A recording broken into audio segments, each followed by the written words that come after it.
Click.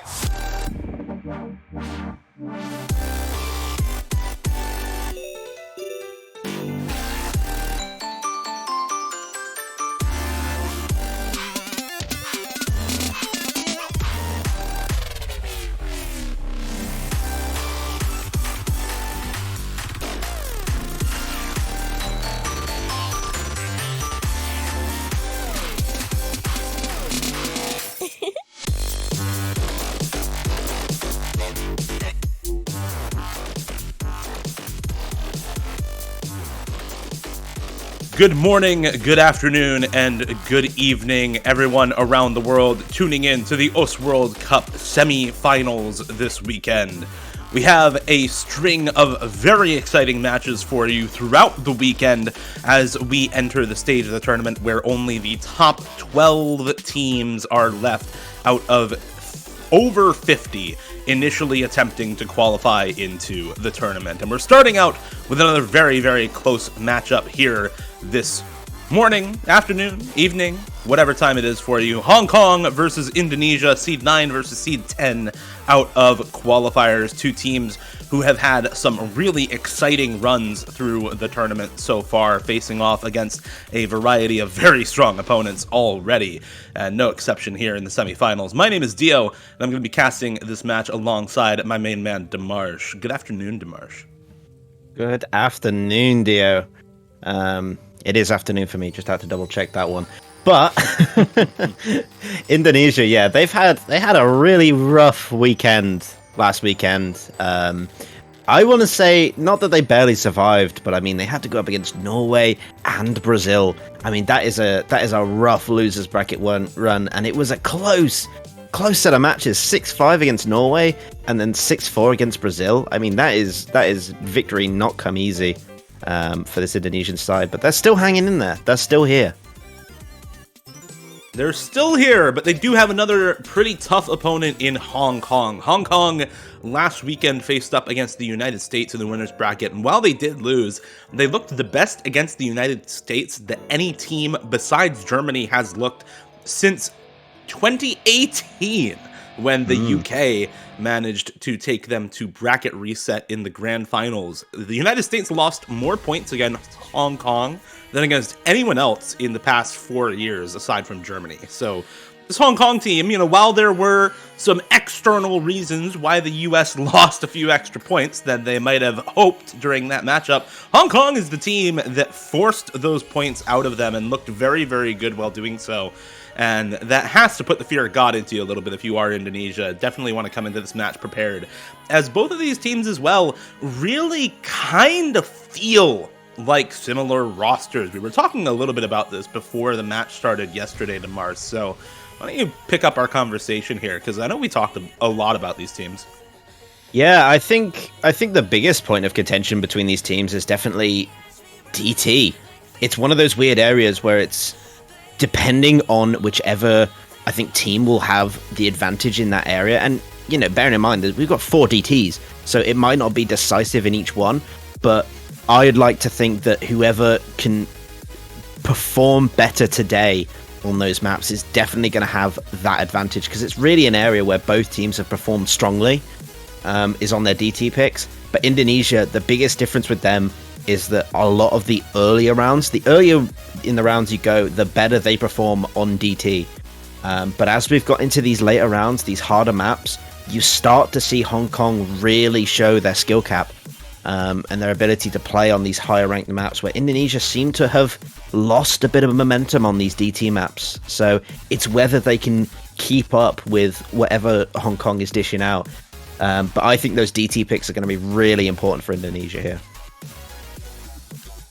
Definitely have to agree. One of the other things we were talking about is how the different mods tend to favor some of these teams. You can see Hong Kong banning out that hidden 2 against Indonesia. I think that's a very solid ban. Indonesia, a very, very good hidden team in particular. Another DT ban actually coming up from Hong Kong here, taking out that double time too. So not willing to leave up a map like that, which really focuses heavily in on the stamina. And like you were saying, Demarsh, neither of these teams are really DT teams. Hong Kong is maybe slightly more favored on DT, but it's not like we're going to see speed abuse in this matchup, right? So for them to take out that DT2 says, we don't want to go full in on this speed abuse strategy, but I think they do still have ways to work with the DT pool, especially on something like that double time 3 or like the DT4, where you have really tricky sorts of maps in this DT pool that you wouldn't normally see put into a double time pool, that I think are there primarily because of how different the DT1 is this weekend. So really looking forward to seeing those 2 maps get played this weekend. And for Indonesia, I think you're looking at a hard rock ban or you're looking at a no mod ban. Hong Kong, extremely good at those 2 mod categories overall. Yeah, I think definitely I'm leaning more towards the idea of a no mod. I think hard rock is, especially when you compare last week's scores, it's not that Indonesia is a bad hard rock team. But again, we don't really have a lot of data on what actually Hong Kong is capable on these higher maps outside of qualifiers, I suppose. But you have to know, just if you've researched this team, which I'm sure both sides have done, then you know that Hong Kong, they are strong on hard rock. There's no doubt. There's a reason they'll always call up on it when it's needed. So I definitely expect to see that. But no, it's a DT4 ban. Okay. Interesting. Very interesting, that. And I think that ban also makes a lot of sense from Indonesia. I mean, we were talking about Hong Kong as kind of this team that's slightly more favored on the DT maps. This is a map that you don't normally associate with the DT pool. It's a map that's in that kind of kip alt, full aim control focused alt style, but when you slap DT onto it, it becomes this sort of really awkward, gimmicky stream and burst map. And that's something that Hong Kong is very, very strong on. They have relatively good stream players. They have incredibly good aim control players. So it's something that I think their roster should be pretty solid on, and something that Indonesia, I don't think, likes as much. They tend to prefer some of the more aim-focused picks rather than stream-focused picks, and I think we'll probably end up seeing that a little bit in this matchup. And now we get the No Mod 4 pick to start for Hong Kong. I feel like this is a very Hong Kong thing to do. Just first pick the tech map in Nomad if it's left up, because you know you're going to be good at it. Yeah, I mean, picking tech as a first map has always been a gray area for me. It's not something I'd immediately jump on as someone who's played map. It's a lot of Nomad 4s require good consistency out of the gate. I mean, they're typically not very long tech maps. I mean, this one is fairly long, I would say, for the sort of map you'd expect to see in this slot. But it means, it's more focused on a bit of consistency rather than just, two massive, really difficult sections that, whichever player holds through tends to pull the advantage to their team. So, I definitely think it's a nicer pick for Hong Kong, and something that I think plays into their strengths more than less, really. Another thing to note about this map, it's not as focused on those really huge, weird-looking slider shapes as a lot of other tech maps have been in recent times. This one mapped by Altai, a lot more focused on stream aim all throughout. Tons of cut streams, tons of acceleration and deceleration on the cuts as well. And yes, there is that massive slider velocity, but it's a lot of really comfortable slider shapes and comfortable slider aim. So I think we'll see a lot of mis-aims on the slider heads, but you're not really expecting what you see on, for example, Holgo maps, where you see a lot of people break on the slider bodies themselves. You're looking towards mis-aims on the streams and mis-aims on the slider heads to be the points of contention for these two teams. And I think that's, again, something that suits this Hong Kong team really well. A team that is very, very good at those types of cut streamy maps, especially after we see Indonesia ban out that double time 4. Again, really points toward Hong Kong wanting to take advantage of aim control on streams in particular here.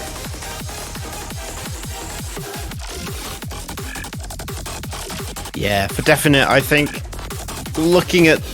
when you look at the bans, it paints a picture that this is likely to be Hong Kong favoured.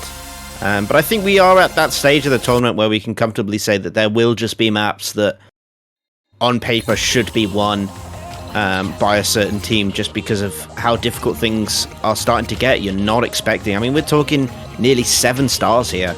It's not the we're a long way from those, sort of 6.5, 6.3s where you'd expect even with not a full 4 team of tech players, you'd still expect to see good scores regardless.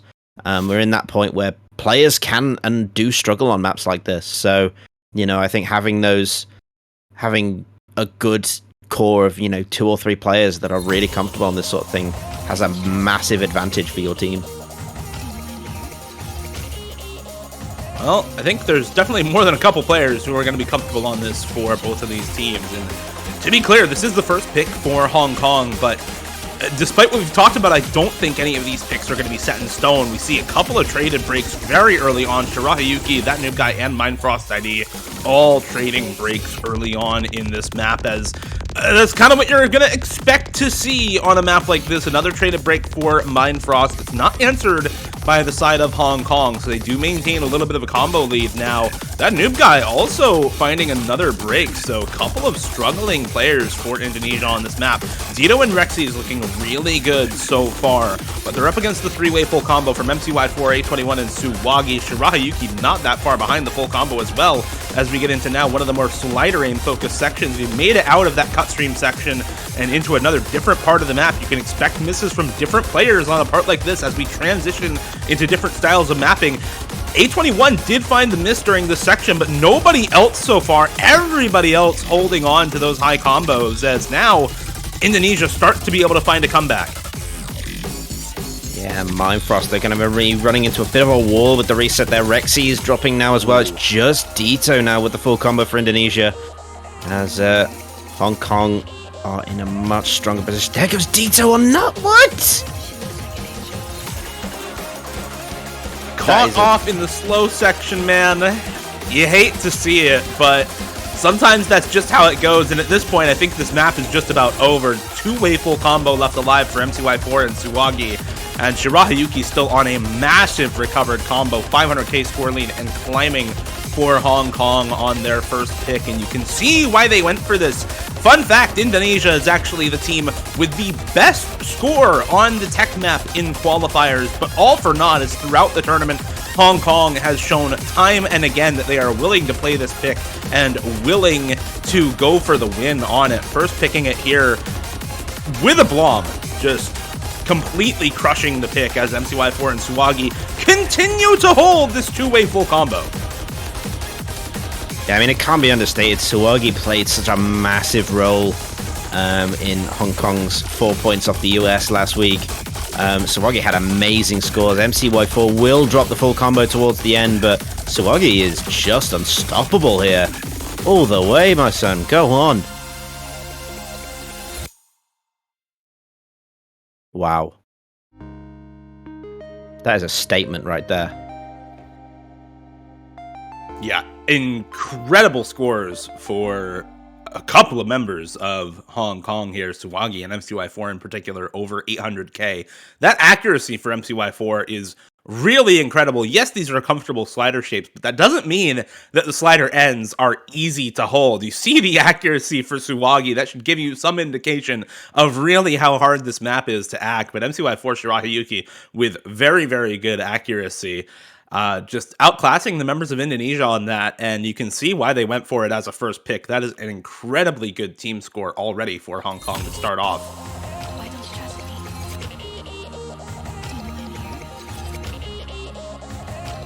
Yeah, I mean, you can just look at the scores from that, and unfortunately, very one-sided affair for Hong Kong there.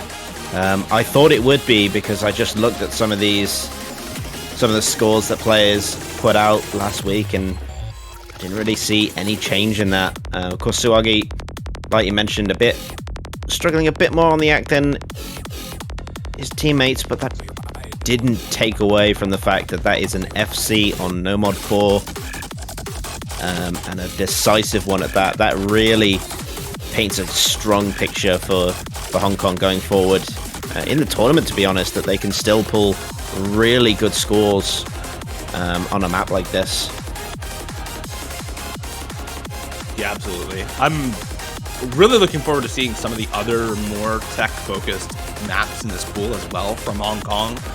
Things like the DT3 or the No Mod 5. For now, though, it's Indonesia picking Hard Rock into Hong Kong. And I'm a little bit confused at this, because Hong Kong has been a pretty solid Hard Rock team overall, but that said, Indonesia played both Hard Rock 1 and Hard Rock 3 twice last weekend, so maybe a little bit better on the mod than some of their other scores would give away. Clearly comfortable on this pick to be first picking it into Hong Kong here in the semifinals. So a little bit surprising of a pick looking at how the rest of the Hard Rocks have gone, especially back in qualifiers, but we just saw how much qualifier results actually mean as Hong Kong took the tech pick with no trouble at all against the team with the best score on tech in the qualifiers. So looking forward to seeing what Indonesia can do on this. You see Hakwi Koyori coming in for Indonesia. That is Ryuto. That is a name change. So whenever you see Hakwi Koyori, remember that is Ryuto for this match. Yeah, changing name there at the optimum time for the World Cup. It's semi-finals weekend, but that's fine. That's fine. Everyone's entitled to that. But yeah, a bit of a name change, but still the same player we know and love. I think that there's the potential for this to go well for Indonesia. I think they've probably scouted Hong Kong's play on this, or the performance they had on the Hard Rock last week, and just gone, you know what, I think we can do better than that. If they can't perform at that level, we can beat that. And I think that in my eyes sums up where this pick is coming from Indonesia. It's a bit of a scouted pick based on performances from the last week, and we'll see if it pays off here. We'll see. It's a very different sort of Hard Rock 2 from the ones we've had in the past. The ones we've had so far have been relatively aim-focused or kind of alt-tech focused. This one, really stream-focused. Lots of 200 BPM streams in this map, a lot of flow aim in this map as well, and a lot of finger control in this. You can already see some chain misses on some of the streams coming through. F2X, Shirahayuki, that Nuke guy, and Tsuwagi very early on, all finding breaks already, so the consistency definitely not there for either of these teams. We see Rexy's also finding the drop now. It's MCY4, Delon finding another miss as well now for Indonesia. Ryuto, Hakuikore also finding the drop. It's Tsuwagi, the only combo really left alive for either team now, and Disaster striking Indonesia in the first half of this pick. Yeah, they've let Tsuwagi in, and we know already that Tsuwagi is 1-0 for FCs this match, and had an amazing performance last weekend, so looking to run off the backs of that once again as Shirahayuki and Hikori Kiori find breaks. That noob guy Delon and Rexy's all finding resets. It's a complete restart for Indonesia, but Hong Kong still holding strong. F2X with a very nice recovery combo. Tsuwagi, though, still running away. F2X will drop, though. And this is why I was confused about this pick. Not only Hong Kong has had the better Hard Rock performances in weeks past, but this is also a very streamy, finger control focused CS 6.5 pick, which is something that has seen bans from Indonesia in this match. And you can see the result of a pick that Hong Kong just looks absolutely incredible on. Over 900,000 score in the lead for Hong Kong on the first pick from Indonesia. 850k once again from Tsuwagi, nearly 700k from MCY4. Those two kind of the power duo here in the later stages for Hong Kong. Shirahayuki in once again for this map. Not quite as good of a score as they managed to put up on the Nomad 4, but to be expected, as this map, you can see just how hard it is by looking over at the side of Indonesia. Around 300k average there for most of their players, and really having a tough time putting together any sort of consistent score on this map, as Hong Kong now looking very, very good with the 2-0 start.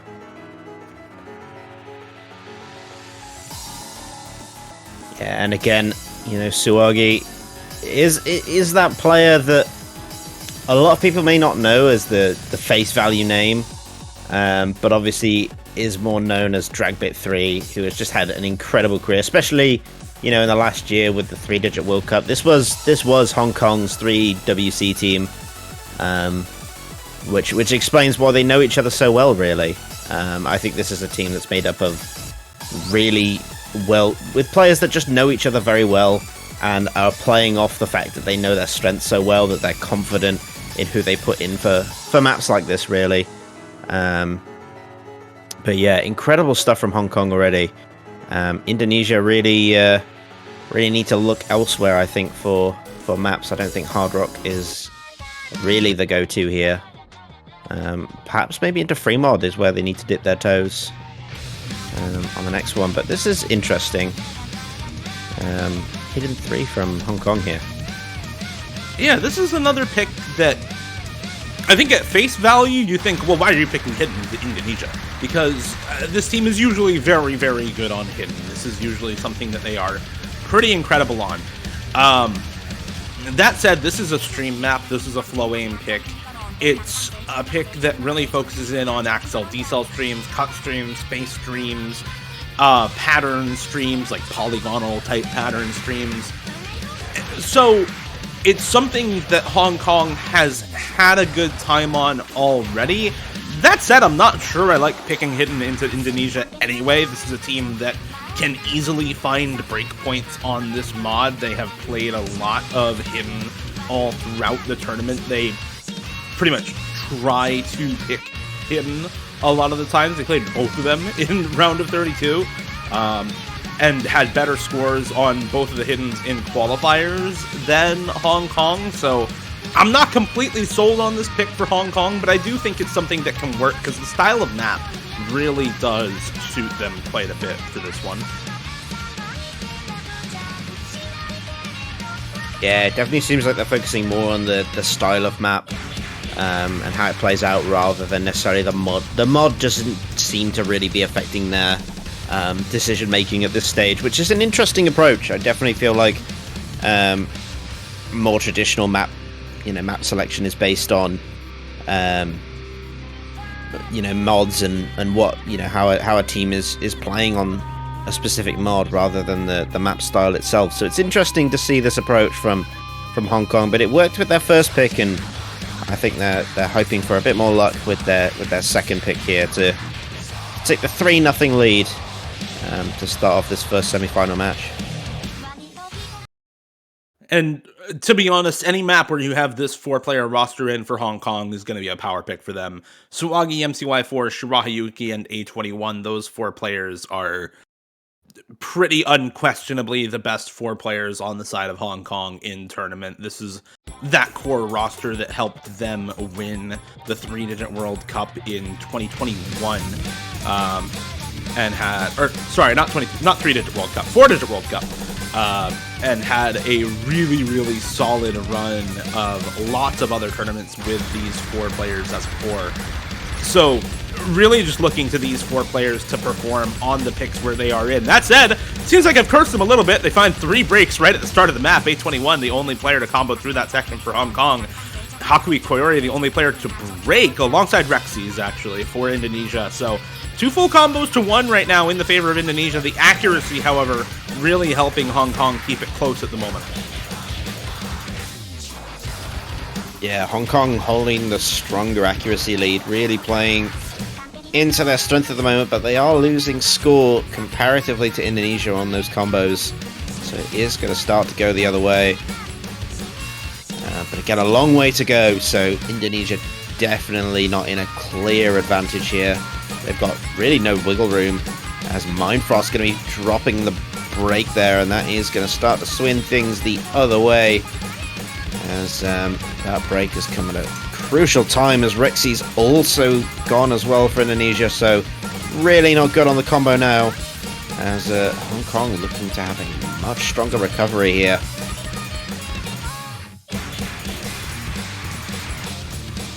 There's still hope as long as Dito and Ruto maintain those combos. Hakui Koyori as well needs to hold on there for Indonesia to have a chance at winning this map, taking a break point. But like you said, Demar, so far, the recovery for Hong Kong has been fantastic. Shirahayuki, MCY4, and Suwagi all above 700 combo right now. A21, the lowest combo at 500. Still better than any of the supporting combos for Mindfrost or Rexys. Rexy's going to find another break there for Indonesia. And this is still looking like a relatively good pick for Hong Kong, in spite of picking what a lot of people would view as a comfort mod for Indonesia here.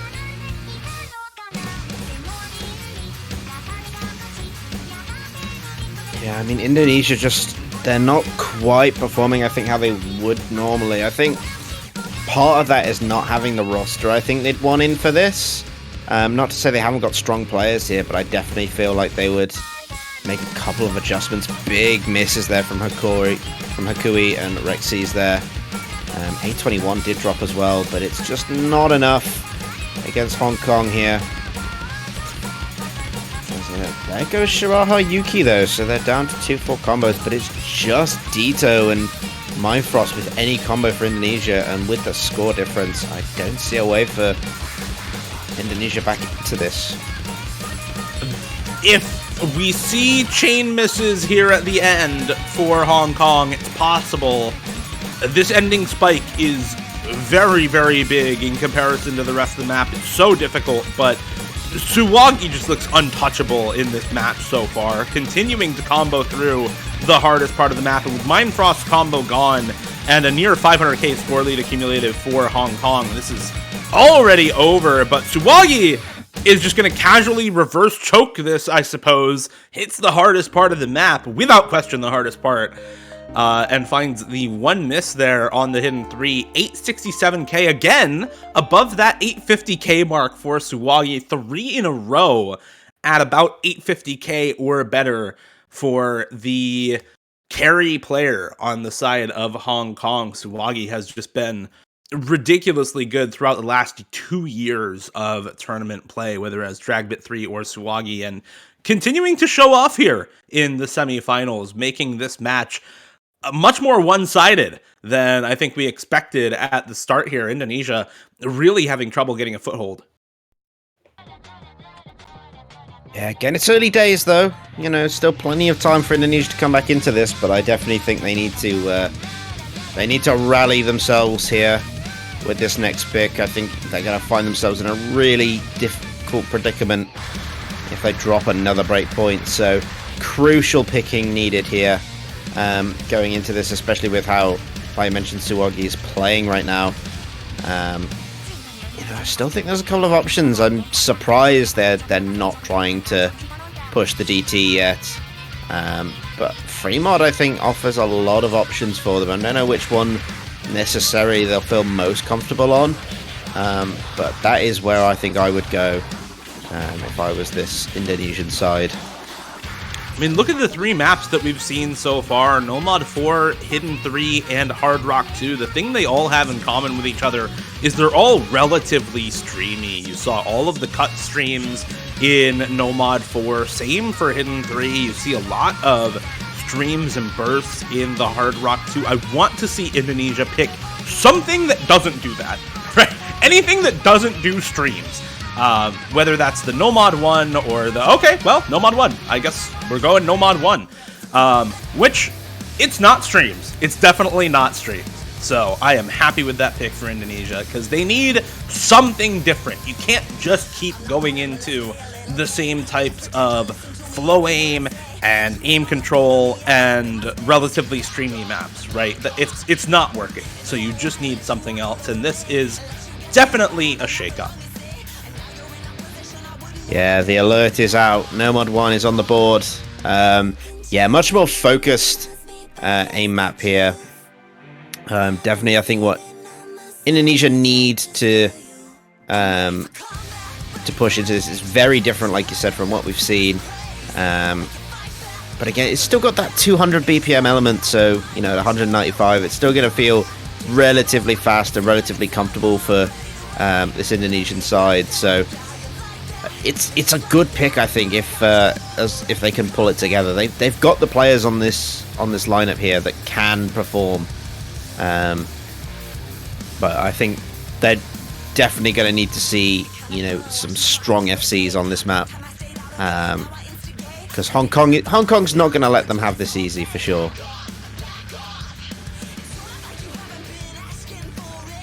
No, definitely not. There's some very, very good aim players on Hong Kong still.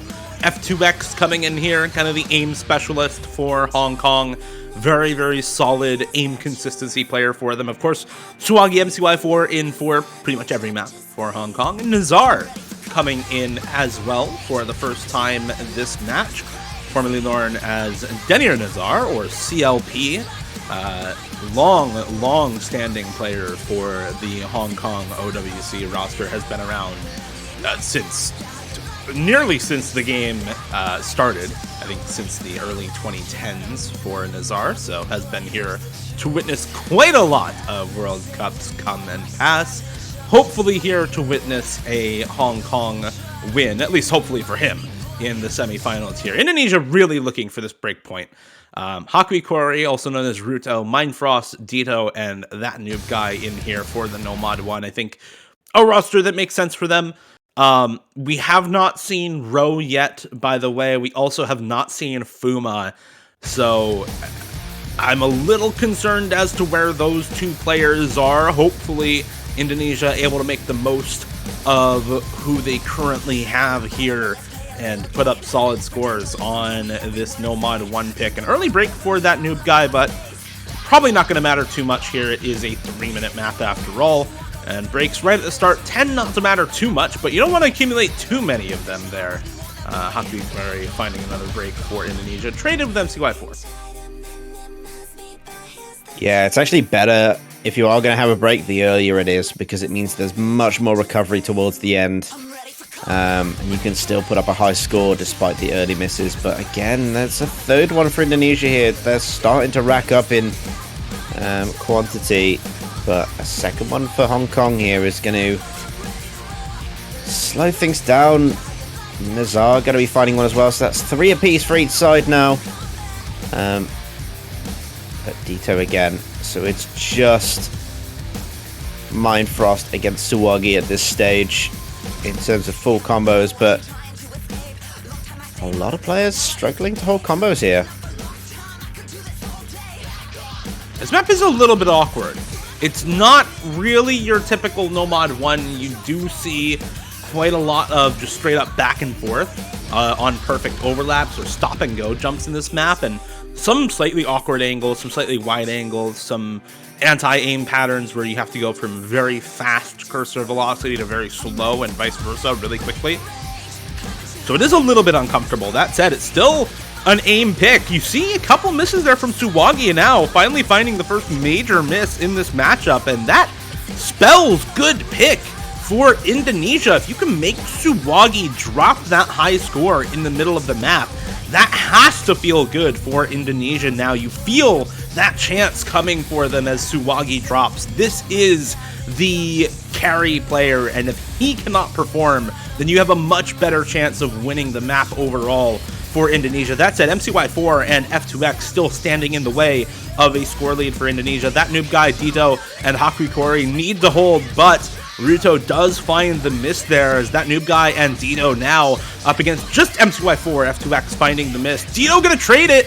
It's MCY4 and that noob guy. These are the only two players you need to watch right now as they determine the fates of both of these teams on this No Mod 1. Yeah, this is the issue, is that because of the combo there from Nazar, he's kind of just holding that noob guy, even though he's got greater combo, but the break from MCY4 has definitely just opened the door for that noob guy, but he can't hold on to it. Nazar will drop. Suwagi is there with Mind Frost. It's another battle here to hold their nerves. Everyone else cannot hold a combo right now. It's Suwagi, Mind Frost. Very little bit of the map left, but it is going to go to Indonesia. They finally get on the board, but man, that was not easy. Not at all. By the skin of their teeth, not even 30,000 points. Indonesia do manage to take that point, put themselves on the board. And I think, really, this strategy, shake things up, pick something that's a little bit RNG, pick something where Suwagi can miss, is the strategy for the rest of the round there, as, you know, the very first map that they win is the only one where Suwagi is not above 800k. That needs to be your win con, I think, if you are Indonesia, is make Suwagi uncomfortable. Make Suwagi find those misses in the middle of the map, because otherwise you're going to be up against somebody who's got those high scores on basically everything, right? So pick into Suwagi's weaknesses. It's the semifinals. These maps are hard. These maps are just straight up hard now. You can have solo carry performances in the semifinals, and even if it's not a solo carry like we saw on something like the Hidden 3 for Suwagi, you can have really powerful performances that make it very hard to contest because of a single player getting that high score over and over again. So you know all of these picks for Hong Kong are really going to focus around their core four, their best players here. And for Indonesia, I think it has to focus around making those core four uncomfortable, making them sub players out, making Suwagi and MCY4 not be comfortable on these picks as we get well, another really aim control and finger control focus pick. A little bit different from the last few maps that we've seen, though. Oh, yeah. Oh, yeah. Gotta love a little bit of burnt rice. This is what I'm here for. This is probably my favorite map in the map pool this weekend. This is such a great map. It's very short, but it's also very low BPM. But don't let that trick you. It's a very difficult map to, I would say, consistently hit. It's interesting Hong Kong have gone into this. I definitely think it's a strong pick for them. It's definitely got those tech elements that I think will definitely trip up Indonesia here. But I think that I think it's the sort of map that could go very badly for Hong Kong at the same time. Suwagi could definitely have something that it's something that even Suwagi could miss on, is what I'm trying to hint to, because it's a tricky map to hit consistently, but it is a short map, so maybe that plays into Hong Kong's favor here. Yeah, the aim control required for this is something else. Being able to consistently hit patterns in a map like this is a skill that very few players actually have, and you'll see what we're talking about when we get into it, but massive space triples all over the place, just gigantic snap aim patterns in this map at what is effectively 320 BPM, huge spacing in general on a lot of the alt patterns, and when you combine that with the double tap and finger control mechanics required to get good accuracy and combo through this, it becomes that much more difficult to actually focus in on the aim and not just flail your cursor around the screen. So we'll see how this one goes. It's a very good pick, I think, for Hong Kong, as they have lots of players who prefer going in on this style of really aim control heavy pick that focuses a lot in on that type of high spacing alti patterning, as we saw on their first pick in the No Mod 4. I think this is a really solid map for them. This is a good no mod team, and especially a good no mod tech and gimmick team.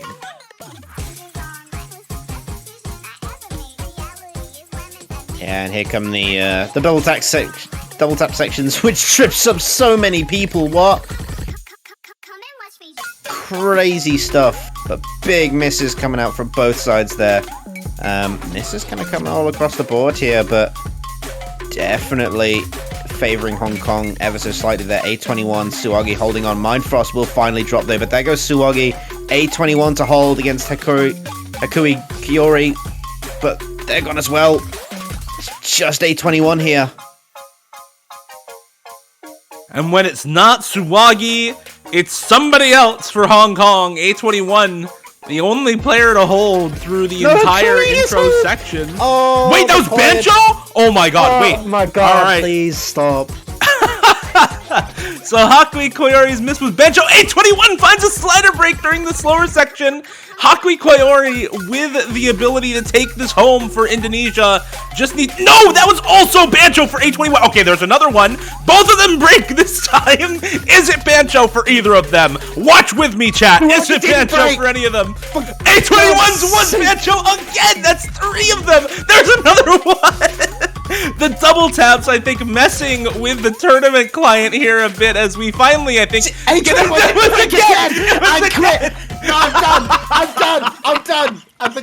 Forget it. Oh my god. A21 with, I think that's a full combo. I don't know if he broke at the beginning or not. Regardless, ridiculous score, S rank for A21. I believe that is full combo. 886k on the No Mod 5 with about 27 different Bancho misses during the map. Hong Kong go up 4-1 in this best of 11. Right, this map is banned. All right, it's not playable. It's not playable. Get rid of it. Get rid of it. It can't be done. Can't be done. Oh my lord. Well, I mean, A21 just carried that map. Like you said, it was doable, and A21 did it.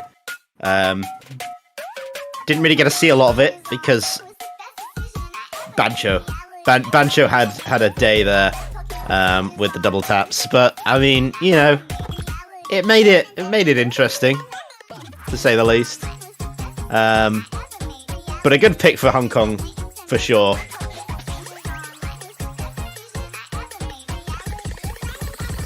Oh, I need a moment.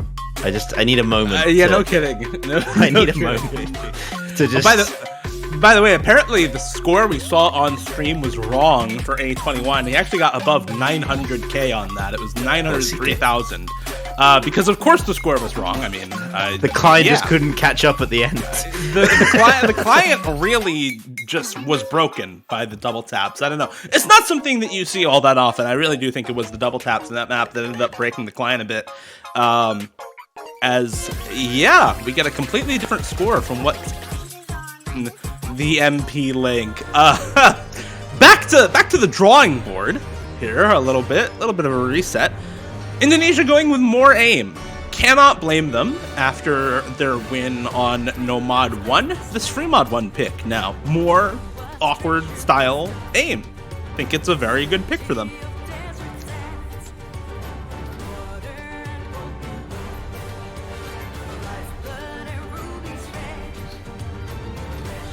This map is a little bit different from the Free Mod ones that we've had in previous weeks. It is still an awkward aim map, but it's really focused on slider aim.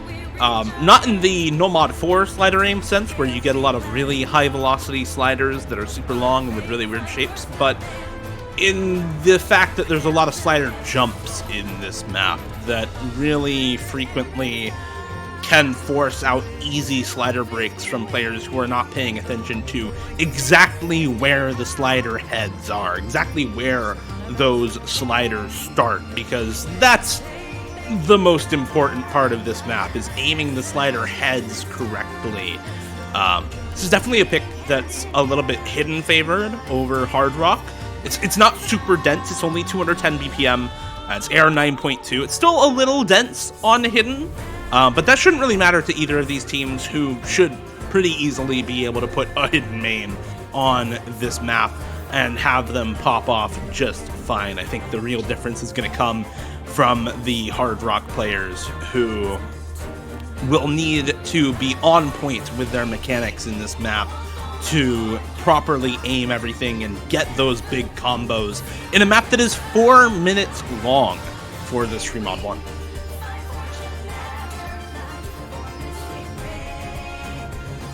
Yeah, this Free Mod 1 for sure it's what, like you say, one of the longer maps of the pool, and that requires a certain level of consistency, and I think Indonesia definitely want to test that against Hong Kong here. You know, it worked out on the No Mod 1.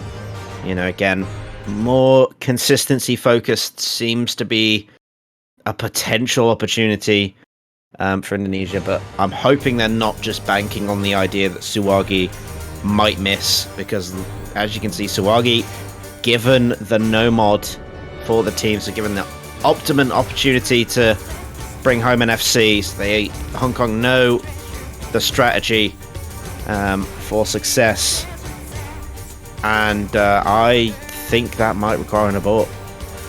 I think so as well. I think we will probably be seeing an abort here as we get yeah, that noob guy leaving the lobby.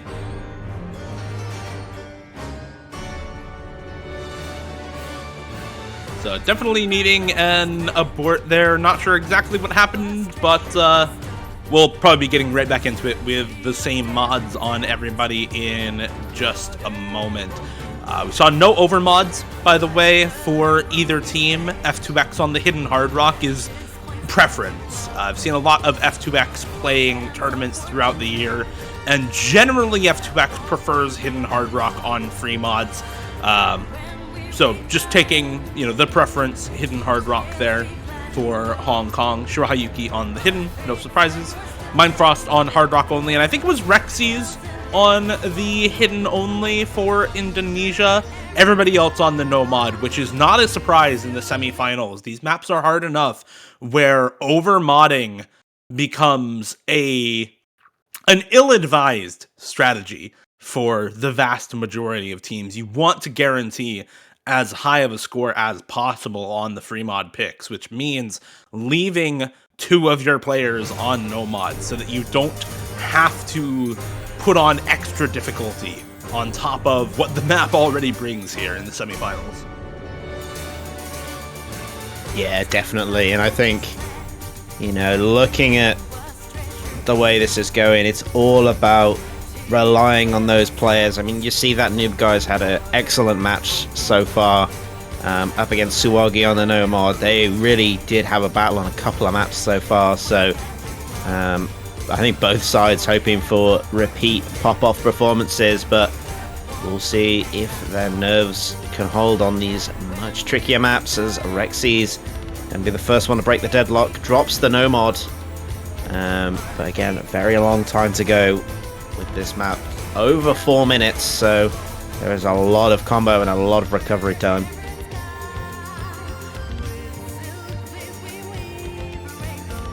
Really looking for a break from either of the modded players at this point from Hong Kong. Again, like you said, there's not a huge score lead going over to Hong Kong at the moment, but it is there.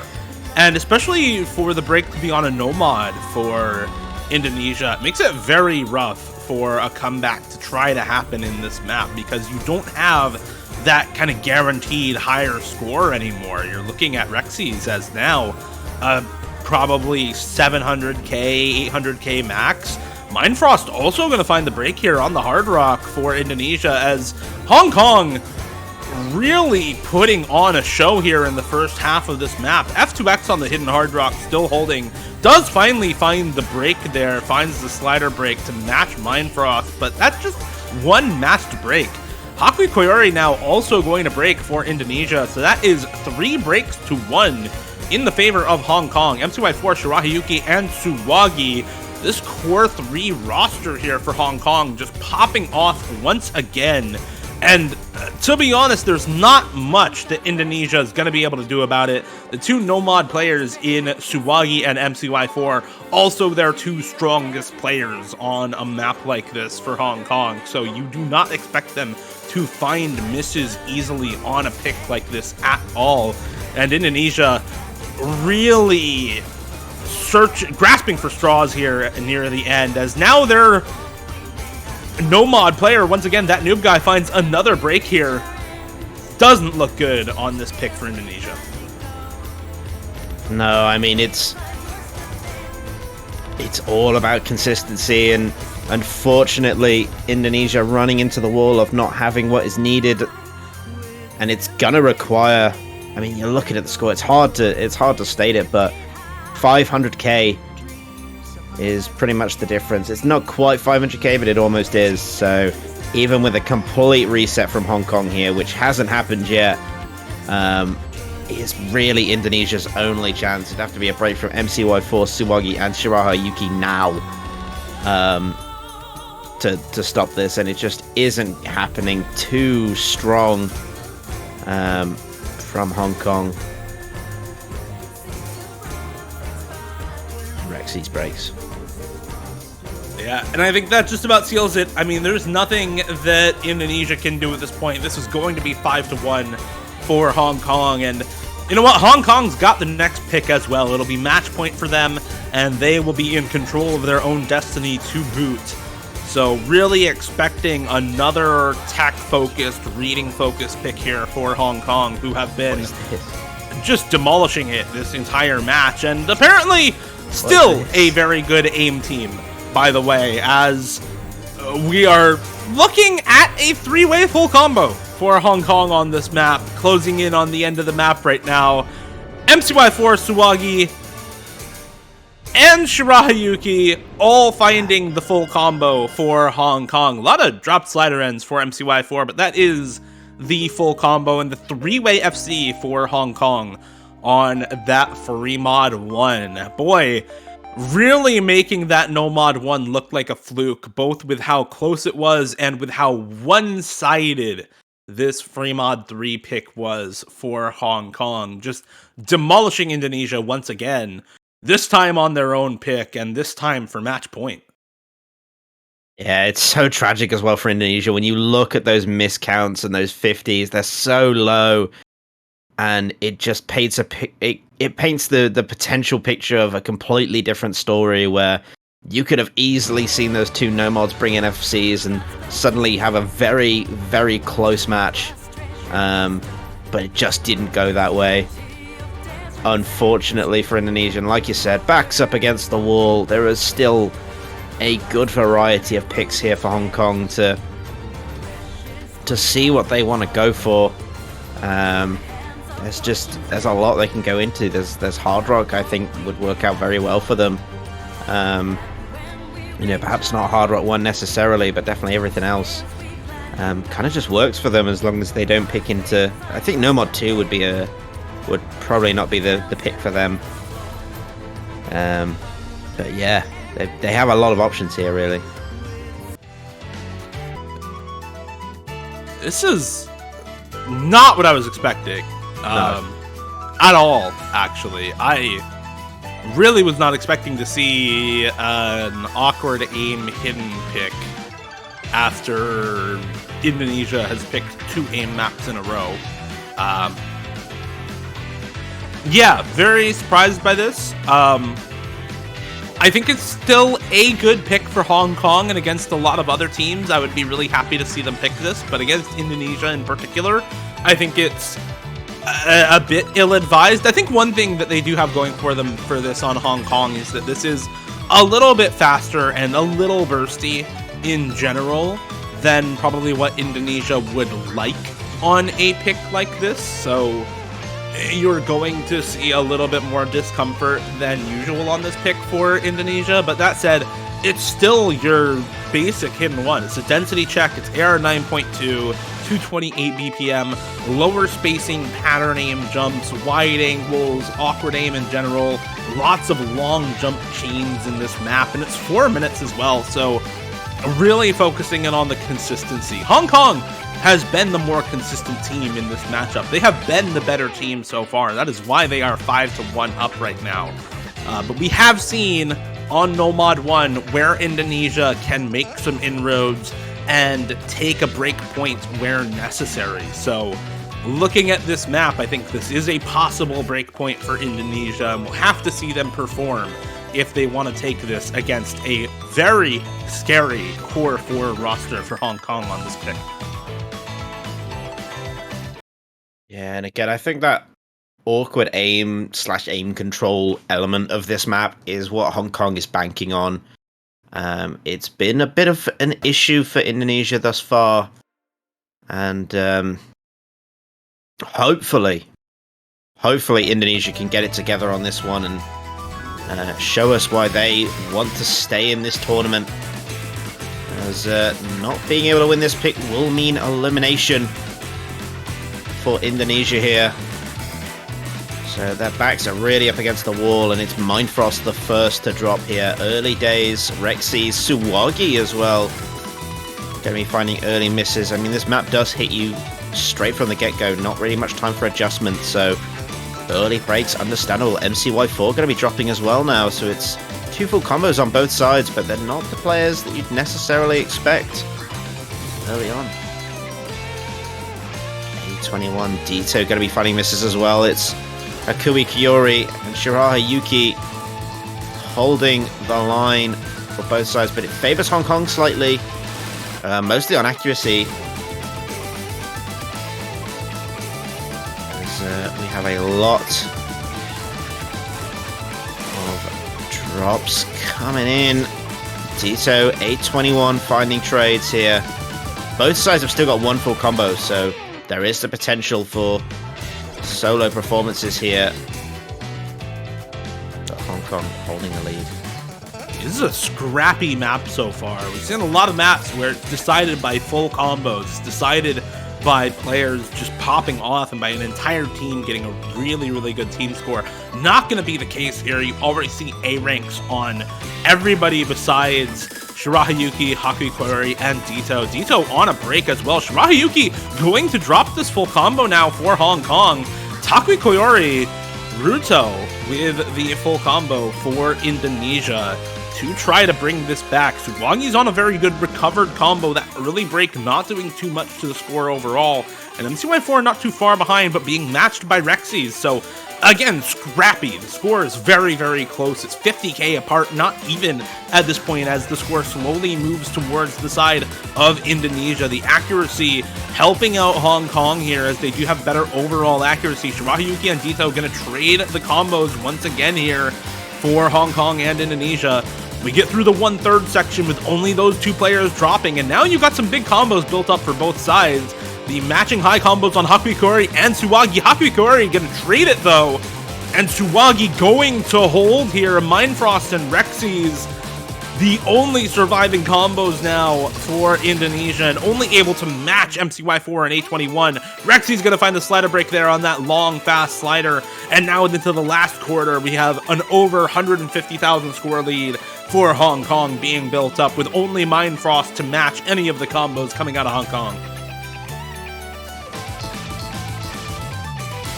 Yeah, Hong Kong, unfortunately, bringing the pain here as the great recovery from Suwagi is just going to be too much for Indonesia to respond. They've got, unfortunately, nothing apart from Dito right now on a big combo, but A21 is there, MCY4 is there. These are the players that have been doing the work. Suwagi will drop at the end, but it really isn't going to matter. Supporting combo is there for Hong Kong. And it's unfortunate to say, but with this, Hong Kong are going to get their final point that is needed, and will be sending Indonesia out of OWC this year.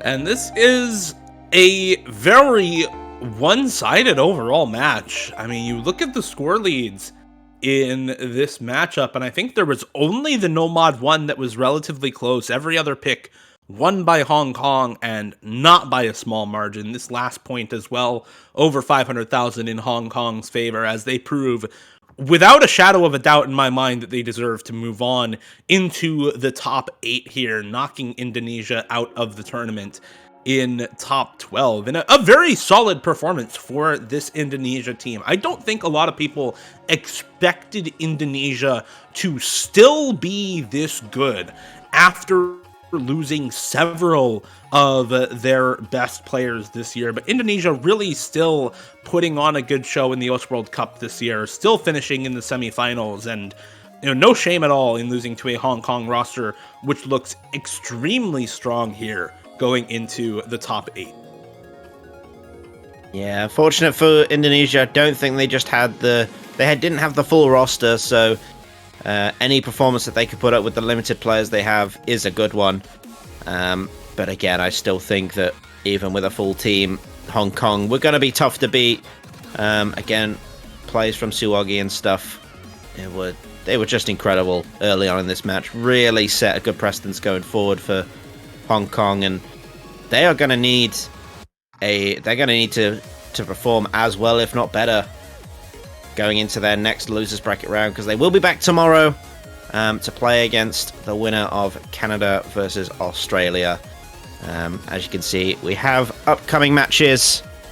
We have a couple today, and the majority of matches will be on tomorrow, starting with Romania versus China. That is in just over an hour from now. So that will be next on the list. I definitely wouldn't want to miss that. That's happening in 1 hour exactly at 14 UTC. Just to confirm the exact time. So, and then of course we have one more. Russia versus France will be the last match of the Saturday at 17 UTC. After that, we roll over to the next day, where we really have quite a few matches on. All of them should be very exciting stuff. Yeah, really excited for a lot of these losers bracket matchups. The next 3 in a row you can see are losers bracket matches. And then, of course, you have the 2 winners bracket matches between the USA and South Korea, and Poland and Germany, both happening tomorrow. So be sure to tune into those. Again, congratulations to Hong Kong for moving on into the top 8. And congratulations to Indonesia for their top 12 finish. Much better finish than they had last year as well. And we look forward to seeing what they can bring with an even better roster next year to the US World Cup. From all of us here at the World Cups, thank you all for watching. And we'll see you back here in an hour for Romania versus China.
ち瞳の奥に焼き付けて二つ誓いの言葉とまた別時は刻む傷跡儚く季節戻せたならば白く染められた世界として星降る夜に腕を断ち切れれば君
Hello, everyone, and welcome back to OS World Cup 2022 Semifinals weekend.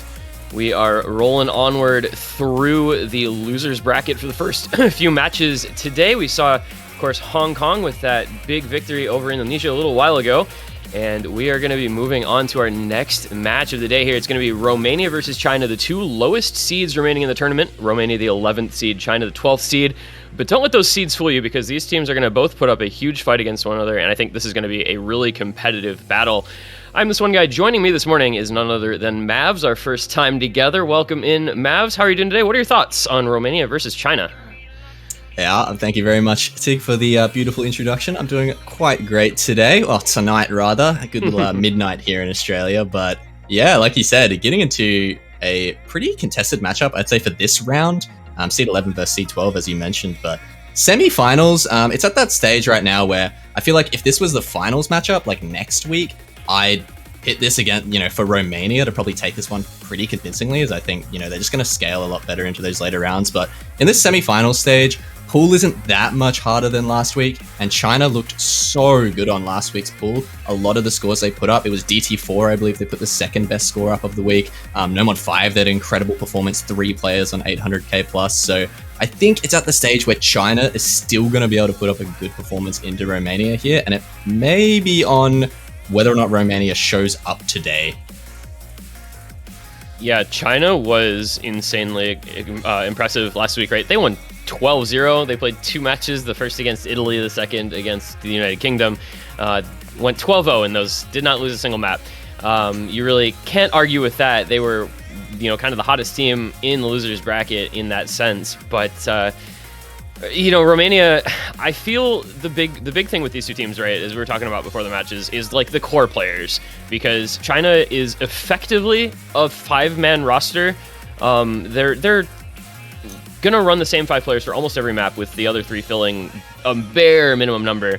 And Romania similarly will have, kind of a main core with some of their newer players filling in for certain specific things. So, the question of whether, what does the real Romania show up is a good one to ask, I think, because I do feel that their core should be able to beat China, but there's an inroad to this match if you are Team China and Romania doesn't play at their peak.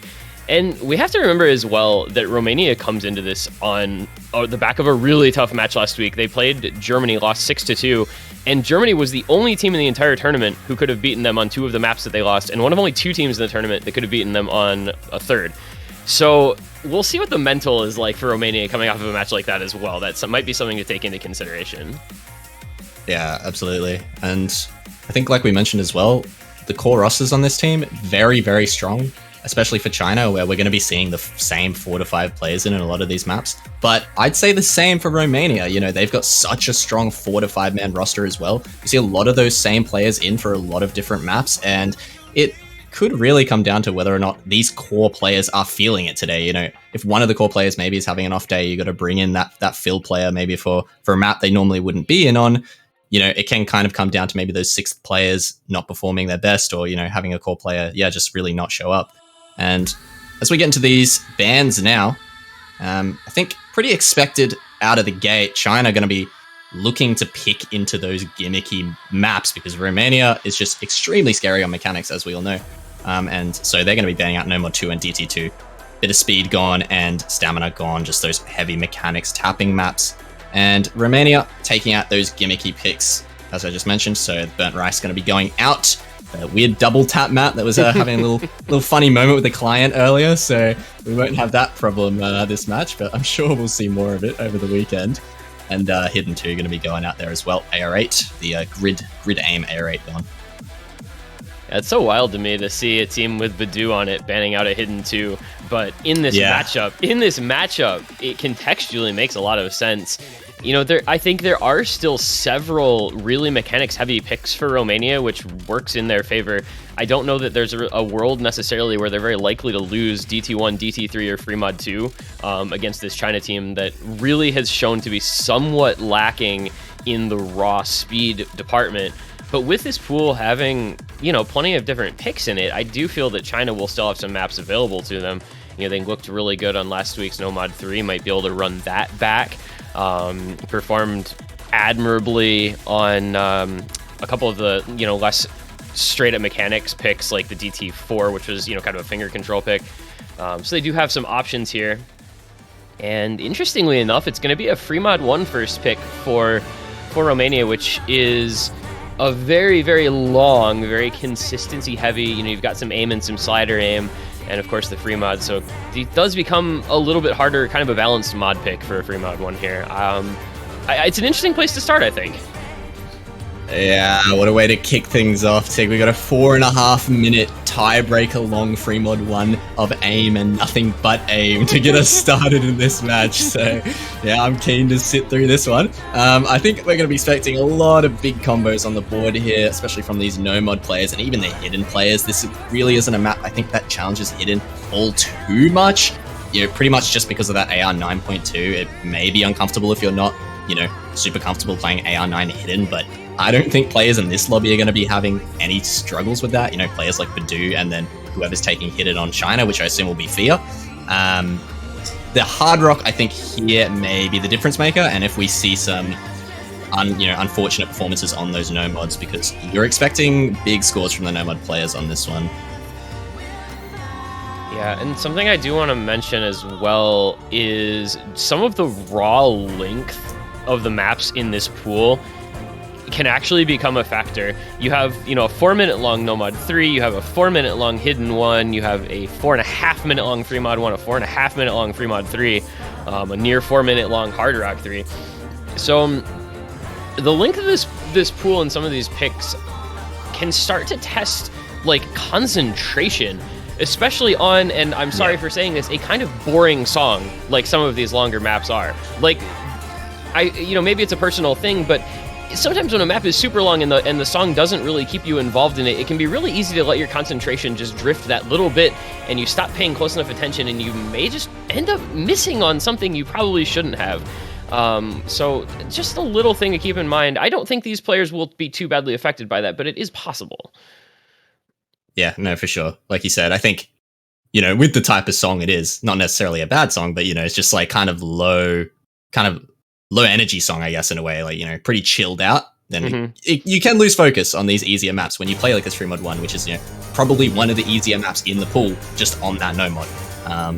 Keeping focus for sure. I think a lot of players have the same sort of struggles on hidden 2s, especially when they're quite lengthy. But getting into our first pick, free mod 1 is going to be Lucrece, Raze, Eternum, and Badu up against two of the Lolos, 235, 233, and Crystal and Fia.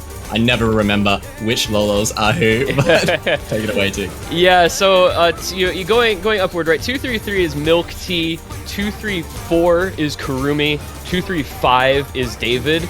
I will typically refer to them as such, just because it's easier to keep track of for me that way.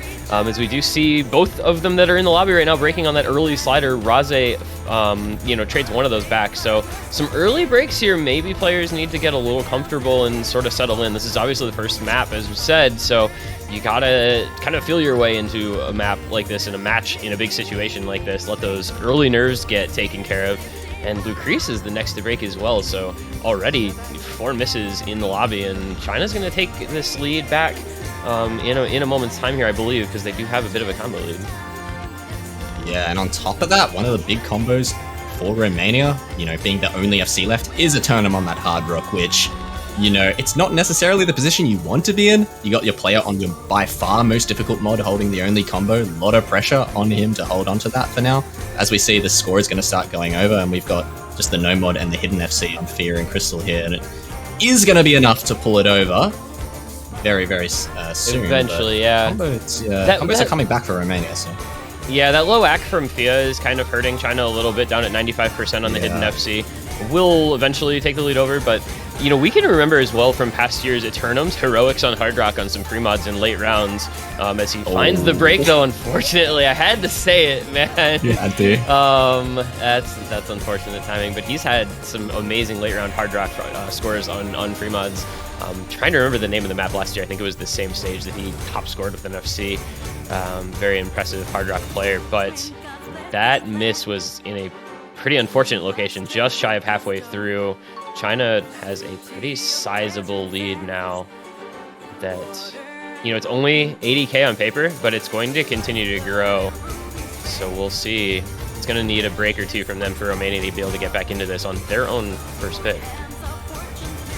Yeah, I'm actually going to be seeing a double break there, but the one that matters is the one from Milk Tea, I believe, if I'm right. Eternum. Eternum finding a break, 235 is David, I'm sorry. It's David. Oh, no. I've just forgotten instantly. Instantly! This is unbelievable. Okay. Yeah, so David finding the break, which is going to matter a lot more than Eternum's break. He didn't really have a combo, so... combo advantage about evened out now, still very slightly in the favor of China, just because of that extra combo on Fia and Crystal, respectively. But things will start to go over here if they're not careful, especially with that low accuracy from Fia, like you mentioned, sitting on the 96. She's bringing it back up, but still quite a bit lower than those other players, and Raze beating out her accuracy by over 1% there, almost. Fia has, of course, the bonus of getting that little bit of extra hidden score advantage, so it makes her score, despite the lower accuracy, a little bit more comparable to the other players. But not what you love to see, the low ac, but you do love to see the FC. And honestly, we're coming towards the point where it just doesn't matter anymore because Lucrece finds a late break, and this is 200k plus. There is a miss from Milk Tea to match it. And Fia, okay, wait a minute. So it's Crystal on his own, but Badu breaks. That was the opportunity for Romania, I think, if Badu had managed to hold there. Now, though, with Crystal still holding the FC down against Rose and Eternum, this should not be comebackable anymore. This is looking like an early break point here to start things off for China. There's quite the combo lead. It's like, it's 400 to 500 in their favor, but it's just already, it's over 100k for China, and we're into the last 5-10 seconds of the map here. Yeah. I mean, that miss is going to help them, but yeah, it's just not enough time left, unfortunately, for Romania. And that's quite a way to kick off the match for what I would consider to be the underdogs in this matchup. China taking a breakpoint early on aim consistency. Yeah, I mean, I definitely expected that one to go the way of Romania, so surprising to see China come out of the gate and take that one, but pretty good scores. There was a 470k there on the side of China, so it was surprising to still see them take that ever so slightly. Romania putting in their best efforts, but just really no FCs to come through, and I think that's what cost them 2 S ranks there from Badu and Raze, so very unfortunate first pick. Yeah, the Badu slider breaks as well as Rose, plus the Crystal FC, which can't be overlooked even though he was on Nomad. Still a very impressive score. If I'm to be honest here, I don't think that was the optimal first pick for Romania considering the maps that are available to them. I think you need to pick skill cap or raw tapping mechanics if you're Romania in this matchup, not a relatively speaking easy free mod that's just based around slider aim. I don't think that was their best option available for a first pick, and they kind of paid the price for it. So we'll have to see what they do to adjust their picks going forward. China, for their part, first picking DT4. They did really well in last week's DT4, but this is a completely different style of map, right? This is kind of aim control alt, whereas the previous one was much more about just the raw finger control. So it's going to be a quite different type of DT4 pick, but again, I think it's a pretty good one for them as far as DT picks go, because it's not going to be requiring that high BPM tapping like some of the others. Yeah, and especially what makes this DT4 very different from last week's is the fact that it's not at that AR 10.3 either. So you're at about an AR 10.1 or close to it, AR 10, AR 10.1. So it is quite a significant drop down. Going from playing 10.3 to like an AR 10 DT4 is, it is a lot more comfortability in these lower AR maps. So there's also that factor to take into account. I think China's going to look even more comfortable on this one than they did last week. That's not to say they'll get better scores, but I think this is a pretty good pick for them straight out of the gate. I think it's a good chance for them to go up 2-0. And yeah, like you said, I think the pick from Romania early, they had so many more mechanics heavy picks they should have gone into first, and to go with the free mod 1 map that definitely isn't testing China's skill cap, I don't think it's really pushing their skill cap in the slightest. You're just going for consistency right out of the gate, which I don't think it was the greatest of picks from Romania, but hopefully they're able to rectify that moving forward and go for some more mechanics focused picks. Yeah, but first we're gonna get not quite raw mechanics here. It's gonna be Lucrece Eternum Kihest and Rolly against Crystal Milk Tea, Kurumi, and Fia. Fia, mouse only on a map like this is going to be a very interesting thing to watch. We'll see how that plays out. I think a player that'll be able to combo this, though maybe not ack it very well. And it's a couple early breaks for Romania. 75. Yeah, it's a combo game angle for sure for Fia here. But man, in tournament, Kia's not starting out well, so China's going to have an early lead. And this one, relatively long for a DT pick, right? Nearly 3 minutes, so there is plenty of time, but not what you like to see. With Kies down at 91% and breaking multiple times, same for Eternum, albeit with higher rack against a 4-way. China just really good at these gimmick DTs, it would seem. Yeah, they're just so damn good at these slots, but what's letting them down right now is that accuracy from Fia. Crystal finds a break as well as Milk Tea, so that's going to be 3 FCs down now for China. Fia making a recovery, but the accuracy is just not there. It's going to be Rolly and Lucrece now to bring things back for Romania. It is going to flicker over, especially with that miss. There it goes. Rollo 234 holding on for dear life. Eternum finds a miscast as well. Things are going to stay very close as we approach the halfway point of this map. This is where it really starts to pick up. Yeah, and those two combos are so important for Romania. They've got a double FC and 2 players who are really struggling a lot against a single FC and a recovered combo, but that combo lead is no longer there. It's a break from Rolly, so they just have Lucrece left on the FC, and now China can kind of run away with this. They're halfway through, they take the lead, they get a little bit of easier combo in the middle there, and this starts to get scary for Romania pretty quickly, especially with Lucrece breaking. There's nothing left now for Romania. Oh? There's a break there from China, and that's the FC gone. So now, maybe an opportunity. Fia with the big combo as well as Crystal, but this accuracy from Fia is, you know, Romania's combos are kind of offsetting that. That extra little combo Fia has doesn't matter too much just because of this accuracy. But Chaos is going to be finding a break, which isn't going to help them at all in this road to recovery. Crystal holding on for China is going to be the difference maker in this back quarter of the map. Got about a 200k lead almost. So we get into the end here, and it should be sealed if Crystal and Fia hold on to these. Now it's sealed. That's a 4-way reset for Romania. That's the map done. Job done for China.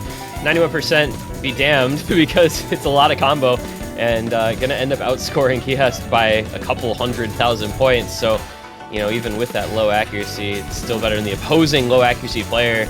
And man, Crystal is actually gonna just end up top scoring this, because of course he is. I think that's something that you really can't overlook, is Crystal in like semifinals and finals round is automatic. If he doesn't FC, he's gonna put up a great score regardless. And that's just another example. That's a 756k top score in the lobby, 1 break. I mean, that's back-to-back top scores for Crystal. And we said Fia needed to combo game, and combo game she did. The highest combo in the lobby by over 100 with the 91% B rank, 1 miss, reverse choke. Unbelievable. I don't know how you play this on mouse only. Like, why and how is it possible, and why can you get 680k on a semifinals DT4 on mouse only on a map like that has such brutal aim control patterns? It's just so wild to me, man, that there's players like this. But yeah, a great first pick from China, and, you know, they're coming out in a way that Romania wishes they could have. 2-0 now to China, and Romania, they're going to have to put up a strong pick. You don't want to be going down at 3-0 this early in a match. It is quite a scary prospect. So, going to need to pull out a nice pocket pick here, something they know they can take, something they're comfortable on. Yeah, and I think you would kind of expect it to be DT1 or DT3. Just because they have a little bit higher tapping skill cap in those maps. Plus, it's AR 10.1 and AR 10.3 respectively. So again, a little higher reading requirement, a little more tapping requirement. Also pretty long. All these DTs are nearly 3 minutes, which is kind of unusual. But if they don't go for one of those, maybe free mod 2. Unless I'm just completely missing the mark here and they actually don't want to play tapping. But there it is. It is the DT3. So I think this. Assuming this goes as planned for Romania, this probably should have been their first pick, but it's obviously not too late. Only down 2-0, but they definitely need to win it now.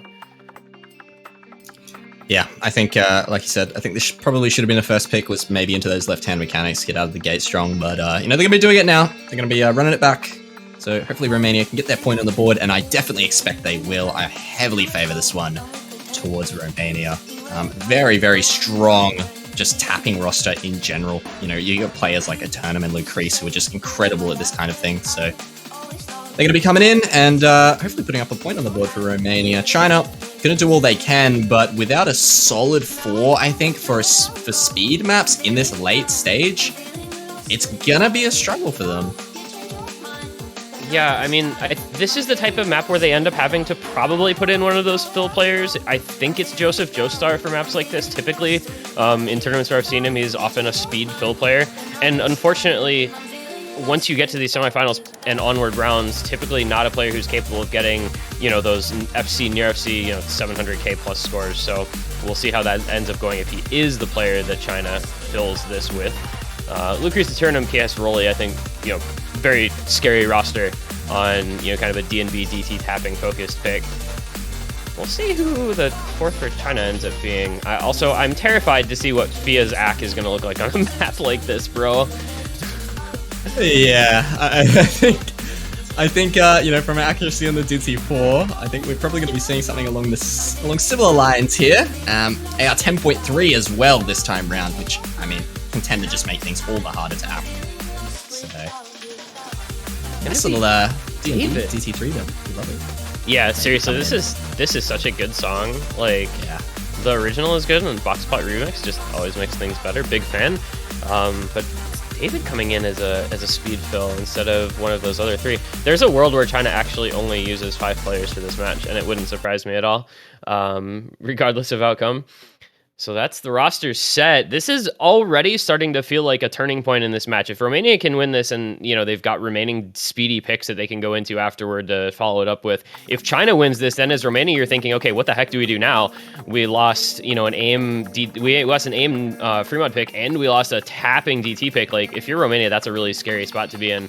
But I do think this favors them, as you said, pretty heavily, so should not, hopefully, for their sake, be a concern. We're gonna get into it. I think if Romania loses this, it is it's a disaster strikes. I think mental might be an issue, so hopefully they can pull this out. I'm rooting for them because I want this to be a good match. So early out the gate though, Kest finds a break, so it's not a good start for them. But you know, we're not even a quarter of the way through, so we've got a long ways to go. And Fia's actually not doing too bad on the accuracy, almost the second highest on our team right now. So. Yeah, putting some good ACK up, but Lucrece in the tournament, man, these 99s. Yeah, those guys are just like, this sort of map is just second nature to them. That is oh my god. Okay, well, it's a full team reset for Romania now in the first quarter of the map. Kiest is recovering some combo, but they have no FCs left against a quad, now triple FC as Kurumi becomes the first to break for China. But it's Crystal, David, and Fia. And this lead can get really big really fast, and that is a scary spot to be in if you're Romania. Where do you even go? You've just got to buckle down. You've got to concentrate and just try to combo as best you can the rest of this map because this is ugly. Oh no. China is going psycho. What is this performance? They're just 3-weighing this right now, man. This is insane. And look at the actives as well. Lucrece and Eternum, they look so much more comfortable on this. Like, look at their accuracies. And even Rolly, you know, with the 97, you know, we got 96s on the side of China. 93, Fia actually with the highest stack. It's not at all what we expected. But Romania just looks more comfortable. They just broken in unfortunate spots, it seems. I'm not sure if they're on S ranks. I don't know if it was just slider ranks, but China, they're holding combos, and that's all that matters at the end of the day. This is an outrageous team performance from China so far, even with Kurumi breaking a couple of times, and finally David finds the first break, but it's traded off by Rolly and Kies, double missing, and I honestly, this map is already over. I mean, it's a 600k lead, and Crystal and Fia are still FCing. Like, this is ridiculous what China's putting up right now. They're going to end up probably somewhere around 3 million, give or take, and they're going to win it by nearly 1 million points. A tapping DNB DT that they're going to win by 1 million points with a mouse-only player against Romania in the semifinals. Like, you need to understand how nuts this is. This is unbelievable. Look, all the props in the world to Crystal. Insane player for China for so many years now. An absolute staple for their OWC roster, always. But how good is Fia, man? I do not understand how good this player is. They just come in and just put up these scores week by week. Every week they show up and perform in OWC on the world stage. Like, they're just putting up these incredible scores. with mouse only as well, which, you know, it's just a feat in itself to even be a tournament player who's that good with it. It's just crazy to see how good Via has been for this China roster, and just like they are here because of the performances I think Via has been putting up throughout all these matches. Such a good player for them. I didn't ever think that there would be a world where I would be saying the mouse only player was just the only FC in the lobby on a DT tapping 10.3 pick, and yet here we are. I don't even know what to say. Fia is just going to be China's MVP, I guess. You know, Crystal top scored the first two maps, but like that performance from Fia was absolutely out of this world. And now that we go into this little break here between maps as we wait for the China pick, they're up 3-0. They're up 2 break points. Romania has lost 2 completely different kinds of picks. They're as on the back foot as it gets, and it's China's map to pick here. And if they go up 4-0, yikes, like in a hurry. And Romania just lost the speed pick by 1 million points. 1 million almost. I don't know, man. China should just pick Free Mod 2 here and just like slap it all over the table. Be like, you guess what, guys? We're actually better than you at the skill set that everybody thought you were better than us at. Yeah, I mean, I don't even know where China goes here. They have all the freedom in the world. They can pick, I think, what they feel good on right now. It doesn't matter. I don't think what Romania is good at really matters in China's pick here. They kind of just have freedom to go with what they feel comfortable at, because they're just playing better than Romania today. And it's going to be Hard Rock 3. It's going to be the Camellia map, Flame Wall. You get high BPM, really fast ult. This map, especially with Hard Rock, is so difficult, like it can't be understated. And it's again a kind of a different type of map than we've seen, right? Like you had, you know, aim control DT, you had tapping DT, you had kind of slider aim free mod, and now you go into Hard Rock and get, you know, kind of an ult. There are some bursts which are pretty fast, and again, just upping the difficulty. I wonder, so it seems to me like Nanoya might not be here, Satono Diamond for Romania. I wonder how much of an effect that has on their rosters for some of these maps. Offhand, it's hard for me to say what he would necessarily be in for, but we have not seen him yet in the first 3 maps, so keep in mind. But if China can play as well as they've been playing with 5, now 6 players as CRZ Maki comes in for their first map, clearly that shouldn't be too big of a handicap, and yet maybe it is. Yeah, I actually didn't even pick up on that. Satono Diamond not being here. One of the very strong core players for Romania, and not seeing him come in for this map now is probably going to confirm that he's not here for the match. So that is a big hit, I'd say, to Romania. It wouldn't have made a difference on that speed pick nonetheless, but definitely a big hit to take. Going to this Hard Rock 3, and I mean, I guess, you know, it's ulti. You played the DT4, it was ulti, you won it. Maybe there's some correlation there, you know. Sometimes it's just going to be as simple as it gets to you. Know? It was an alt map. We won the alt map. Let's pick another alt map. So here they go. It's going to be Hard Rock 3, and it's going to be Flame Wall. It's going to be Lacrice, Eternum, Badu, and Kehest up against Crystal. Lol, 2-3-4-2-3, and Maki. I got it. I was going to go for it, and then I took a deep breath, and I just decided to read what was on the screen.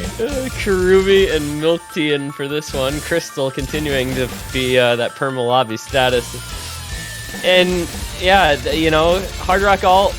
I like this after, like you said, it's, you know, you won the DT4. Let's go more alt. Let's see how it goes, and you know, maybe we get a couple early breaks with Lacrice and Milk Tea as well as Kurumi all trading early on. I've heard from people that this is like, despite maybe appearances, one of the hardest maps in the pool. Yeah, so, I think it's up there. I think it's up there for sure. I mean, even though they did win that DT4, this is kind of a very different ult map, as you were saying before. This one is a lot more aim-focused, as you can already see early on in this map. And a player like Badu is probably extremely scary on a map like this, so definitely a risk from China. So we can see early on as well, Roller 2-3-3 going to be finding a break, and Romania got a 3-way going strong on Lacrice with a big recovery combo. Maki as well going to be dropping for China. So it's just Crystal now, with that one supporting combo to back him up. And it's going to go pretty swiftly over in the favor of Romania here. Well, this is looking pretty good if they can hold those 3 combos plus the backing combo. Badu has long been known as one of the best alt map players in the game. He just kind of eats nomad threes, and despite some of the faster bursts in this one, it's not beyond his ability to play by any means. So, that's a scary player to be facing off against on a map like this. But really, it's all of Romania just playing incredibly well. There goes Crystal. That was the last FC for China. And maybe now we're going to start to see Romania kind of sink their teeth into this match just a little bit for the first time. Down the 3-0 double break, but halfway to getting one of those break points back and starting to maybe pull some momentum their way.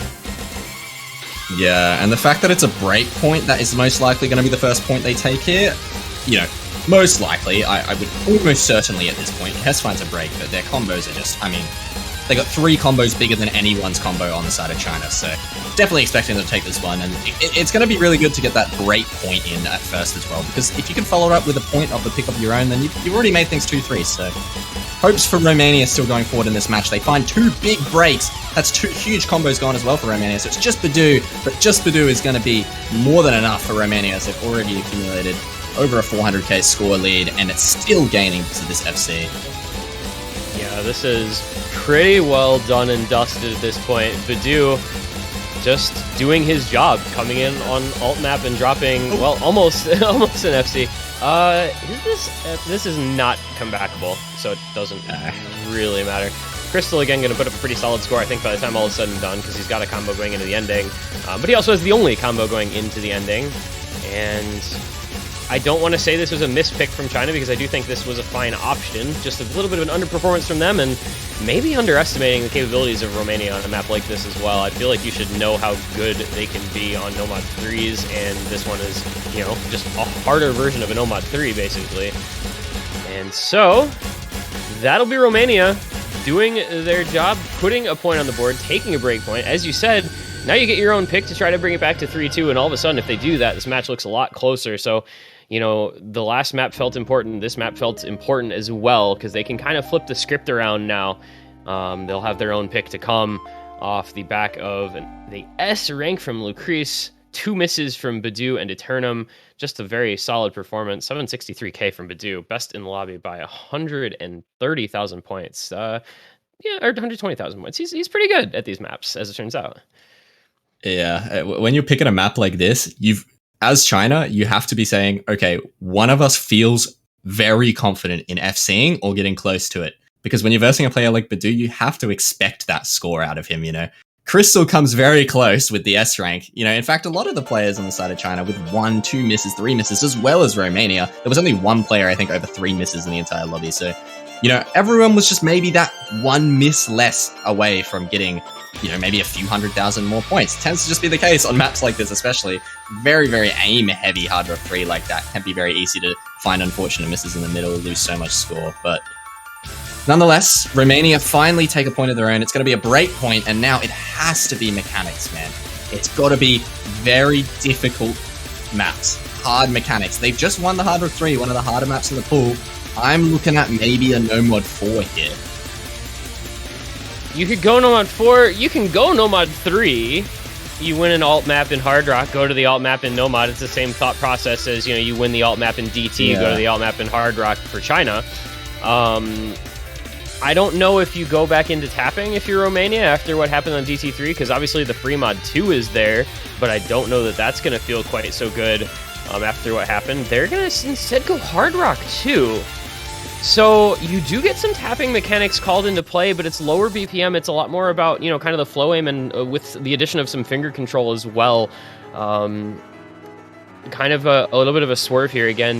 Got to switch up the skill set requirements, and Romania is doing that. Staying in the Hard Rock pool, but a very different style of map. I think, knowing their team, this is a pretty solid pick for them, I feel. Yeah, I think this was a good pick. Staying in the Hard Rock pool. They just won the only Hard Rock pick so far. Decently, pretty convincingly as well, obviously. I think I might have liked Hard Rock 1 more for Romania here, but the Hard Rock 2 is still a good pick. I think they should take this one, especially after seeing those Hard Rock 3 performances, but it's going to be on the back, obviously, of a couple of their players putting up big performances, and we're actually not seeing Badu in for this one, which, because it is a little more tapping focused, like you said, That's going to be a big hit to their overall team score, I think, just not having a player like Badu in the lobby, just not having that presence. But of course, you've still got some very strong Hard Rock players, very strong, high CS players in the lobby for Romania.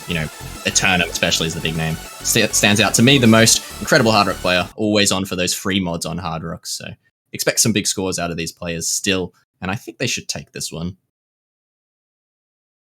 Yeah, again, or still, I suppose, no Nanoya. I guess we're just not going to be seeing him at all. I've seen some screenshots of him saying some things, but that's neither here nor there. So with Chris Turnham, Rolly, Kihest, Crystal, Kurumi, Milk Tea, and Maki staying in. So Maki, the Hard Rock fill player for China, in for a couple Hard Rocks back-to-back here. This is, again, an opportunity for a guy like Eternum or Lucreus, I believe. A map like this really suits those kind of players. So we'll see how they can perform. Eternum, the only one to hold that SS through the intro, speaks to his ability to play some Hard Rock. But it's immediately a break as well as Kias. So over to China it goes. Who knows what I'm even talking about today? Okay. Well, I guess Romania just double break, and China's just 4-waying this intro, which isn't easy, by the way, nor does it look easy. Doesn't look easy, doesn't play easy, and that's because it isn't. This map is very aim-focused, very aim-intensive. It's very easy to just find a break kind of anywhere, especially as you saw in that intro. Some of the wider angles, so tough on this CS 6.5, and it's just the crease for Romania. And China are just 4-waying halfway through this map for some reason, and I think 3 of their players could break here and they'd probably still win the point. Yeah, I don't know. Yeah, a short map like this. I mean, I think this is the shortest map of the pool, or at least one of them, minute 47. Yeah. And it's already a 500k lead. There's just not much to say about this other than China is really, really good. There's finally the first break comes out from Milk Tea. But Crystal, Kurumi, and Maki all looking very comfortable for the most part. Maki finally breaks as well, but really doesn't matter at this juncture. Just want to see if maybe China can pull off an FC. That ending has caught a lot of people out. The very, very end, that blow aim can trip you up. So here we go into the ending, looking for a double FC to put the exclamation mark on a big, big break point here for China. And okay, Crystal and Kurumi both hit that. All right, that's a really good score. I'm just gonna say that is a really good score. 3.5 million. Nobody under 666k. Wow, China. Wow. That's an incredible team score. I think a 3.5 mil. I think a 3.5 mil on almost any Hard Rock 2 in almost any round is impressive, just because of how hard Hard Rock 2s can be to, get good scores on in match with nerves as well.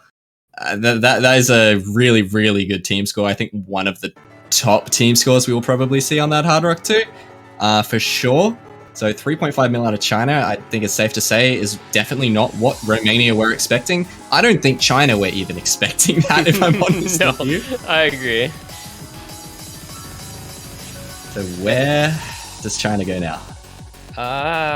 Wherever they want. Because they're just kind of having their way with this match in a way that I don't feel that many people expected them to. You could go Nomad 3 for the ult. You could go Hard Rock 1 for some aim and some tapping. You can go Free Mod 4 for down, down, down, down. I mean, if you're China, the world is kind of your oyster at this point because it really just doesn't feel like there's anything that favors Romania straight up, especially considering the maps that they've picked and lost. I feel, China can just throw in a good sort of way. They can just throw a dart at a board, pick whatever they want out, wherever it lands, and they'll win it anyway. And it's going to be hidden 1, so we're going to open up the hidden pool. We had the hidden 2 ban from Romania, and China's going to pick into the hidden 1, which is a really cool map, higher BPM, kind of that standard hidden 1 map aim, I guess you could say, kind of dense, angular aim pick here, Calicu. Yeah, and I think if China were going into this pick with this, strategy they would have had at the start of this match, I would have expected a free mod 3, maybe a free mod 4. But, they've just got the world as their oyster at this point, and they can just kind of pick what they feel like picking. Hidden 1 makes sense. Say they banned a hidden map. Let's pick this hidden 1. Whether or not it'll work out, I don't know. You've got a player like Badu on a map that is pretty hard. This is the kind of map that when I was watching this in the showcase, I was sort of like, oh yeah, this looks alright, like, I can probably play this. And I played it and I'm like, nope, No, I'm just like, no way. Like this map is so hard, and it's definitely largely because of this 228 BPM. Some of these angles, especially in the latter half of the map, are so hard to snap onto at this BPM. You have to be so comfortable just playing like AR9 hidden on top of this BPM, which is just already a challenge in itself to play high BPM at low AR. So I think a player like Badu is probably going to have a field day on a map like this, but there are players on China that I'm absolutely sure will as well. Crystal and Fia especially. It feels like everything just keeps going back up. We've lost Fia. We seem to have lost Fia. I'm not sure. We're going to have to wait on what's happening with a ref situation here. I think we're going to probably get an abort on this one because Fia is MIA, and we'll get a restart. We're still very, very early on. I mean, I said she was going to do well, and maybe yeah, this is the opposite of doing well. This is this is not doing well. Okay, there, I believe the abort did come in. Not sure. We'll see what happens here. What they say? What? Nobody from Romania knew what was She's going dead. on. Oh, Fia has unfortunately passed away. No, Fia is deceased. Maybe DC'd. I'm not sure, but we'll get back into it. And yeah, Crystal Fia has been the name of the game, I think, for China. But you got David, who's been historically a very good hidden player. Milk Tea, who's just good at basically everything. So let's see. Fia's PC seems to have crashed. Computer freezed. It's English as a second language moment there. So not sure what the time frame looks like. If it's just like reboot computer, get back in, we might be waiting a couple minutes. We'll see what it takes to get back into the next map. But yeah, while we wait, Romania just gonna kind of cool their heels here a little bit and see. Take some deep breaths, I think, right? The way this match has been going, you really got to try to find your calm center, be like a leaf on the wind, and allow yourself to maybe get into a little bit of a flow to try to make a comeback here. Yeah, hopefully Fia's able to get the PC restarted in a quick enough fashion here to get back into the lobby. I would not like to see China lose one of their core hidden player on the hidden pick. So hopefully we get Fia back in the lobby very shortly, which I expect we will. It does seem like it was just a PC crash, as you said. But yeah, Romania, big chance here to get a break point. I think this is the kind of map where, before this match started, if you were to ask me, what team do you favor on the hidden one, I would probably not have said China. I think this is a very hard map, and a player like Badu, like I mentioned before, this is the kind of stuff that he FCs, but a whole star rating higher. So, sitting at 4 minutes as well, this is the kind of map where it's very easy to find misses in these KIs. Just one miss there, one miss in the next KI, and you end up with a 400k score. And if you've got a player on the other team that puts up an FC, then, well, it's gonna be a big hit. So I think Badu is going to be the name of the game for Romania, but that's not to take away from the rest of these players. Absolutely amazing at the skill set as well. Lucrece, Raze, Eternum coming in for them. And we've got Milk Tea and David.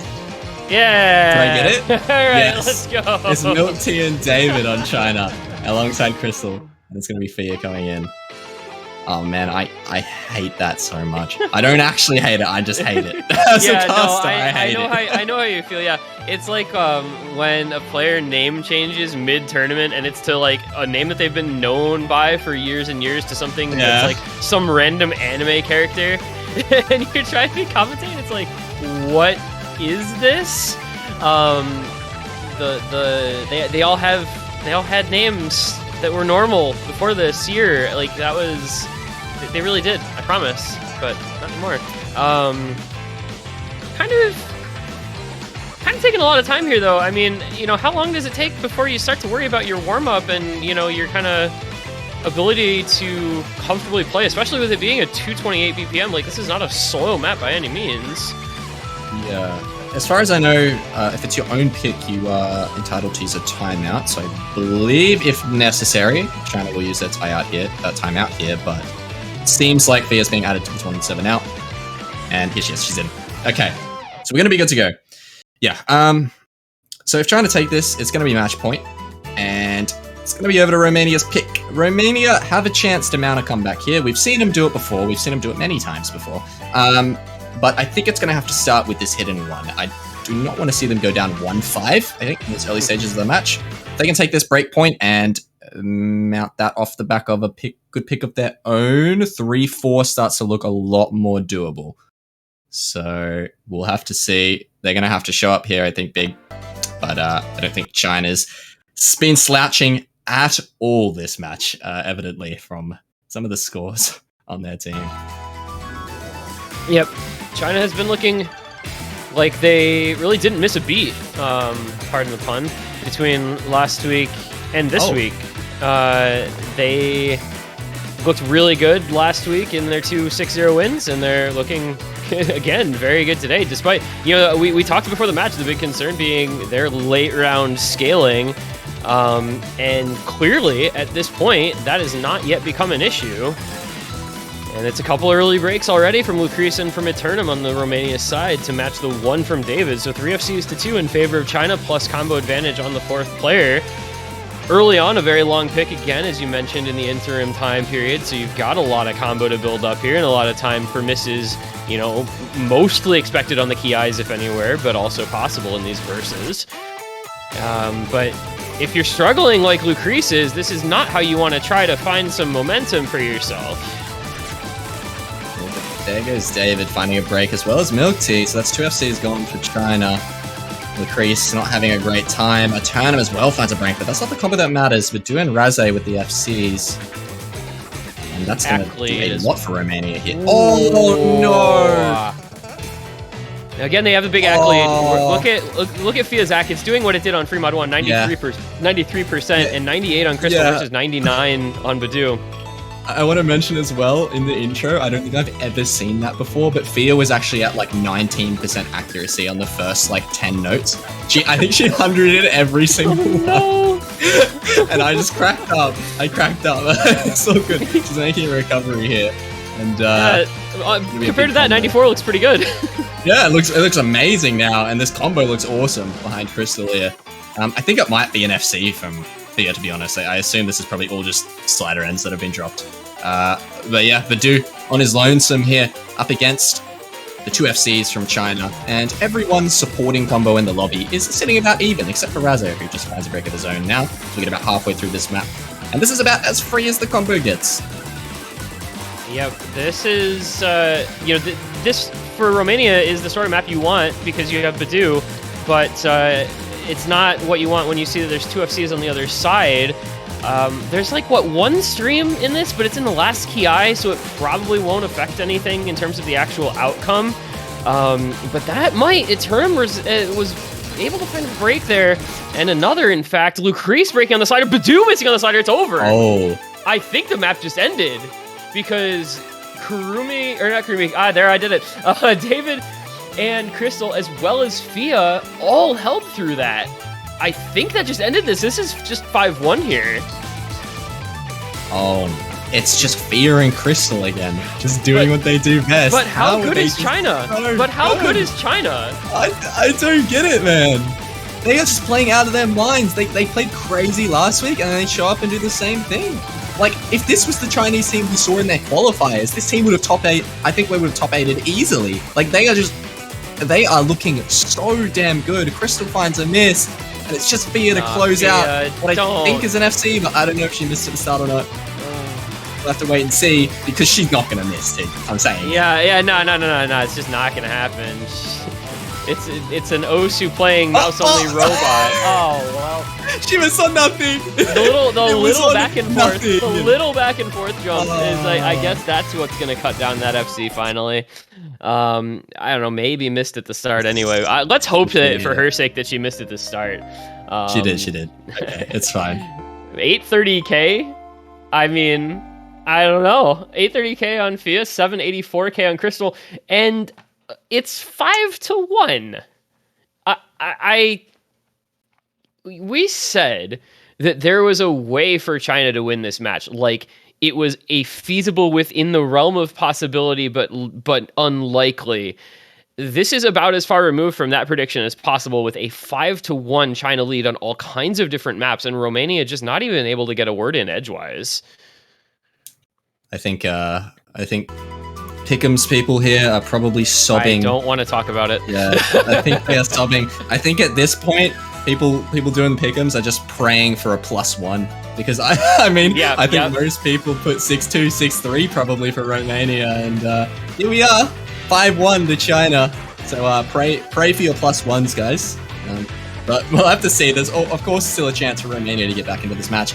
We saw them do it before, and it's absolutely feasible for them to do it again. They just sometimes will just turn up and just start going crazy. So we'll have to see, but it's going to have to start with this first pick, and it's going to have to be a good one. I'm thinking the No Mod 4 or the No Mod 3, like we mentioned before, but let's see what Romania goes for. The problem is here, right? It's like strategically, stylistically, you're in a really tough spot here for your Romania. You lost on some aim, you lost on speed, you lost an alt pick in the Hard Rock pool. You're a team that has done really well in mechanics picks, but you're losing the mechanics picks today. And you're a team that is good at alt, and you lost the alt pick that was played. There's both alt picks that were played today. So you end up in this spot as Romania where you, I think, don't know what to pick. And I'm right there with them. I don't know what I think they should pick either. Yeah, I think No Mod 4 might be the option. I just, knowing how hard of a map No Mod 4 is, try and challenge China's skill set. They did take the Hard Rock 3, which was a very hard map. So it's feasible to go for something that is really difficult, and that, in my eyes, is this No Mod 4. I think this is a pretty damn hard tech map. I say it's one of the harder maps in the pool, probably. So I have to see. It looks like they've got a timeout. Yeah, they're going to be opting for a timeout, which I didn't quite catch. They did that like over a minute ago, but they're going to be getting their pick now, and it's going to be free mod 3 actually. They called the timeout and didn't even really use it. I mean, I guess they used a minute of it. I don't know how far down the timer had gone before they asked for the timeout, but so free mod 3. So, this doesn't really directly compare to anything in the pool other than, kind of the consistency aspect of like a hidden 1 and free mod 1. It's another one of these just incredibly long maps in this pool, high circle size, low approach rate. Your Romania, you've got Badu, good on low approach rate hidden. You've got a Turnham, who's good at small circle size hard rock, but I still don't know if I think this is the optimal pick here. I'm kind of with you on thinking that the No Mod 3, No Mod 4 might have been a good option. So okay, we'll see what they know. Okay, wait a sec. So I guess maybe No Mod 4 isn't the best option. I actually maybe going back on what I said, and here's why. I think because Saturno Diamond doesn't seem to be here, so picking No Mod 4 automatically takes Badu out because it's quite a streamy No Mod 4, and you don't have Saturno Diamond, so you're putting in 2 players where you'd optimally rather have Saturno Diamond and Badu in because they are just like the core players for this roster, and you're taking Badu out when you're already missing Saturno Diamond. So let's go for something where Badu is staying in and he's gonna do well, because I think that might be what they're banking on now, and it might be what they need to bank on for the remainder of this match. Well, that is a way of looking at it. I mean, Badu did top score the only map that they've won so far. Now, granted, he's been in for 3 or 4 maps now, and that's only one pick that he's been in for that they won. But I can follow. I can definitely follow the logic there of we want our best player available to be on a map that they're comfortable on and can carry. But man, if this goes the way the other free mod did, it's not an attractive proposition in the slightest. So we're gonna see it's Lucrece and Rosé on No Mod, Eternum of course on Hard Rock, Badu of course on Hidden. On the other side, it's gonna be David and Milk Tea on the No Mod, Crystal Hard Rock, and Fia on Hidden. So kind of the expected rosters for this type of map for these teams. We're at match point now. there's a little bit of an extra edge, a little bit more tension. One of these teams is going home after this match no matter what, and it could be Romania right now, but they've got their own pick. Maybe can get another point on the board here.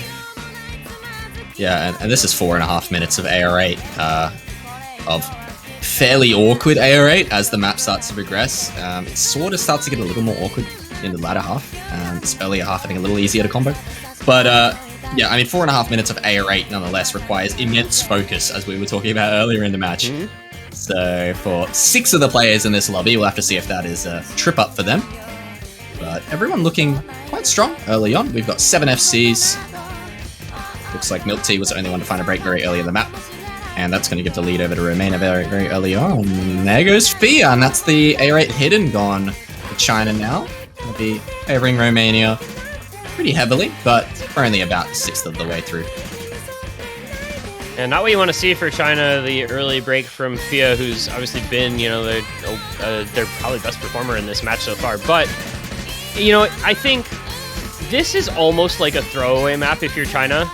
When you're up 5-1 and it's your opponent's pick, you're kind of just like, we're going to do our best on this, but it doesn't really matter because we have at least 2 chances to close it out on our own map. And there's a break from Lucrece, so it's going to start to even out the combo a bit. But, you know, if you're China, this is playing with house money at this point. So Romania is expected to win it, and I don't think China will be too upset if they do end up losing this. And they're not having the greatest time here as Crystal and David find a couple misses right past the 1/3 mark.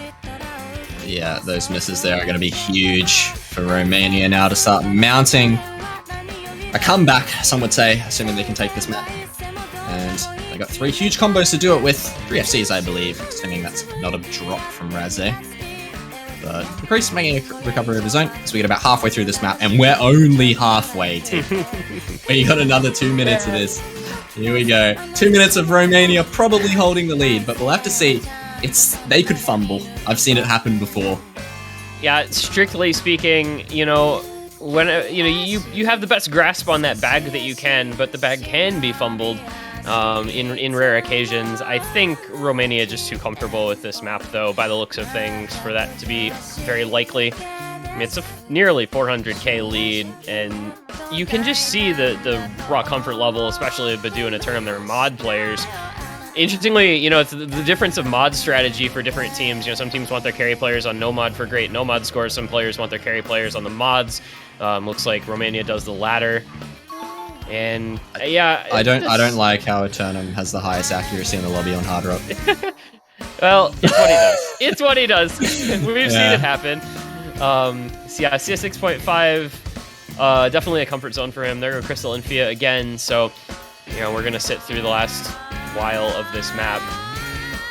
It's interesting, you know, from a kind of an analysis of the pool perspective, that the free mod pool has 2 maps that are 4.5 minutes long that are both kind of resident sleeper, because it's again that concentration thing that we talked about, and you have to keep your concentration up because you end up with this like stream section that's 3 minutes in and you've still got a minute and a half or whatever left of the map. But clearly not the worst thing in the world here. It's Eternum with that break, but Razé and Badu are just double FCing, I guess. Yeah, Eternum broke his FC on like a slow slider section. That was pretty sad to watch, but you know, it's all good because his team's there to back him up. You know, Badu and Razé just have these incredible FCs right now. Razé is struggling with accuracy, but who cares? When he's got an FC on his back and the crease as well, a very, very solid backing score. And yeah, China just all round don't look near as comfortable on this pick, which is... This match is kind of confusing me, because like, I came into this match thinking this is probably the type of map China would pick, you know, Romania pick it and they just destroy China on it. So I'm just a bit confused, but you know, yeah. I mean, 3 mil with a Badu FC, Razé, either a low combo FC or a slider break, not sure. He had 102 100s, so that might just be low combo FC, like unironically, that might just all be slider ends. Badu, the low AR hidden demon, that's a ridiculous score. I'm just gonna say, like, that's about as good a score on hidden as you're gonna see on this map. Yeah, but yeah, right. You had China winning the free mod 1. You had China winning the hidden 1. You had China winning the hard rock 2. And then Romania wins the free mod 3, which kind of blends aspects of those maps together, and it's not close. So the confusion is at an all-time high, I think, there. I think the only common factor I can find, well, the opposite of that, uncommon factor, is like that it's AR8. Like, it's got to be like maybe the only reason Romania just looked more comfortable. Romania, I'm just feeling it on their AR8 today. I mean, Romania has always been a pretty good low AR team, especially when you've got players like you do on that roster. But China is a team that's always very well feared on these kind of low AR picks. But Romania just kind of, I guess, just feeling it today, or maybe China aren't on that low AR. So now you kind of, as Romania, you're thinking maybe we pivot into these more gimmicky picks. Is maybe free mod 4 a pick on their follow-up pick. But of course, they're going to have to get through China's next pick first. And God knows where they're going. We've been everywhere with China. So where is it now? Oh, man, this could be anything. It's going to be hidden 3. So we're going the kind of, not really alt straight up, because it's like, what, 170 BPM, so it's like a little faster than most alt maps. But it's kind of the alt-ish hidden flow aim finger control. There's kind of some parallels actually to last week's DT4 in this one, as well as last week's hidden 3, which was another alt pick. I mean, hey, China won DT4 this week. Romania won Hard Rock 3, though. So, and this map kind of comes in between, I guess, right? Like, it's got some aspects of some different alt picks to it. Yeah, this is kind of like if you got a No Mod 4 and a No Mod 3, you put them together and then you slapped hidden on it. That's kind of how this map plays. It's very flow aimy and it has a lot of cut streams and some kind of accelerating space streams that you can often see in those kind of No Mod 4 slots. And it's got some slider aim in there as well. So it's pretty hard if you're not comfortable on hidden, just in general, which I mean, of course, is what you expect in a hidden slot. But yeah, this really, I think, emphasizes that fact. If you are not comfortable reading these accelerating streams with hidden, you are going to over-aim them constantly. So I think a decent pick for China, especially with how this match has been panning out, and especially with the hidden 2 ban from Romania earlier on. Although, I'm kind of having second thoughts about that hidden 2 ban after how this match is starting to pan out now. But after free mod 3, right? Yeah, I still think it's a pretty good pick, nonetheless. Yeah, China got a hidden ban against them, won the other hidden that was played, so logical to go back to the hidden pool, even switching up the skill set quite a bit. And so this is first of 2 potentially match points that they'll be able to attempt to convert on their own picks. So again, you know, the pressure is there, but it's not maybe quite as high as it would be if we were a couple points farther on in the match. And look who is here! Making his debut in this match, it is Satono Diamond. We have a Nanoya sighting in the lobby. So after everything, he is going to make an appearance. We'll see what his actual playing level is like. Hasn't been in the match. Probably, you know, he might be warmed up, but he's not match warmed up, which are, I think, 2 different things. So keep an eye on how that goes. Turn and Badu Rosé, the other 3 against the kind of standard squad here. Crystal, Fia, Kurumi, and David for China. Gonna be watching Nanoya closely here, man. Do we know was he just like not home or something? There's some backing story, but we're not gonna get into it at this point in time. I see. Okay, well, nonetheless, Satono Diamond is here. He's in the lobby, and hopefully he can make the difference for Romania getting into this hidden 3. It's gonna be 7 FCs on the board still. Just Kurumi to find the drop, and there goes David as well. So both Lolols are down. So we still have the double FC for China, but Romania is 4-weighing this. It's the double FC for China on the players I think you would kind of want it to be on so far in this match. Yeah. They do have the lower 2 accuracies on that side, so worth noting that's, you know, going to hurt their score a little bit on the double FC, but it really doesn't make a big difference when you're against the 4-way. And this map is one that stays pretty consistently difficult. You know, it kind of spikes a little bit at the very ending, but for the most part, other than that, it keeps a relatively similar level of difficulty throughout. There's first break for Romania comes from Returnum, but Crystal matches it shortly after, and that really damages China more, as they're now down to just one FC, though there goes Nanoya as well. So it's 2 FCs against 1 FC and a couple of big backing combos for China. This is going to stay very close for the time being here, about halfway through, and it's 100k or so to be the gap between them. Yeah, it's 2 FCs to 1, but that supporting combo on China is actually giving them the combo advantage, and it's going to very slowly go over towards them, although the lower accuracy from Fia is going to kind of be offsetting that, but I still think they've got the advantage moving forward in this map. But we'll have to see. We're about halfway through now. A little bit of free combo, slow section. Players see the scores. Always the most nerve-wracking thing in a tournament match. If you don't play tournaments yourself, as soon as you get to that break and you see how close it is tough. It is really tough. So players holding onto these FCs are going to be watching it closely.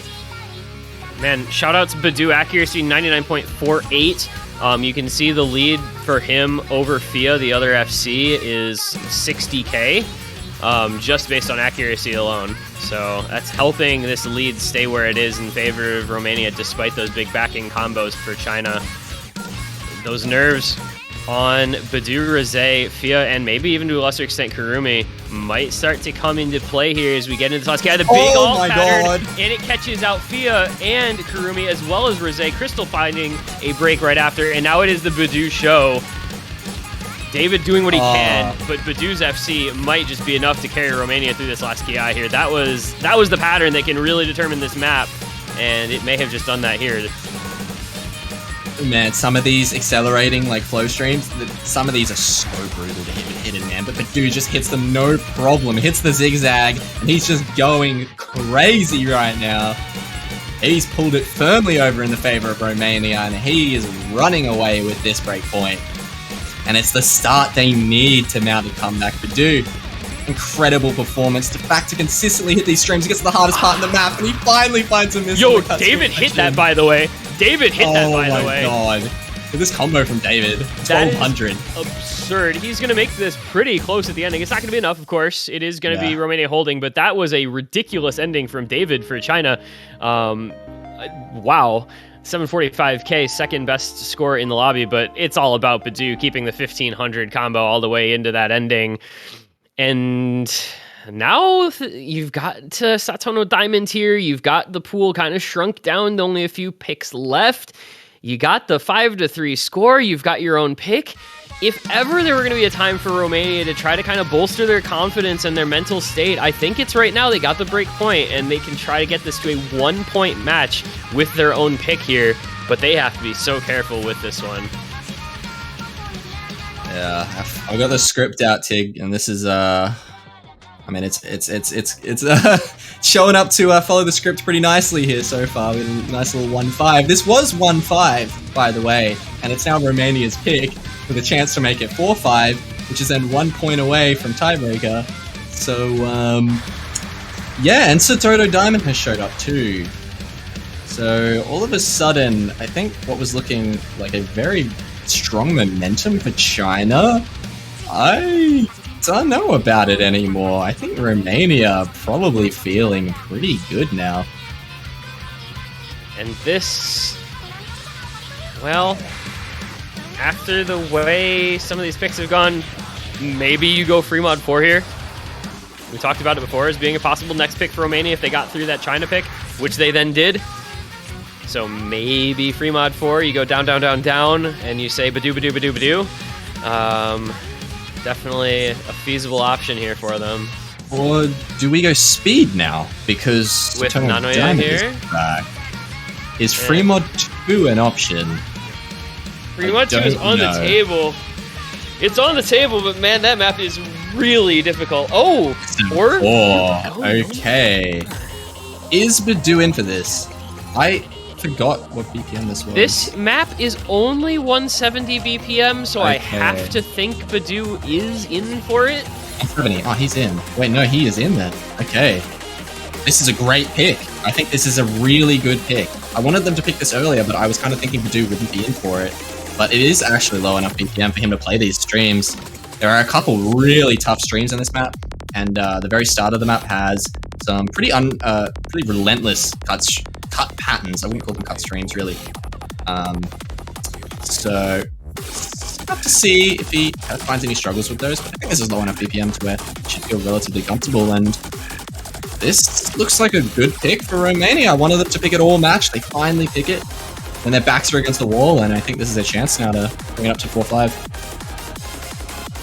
That all being said, over on the China side, you've got the trio, the Lol squad has pulled up to the Nomad 4, and they've got Crystal on their side as well, who has historically been very good on these tech picks. Kurumi and Milk Tea also really good at tech. David can fill just about anything, so China does have a solid roster for a map like this one. But it's hard to bet against the team that has Badu on a tech pick that he is comfortably able to play in. It'd be one thing if this was, real lazy 220 BPM cut streams. Yeah. It's a lot slower than that, though. It's something that he's much more comfortable with playing. So we will have to see. Lucrece, Eternum, and Raze. Not a Nanoya map, I guess. Despite him being back now, not the sort of thing that he would be in for. But man, oh man. This is going to be a knockdown, drag-out slugfest of a Nomad 4 between these two rosters. Yeah, this is the type of Nomad 4 where, you've got elements of stream maps in here, but it's not, you don't necessarily need to be a stream player to play them. And, all the better for Team Romania here with Badu slotting in and something he should be very comfortable on. So we'll have to see. Roster for Romania, Lucrece, Eternum, Badu, and Raze up against. It's going to be David and Kurumi with Crystal and Milk Tea. Oh, there you go. We got it. Wait, I could have just said all the names because all three of them are in, and no one would know if I was referring to the right one or not. This is all the lols. We have so many lols in this match, dude. There are like 6 entire lols. So many lols. Yeah, there's literally 6 lols on my screen. This is lol 702. Yeah. Perfect. Okay. In we go. It's Badu with the early break, but Crystal had broken a bit before, so 3 FCs to 3. Combo advantage ever so slightly in the favor of China, but not by a whole lot. And this is, A, it's a really cool map, but B, it's a really difficult one. It's some very difficult slider aim, as you mentioned, some very difficult cut patterns as well. And so, well, whoever can maybe cheese a little bit of the slider aim might be in a good spot. As the second breaks come in, Eternum and David. So 2 FCs to 2. It's scary. Yeah, David and Eternum finding a couple breaks here. Crystal starting to build up a nice supporting combo. Badu also building up supporting combo, but dropped considerable accuracy on those starting cut streams, so it's gonna not be great for him. Raze drops the FC, and so many players getting through the hardest section of the map there. That section is no joke, and Lucrece holds onto the FC for Romania. Badu with a strong supporting combo, but it's going to be Kurumi and Milk Tea to hold onto these FCs for China, as well as a huge supporting combo from Crystal. So this is going to skyrocket over in the favor of China as we get into the last section of the map here. We've only got about a third remaining, and this might be wraps for Romania. If China continue this onslaught, they are going psycho right now. This is like, you're up match point on your opponent's pick. They pick a Nomad 4 that they think they're going to be comfortable with, and China just comes in and says, we'll show you comfort on a Nomad 4. Double FC on Crystal, or on Milk Tea and on Kurumi. Crystal with the big backing score. David even with the huge backing score. And this is just going to be all she wrote. This is China ending this match in dominant fashion on this NM4 pick from their opposition. It's a break point to win it. We waited this whole match for Romania to pick this, and maybe we should have been kept waiting even a little bit longer, because evidently 9 maps in was not enough for Romania to be favored on this pick. China are just going to take this running away. It's going to be 600k or more. It's going to be a break point, and it's going to be the match in, I would say, upset fashion. China are going to take this 6-3 win. What a performance from their team on that pick. Wow. Yeah, they are looking so good, man. This week and last week, they're just looking so good. I was expecting them to maybe fall off a little bit moving into the semifinals as the pools got more difficult, but they still looked so damn good. It doesn't seem like they're outscaled, even when we thought they might be. They just play the hardest maps in the pool. This Hard Rock 3, this No Mod 4, even the Hidden 1's pretty hard, and they play them super damn well. China taking that victory 6-3. And I mean, that's an incredible performance from them. I think that was definitely an upset, as you mentioned. The underdogs coming in and taking their first loser bracket win for the semi-final round.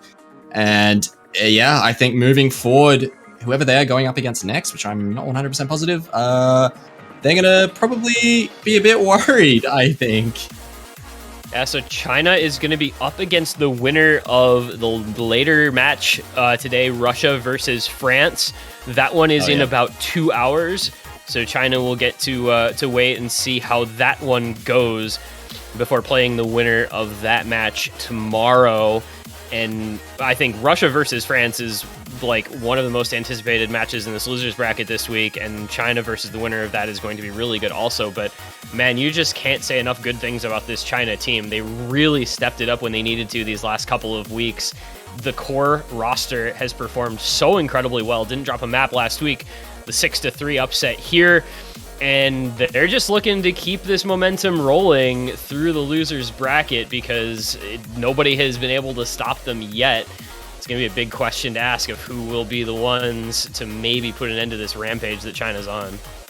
Yeah, I think Russia or France could very well be the teams to do it. I think, both of those teams, if they are in form, are both incredibly scary, and France was looking pretty damn good last week as well. I think up against their match against Taiwan, where Taiwan played out of their minds. So, to see France go down to Russia, I'd absolutely love to see that matchup between China and Russia, and or to see France go up against China would be both incredible matchups, I'm sure. But make sure you stick around because in an hour, we're actually going to be seeing that matchup. Hour and 45 minutes from now, just about. It's going to be Russia versus France. Until then, as always, got a break in the interim. Remember to head on over to the OSU store, pick up your banner to support your favorite team. We're down to the last 10 teams now left in the bracket with the eliminations of Romania and Indonesia. So if you support one of those remaining teams, make sure you're showing it off on your profile. Of course, also head over to Open Collective, donate to Prize Pool if you have not done so already. With that all being said, that's about going to wrap it up for this morning. We've got a break. We've got another match. Any final thoughts, Mavs, on the first two matches of today's schedule? Just for that China-Romania match, huge MVPs, I think, to Crystal and Fia there. And, I'd have to give it to Fia. Playing out of her mind, I think, in, the past weeks on this Chinese roster. And I think a big reason for their success so far in the tournament. I'm really excited to see going forward what the Chinese team can do. But, yeah, I mean, that Hong Kong-Indo matchup, Hong Kong just looked incredible too. I would love to see Hong Kong versus China right now, but it's not going to be. Maybe in the future, maybe next week. But yeah, moving forward. Be here for the Russia-France matchup. That's one you don't want to miss. And yeah, that's about all my thoughts. Thank you very much, Tig, for the cast alongside me. Thank you as well, Mavs, and thank you everyone for being here. Congratulations to China on the win, advancing onward. That's going to do it. We'll be back for the next match. Hour and 40 minutes. Stick around as OSU World Cup 2022 semifinals weekend rolls on. We will see you for Russia-France in just a little bit. Enjoy your day. We'll see you on the other side.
Click.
Hello everyone, and welcome back to the OS World Cup 2022. The semi-finals are continuing on. Look at those games you have lined up for you. The next one is an absolute banger between the Russian Federation and France. In the losers bracket, these two teams fighting for their lives, fighting for their best run ever. If they can get a little bit further than this, and it's a tough ask for both of them, you'd think. I'm Doomsday. It's a pleasure to be casting this one alongside Fiery. Mr. Fiery Rage, how you doing, man? Hello, how's it going? It's currently 9 a.m. in the west coast of America. Pretty banger matchup, I have to say. Russian Federation looking very strong across the entire tournament on double time in particular. Very, very speed-oriented team. France, on the other hand, looking pretty strong on the hidden mod. And I imagine that's probably what we're going to be seeing throughout this match. Going to be seeing Russia go into those speed-oriented maps, the double time pool, maybe chill on the hard rock pool as well if they decide. France probably just going to be picking around those reading-oriented maps as well as the hidden maps in the pool. This matchup is super interesting in terms of the skill sets, right? You touched on it there. The skill sets are polar opposites. Russia, absolute speed beasts, mechanics beasts. France, with a great gimmick roster. It's definitely a case of how the ban's going to play out, because it's highly telegraphed, right? What's going to be gone from the pool? What are the first picks going to be? You know, what direction are these two teams going to go? Because it's obvious that both these teams, France, do not want to take on Russia on those speed picks. Russia will not want to go anywhere near that hidden pool. But they can't avoid it forever. How's that going to play out here, you think? Well, you say they can't avoid it forever, but they do have 2 bans, which they can so choose to ban 2 of the hidden maps. But they are going to have to leave at least one of those open against France. As we get into the rolls here, we'll see how that plays out, though. Russia, I believe, has a few more picks up their sleeve that are like super favored towards them than France does, in my honest opinion. Since France can only ban 2 maps, and they can only ban 2 of the double times, or speed maps, which will still leave 2 speed maps open regardless of what they tried doing. Meanwhile, Russia can just ban 2 hidden maps and then only have to deal with one of those. 3 mod 3, I guess, to some extent, is a reading map, but only need 1 hidden on that. That's true, that's true. It's a pretty damn hard one in free mod, though, and I don't think Russia would even want to overmod that, so you would be stuck on a bunch of no mods there against France, and you'd think in the head-to-head with, 1 mod each way for both teams, minimum mods, France would be looking real good on that free mod 3. So that does play into it. You think you really, with more speed than pure reading, though, maybe, France will be forced into more of their weaker maps here than maybe Russia will. But with this match being quite long, anything can play out if it ends up going all the way. The ban's starting to come out now, and I think that one was pretty obvious from Russia. Yeah, hidden 2 from Russia. France has a Koro, so goodbye hidden 2. DT2 from France as well, also pretty much expected. Wanting to ban speed out of the way. France probably going to follow that up with either DT1 or free mod 2. Yep, free mod 2, there it is.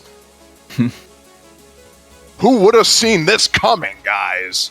My mind is blown. I cannot believe that France is banning speed against Russia. This has never happened. Incredible! Russia's second ban, I imagine, is just going to be another hidden map, but they could actually opt to go for something gimmick-oriented here, so I actually would not be surprised to say maybe Nomad 5. But I think hidden is probably the most likely ban. Oh no, free mod 3. The other reading map, so not too surprising there. We were talking about that earlier. Yeah, so all the low AR's gone. Not wanting to go anywhere near that. I don't blame them at all. I don't blame them at all. But it does leave some of those gimmicks, especially in the ones in No Mod, can work out. I think No Mod 5 is still a really good choice for France. We'll see how the double tappers are coming into it, but you'd think that'd be pretty good for them. And for Russia, well, it's a lot of speed. Also would not be too surprised to see maybe a hidden 3 first pick here. Wanting to get into the alt-oriented hidden map. France has a very, very strong hidden roster.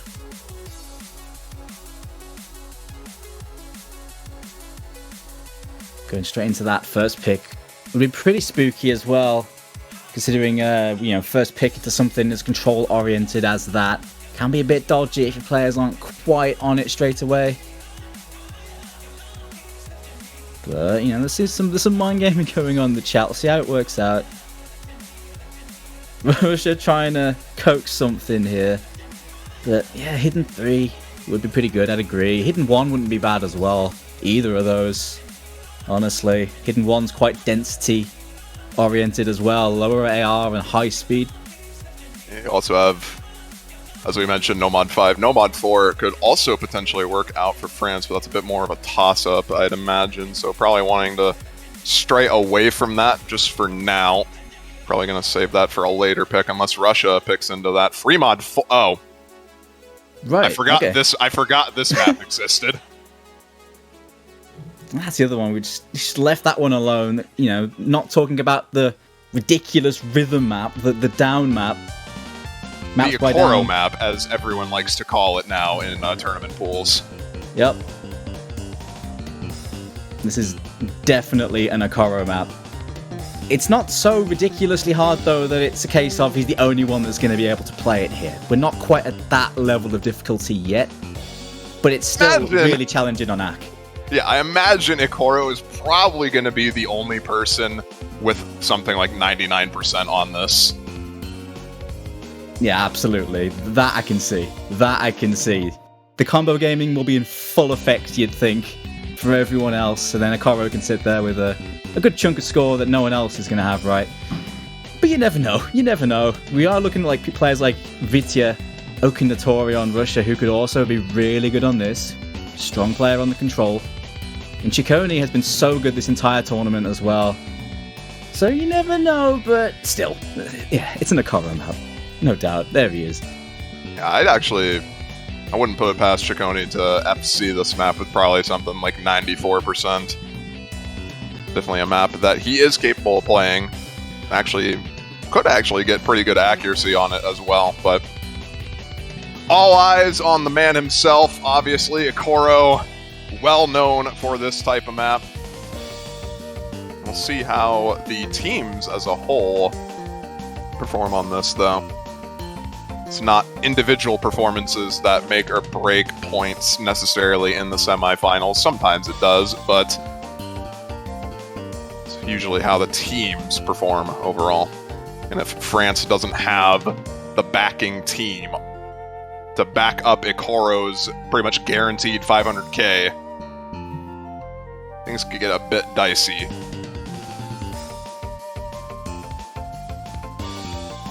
So I'm seeing Thunder hop in for France. Is Ikoro just going to be on the no mod then? Because Thunder, he's the hidden preference mod player, right? Yeah, I Stick imagine Thunder on hidden. Ikoro will be running no mod on this, I imagine. Vroom, obviously, hard rock specialist. Thunder, hidden specialist. Those are your probable two mods for France.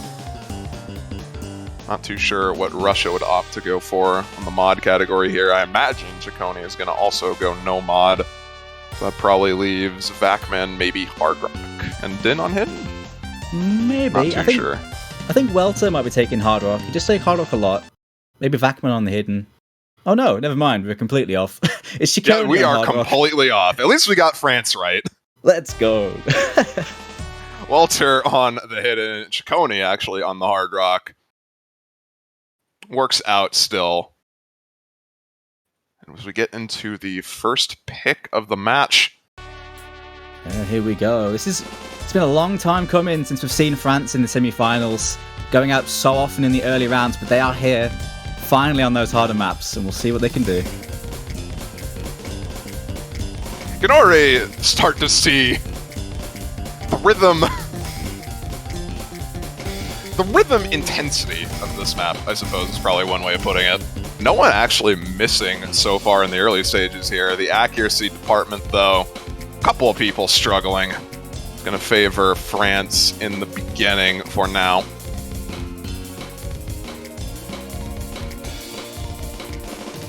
See an early miss from Ciccone on the hard rock. Not traded out by anyone on the side of France. Vroom struggling in the accuracy department.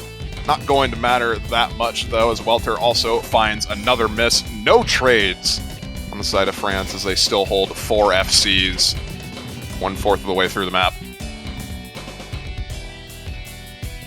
The control team coming into full effect here.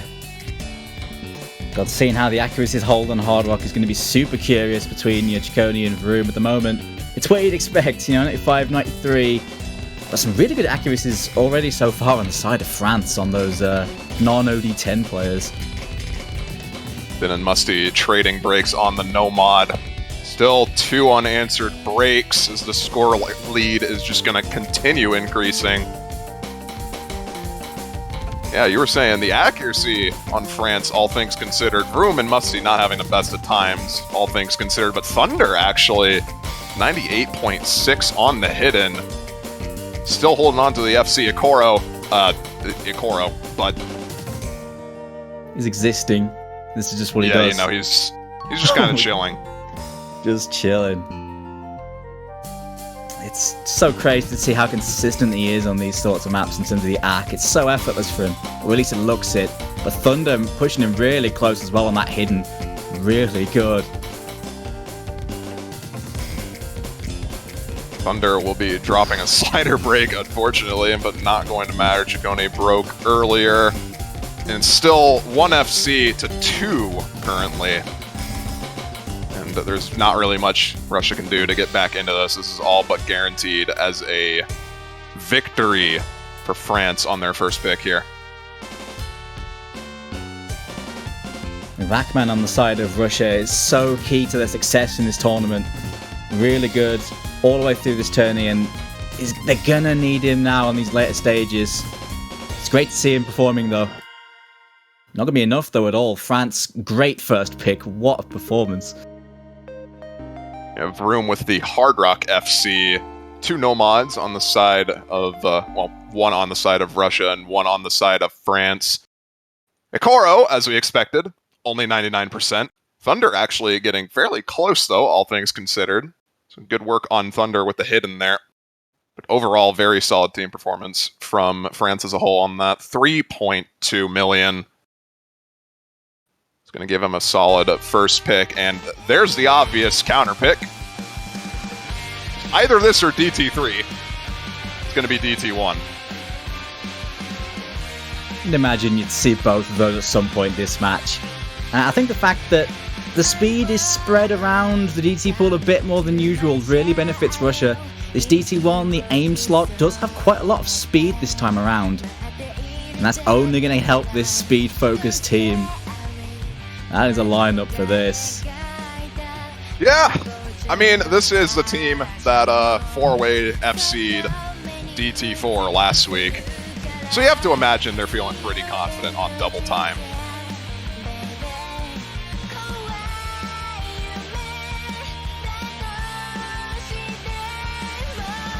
Have a look on this here. 246 BPM. Bursts all the way through this, so it's not just about that aim.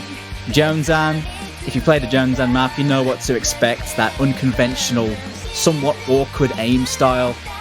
So no meta farm jump aim here. It's going to be up to France to try and match Russia, really. They are going to be the underdogs on a lot of these speed picks. They've been reasonable, but it's definitely not been their strongest suit. This is what they've built for it. They've got Phil Dalama, who has been coming back into it, had some good performances last week when called upon for DT picks. So getting back into some form, they're going to need him. I believe this is the highest star rating map in the pool as well. Whether or not that means it's the hardest map is up for debate, but it is something worth pointing out nonetheless. It's got the mechanics. That's what it definitely says. For sure. We get right into it. Fairly long double time map, actually. 2 minutes and 40 seconds on this.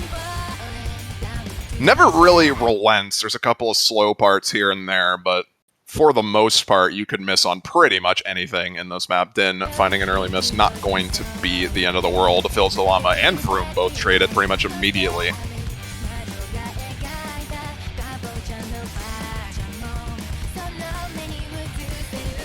Yeah, the adjustment period, I suppose, for a couple of the players. Plenty of time to bring that back, though. You'd imagine Froome on something like this would be pretty decent. He's getting his accuracy back up, so... Oh, Vroom didn't break. It was Phil Salama trading the miss from Din. My bad. It wasn't your bad. It was Banjo's bad. That is an actual miss, though. Factman trades it shortly after, as well as an act drop from him, keeping things relatively close here. Slight combo lead for Russia. A bit more of a combo lead now with the Phil Zalama miss there. 2 FCs and a high combo to just 2 FCs on the side of France.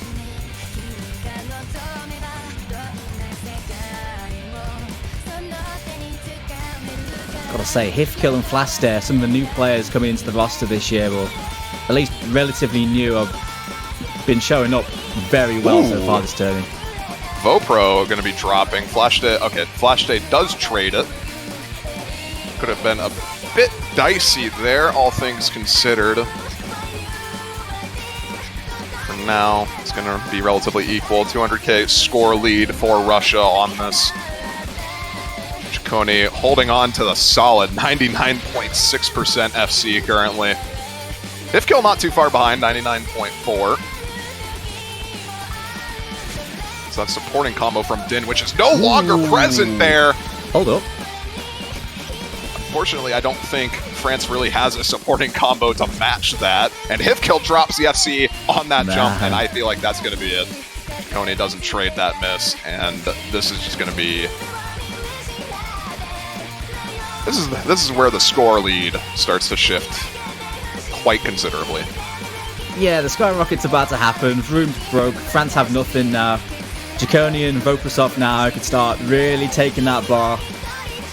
And look at that. Now it's looking more like what we expected, but it was fairly competitive until then. Granted, Russia never really looked in under much threat. Now it's looking like what we'd expect. Chaconi is going in.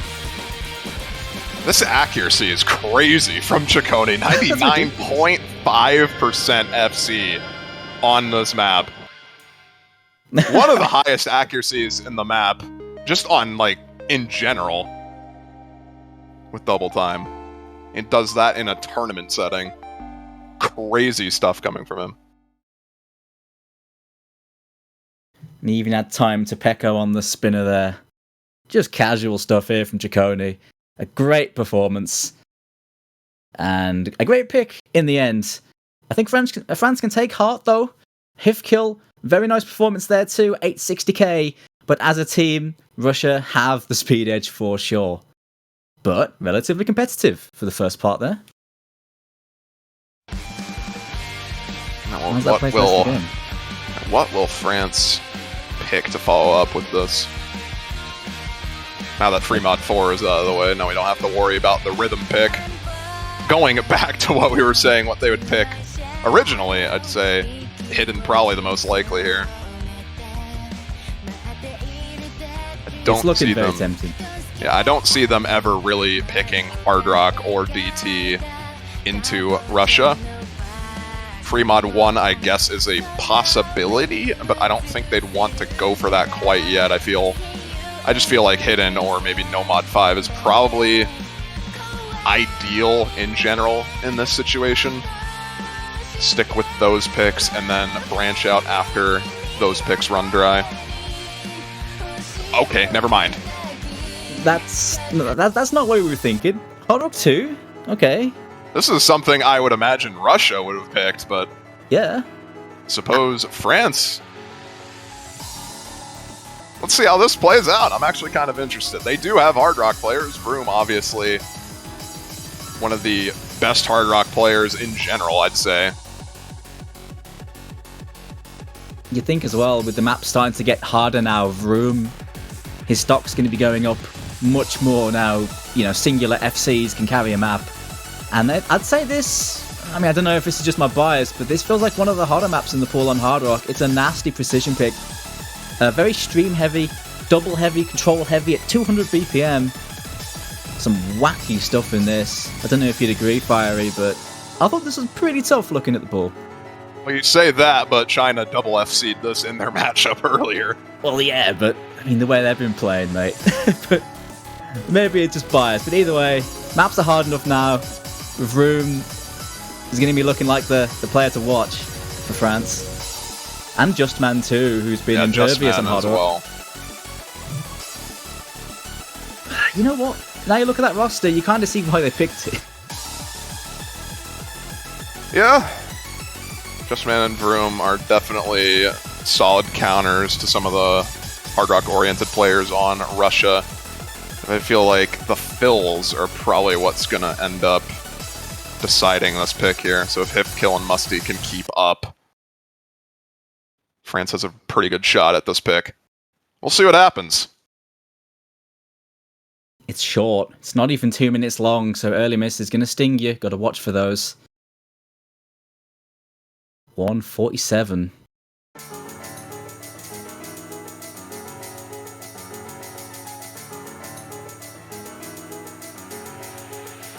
Seen Testa Pivka come back in for the very versatile player. He's been doing well so far. Welter back in, who I mentioned it earlier, has been looking pretty good on Hard Rock, especially on the precision stuff so far. Trades from Vakman and Hifkill. Justman also missing earlier. Welter and Vroom trading.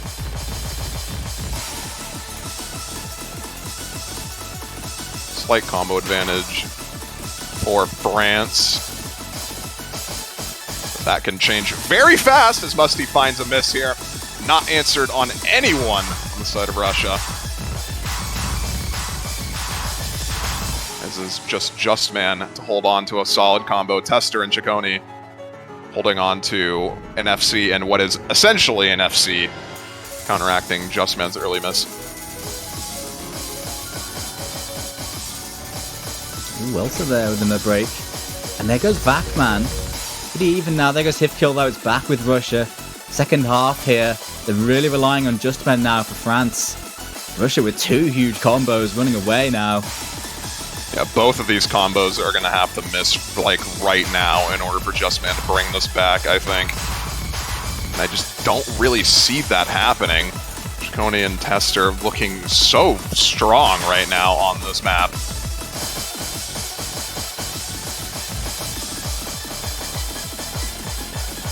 Even through this finger control section, absolutely just demolishing this right now. And this is why I said this is probably what we would imagine Russia picking, because Tester and Ciccone just completely destroying that map. FC from Tester might as well be an FC from Ciccone. Justman trying his best, but the team score around Justman just not enough to counteract Russia's overall team score there. And that's the first break point. Rough one here for France, but brilliant one for Russia. They played well against Poland on the small circle-sized map, and it's worked out well here. A bit of a gift, but I can see why France picked it with their lineup. It just didn't come together for them. Russia can go straight into now consolidating this with another DT pick. Okay, then. Yeah. DT3. The last obvious pick from the Russian side. After this, no more speed maps to really worry about, so just getting it out of the way.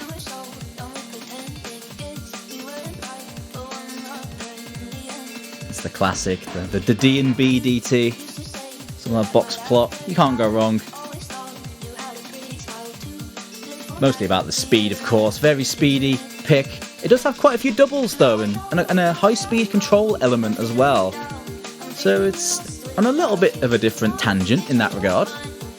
But it's still mostly about that high speed. 260 BPM and very high stamina strain in this. All the way through.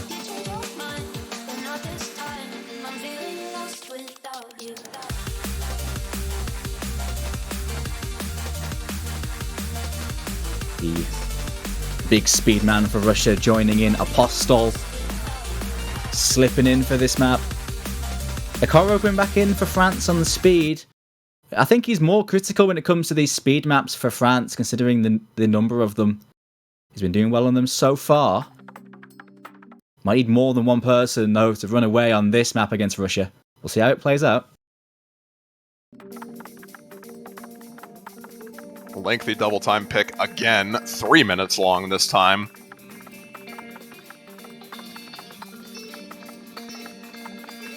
AR 10.3 as well, so testing a bit of that reading prowess, although pretty much every player, I feel like, in tournament now can just play 10.3 with ease. It does feel like that, doesn't it? It used to be. Paying attention to it now when I'm watching. It used to be where it was like an actual thing, where you'd pick into the 10.3 and say, this guy can't read 10.3, but I swear, it feels like everyone can now. It is insane. room with an early drop as we get into the first tech section here. Phil Zalama trades, or not trades, but drops as well.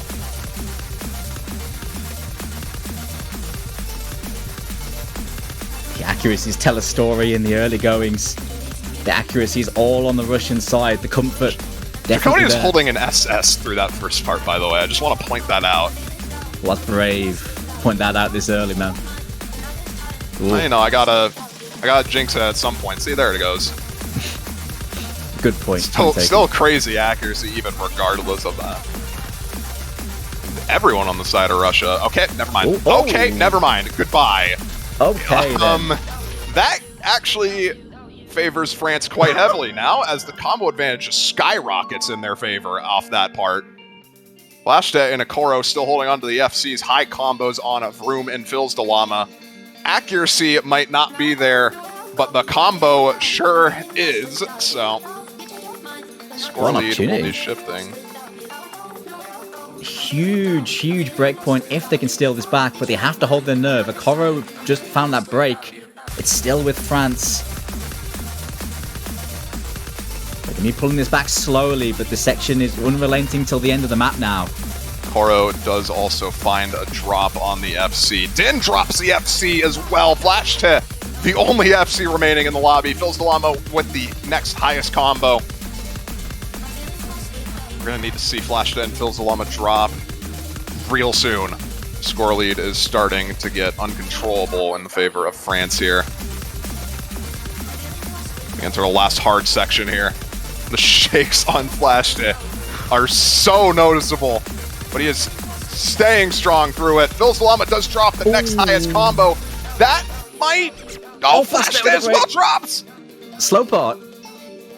I don't know if there's enough time to counteract that lead, though. I think France has just done the unthinkable and beaten Russia on a double time pick. Just barely. 100k, not even 90k points. Well, that flips things around. That makes up for that Hard Rock 2 blunder. Huge points stolen away from Russia. We are all square now. Against most of the odds there, you would not have expected that, but they combo game to the win.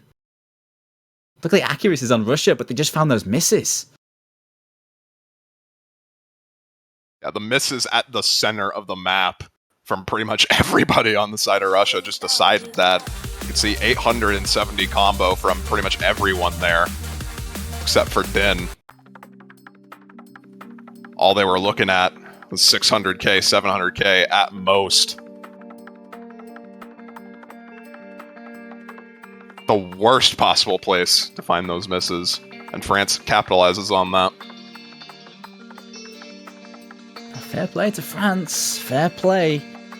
The speed in the pool is starting to thin now when it comes back around to the Russian pick, and France still have some good, strong picks left on the board. Quite a few of them. It's their turn to pick one. 2 hidden picks open. Still waiting on when we're going to see those. Yeah, I imagine probably not going to be seeing Hard Rock again from France after what Hard Rock 2 showed them. If anything, Russia probably feeling like they want to pick into Hard Rock now. No mod 5, there it is. Not into the hidden pool yet, which is kind of surprising, but this is the other somewhat obvious pick we were talking about France going for here. Burnt rice. It's the cursed pick. God, flams everywhere. That's what this is about. Flams in Osu Standard. It's happening. Break out your double taps. Yeah, France have the gimmick players to do some work on this, but it's such a short map. It's a short map. It can be a bit chaotic, depending on how this one play goes, but you'd give the France the edge before this match even kicked off. And they've gone for it pretty early. This map is very, very interesting, I'd say. If you haven't seen this map before, you're probably going to be very confused as to what's going on. This is a, I'd argue, alt-hybrid type of map, but the main source of breaks and accuracy drops on this map, as Doomsday mentioned, is those double taps. There are 1/16 notes in this map.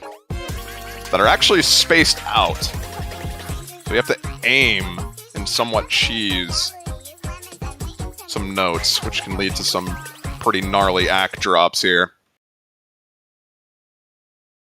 There you have those. You see, you also have in those drops those snappy patterns. So, quite a lot of aim control. This is really all about that aim control, above all else. And we'll see how it works out. And fingers crossed the client works with us this time. Last time this appeared, it was a bit dodgy because of the way this map is, but we'll see how it plays out. Might have to hold on some of these misses for Irie. And they come out on those doubles. Well, I guess we'll see what happens, huh? We're gonna get right into the doubles here, so we'll see what happens.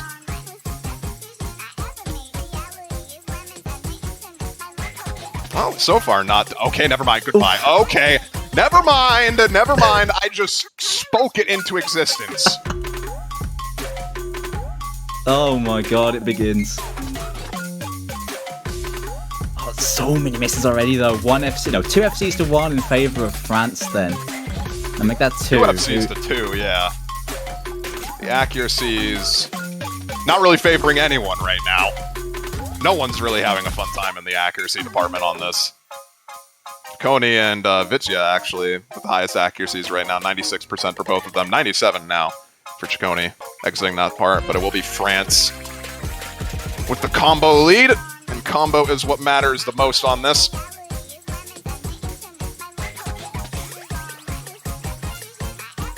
It's not even the double taps that Bancho doesn't have a fun time on, it's those like extended sliders, I suppose you'd call them.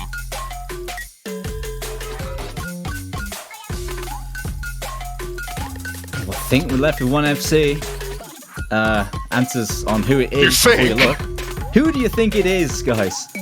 I'm not too sure what's going on right now, I'm gonna be honest. But I do think, yeah, Ikoro exiting that section with the FC, pretty much looking to FC the map and just carry France on this pick. Kind of what we expected, for the most part, I'd say. If there was an Ikoro map outside of Free Mod 4, this would probably be the Ikoro map. Oh, and it is. Banked that FC. I think banked there from Ikoro. 94.6. Combo gaming, but that's all you need. Very nicely done there from Ikoro.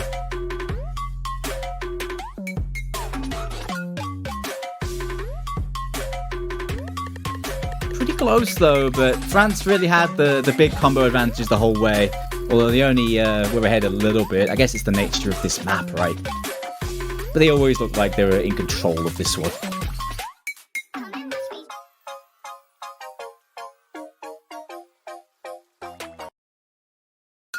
What next for Russia, though? What next for them? The speed is running out. The final DT pick isn't even 200 BPM. It's more about the control, although that is, high-ish AR, if that's even the point for players these days. It's not very quick, is the point. Yeah, I don't imagine... Well, actually, they did quad FC DT4 last week, so they could opt to go for that and see if they could replicate that with this map. Kind of similar in style to DT4 from last week. Not awfully similar, but...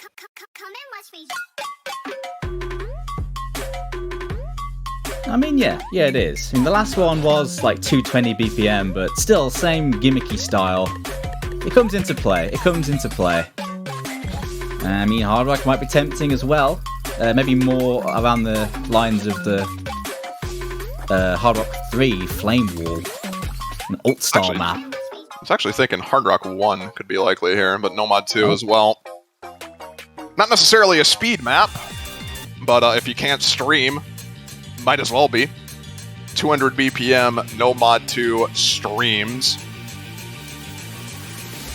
A couple of finger control elements on this as well. Yeah, tapping players rise up for this one. Astronic streams. I think in terms of style, this is probably the most standard of the Nomad 2 stream maps we've seen. It's got some pretty comfy styled, wide, long streams, but it has plenty of those accelerating streams, snappy patterns you have to deal with as well, and as you mentioned, plenty of control as well. But it has those sections just wide circular streams that Nomad 2 players know and love. And I thought France looked pretty good on the Nomad 2 last week when they got played into them.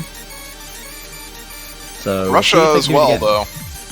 Russia not Hmm. looking too bad either. 99.5% one miss from Chaconi and a couple of chain misses here and there, unfortunately, from Russia. But overall, very comfortable. We'll see how more comfortable, as you said, Nomad 2 plays in their favor here.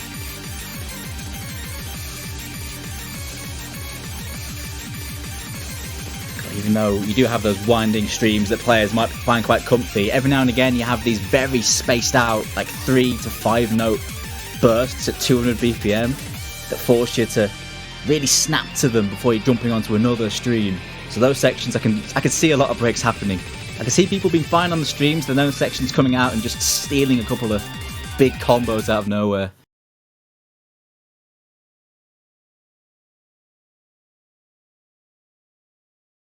Let's see what happens.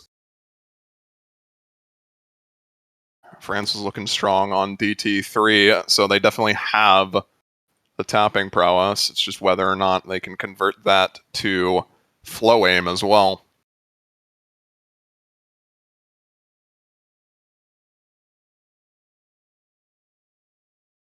Slowly but surely. Almost Give it there. a bit. Just give it a bit. There it is. And now we're talking. Now we're talking. And Flaster back in as well for this. It's pretty big. Done well in this match so far. Was one of their key carries on that DT3 victory.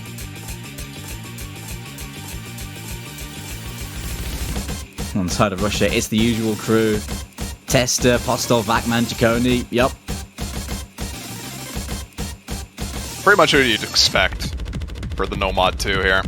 So we get right into the map, right into the stamina, and right into the flow aim.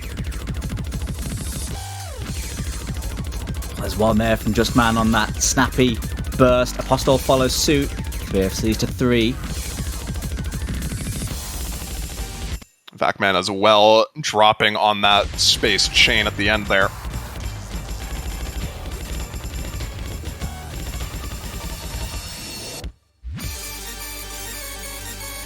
Great time for France as well to have this lead. They can build a nice little one before we get into this second part. So far so good here for the French. The Excels coming in now. They take 2 FCs from France. So I feel 1 like FC from France. Brooms was a Bancho miss because that was on one of the 1-8 slider streams. So that was a Bancho miss. Oh, good catch there.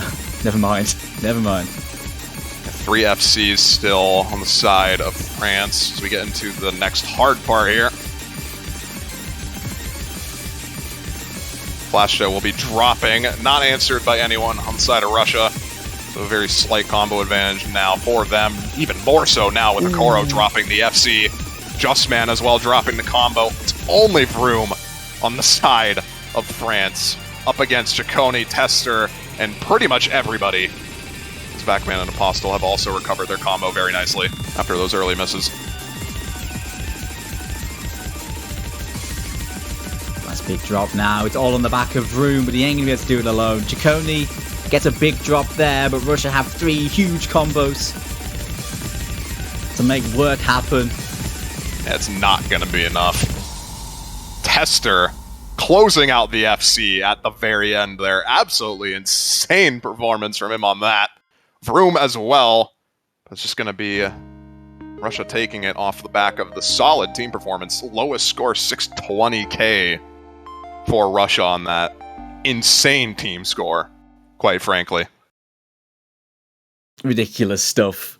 Russia, the tap-in team, does it again. Recovering from that DT3 loss with a big win here. But you got to hand it to Vroom for that accuracy. 99.5. So strong. And Okoro as well with that one miss, 99.3. But the team performance ain't there against Russia. You need a bit more than that. Yeah, you need a bit more than accuracy. Even if Okoro FC'd. just the team performance from Russia on that pick. Going crazy on that.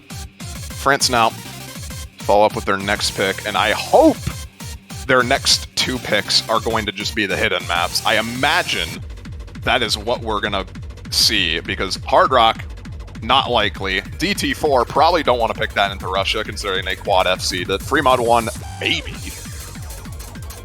But Hidden just feels like the obvious picks that I'd go for here. And there it is, Hidden 3.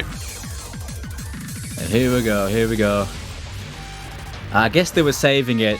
I don't think they'd be too afraid of picking it into Russia. Russia haven't liked the hidden picks at all, or at least haven't really touched them at all, which tells you something. And here we go.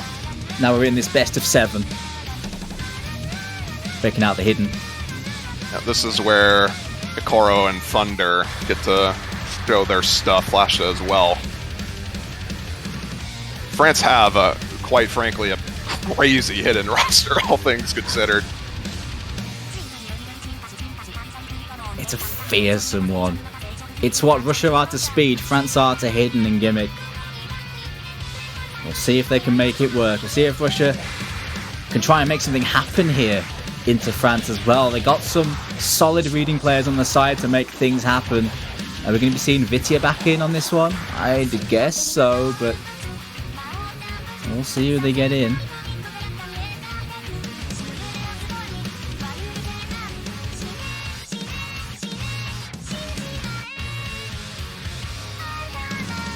There's Ikoro getting back in for this. This ult style pick and hidden, very control based. Quite a lot of flow aim in this. You know, short bursts, zigzagging bursts, very high SVs too. It's pretty speedy in terms of the SVs and the high speed flow aim. And that on hidden is a pretty nasty combination, unless you have the hidden mains to make it work. There's a stream in particular, I believe, near like the last third of the map. I feel like a lot of people are gonna end up missing on, so we'll see if that happens. I think there's like 2. There's this accelerating one just before the last drop, I think, and then there's a one right at the very end. So if combos hit that point, that's going to be a big part.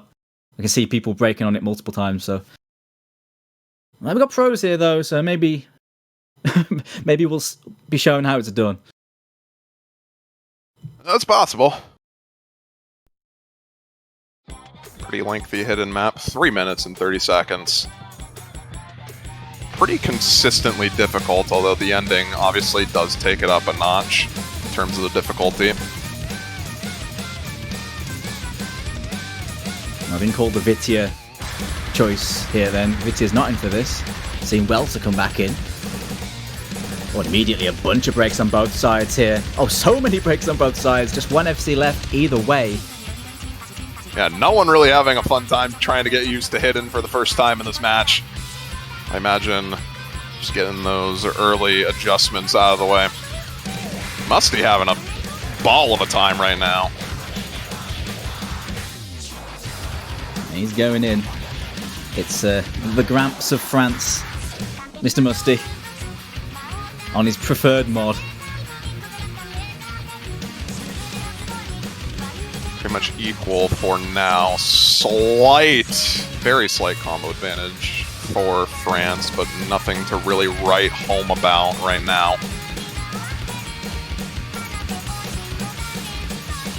It's mostly the accuracy department that France is really killing it right now. Welter drops the FC as well as Din, not answered by anyone on the side of France, and that gives a huge combo advantage now.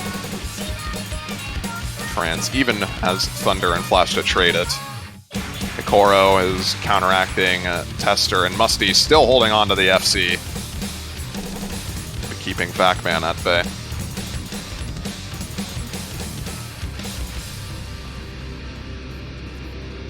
Still very well poised. Not too much in it yet. Map's quite consistent, so it doesn't really stop too much. And still lots of combo either side, so it can still be stolen back here by Russia, especially with the harder parts yet to come.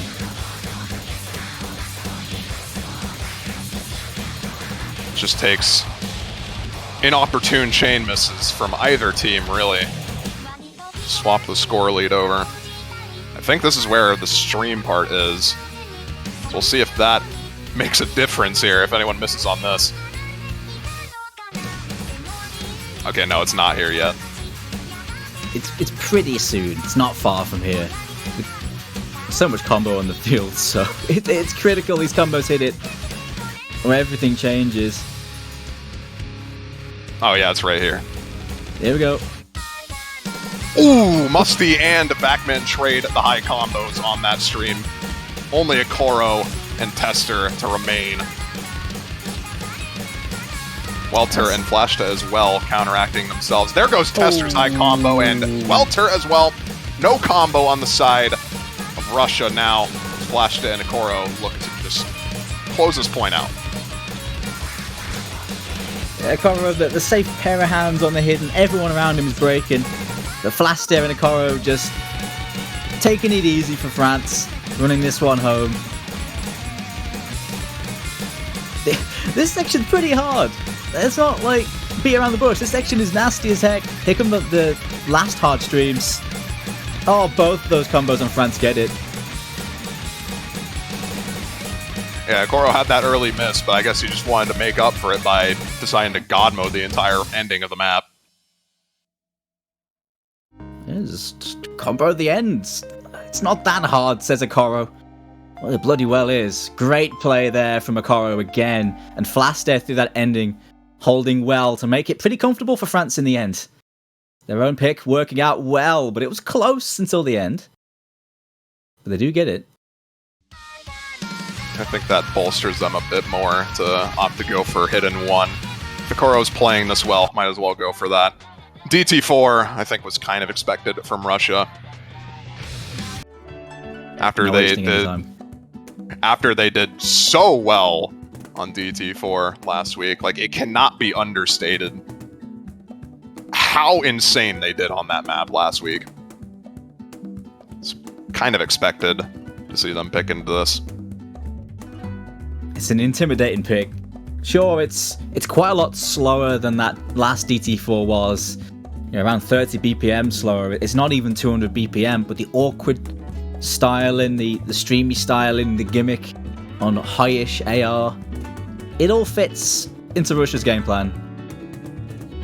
It all fits into their game plan, and if they can do that again, they're going to be in a good spot here. But with it being slower, it probably suits France a bit better than what the last one would be for them. You'd think, right? The burst size on the last DT4 was relatively tame, so I don't know, to be honest. I feel like this still favors Russia pretty heavily, all things considered. You have Chaconi, Vakman, Welter, 3 of the 4 returning on the side of Russia to see if they can make the magic happen again. Din replacing Apostle.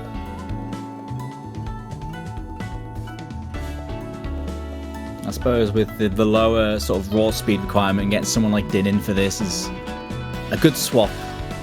Yeah, it's for the most part, it's the power team for Russia that made it happen last week here.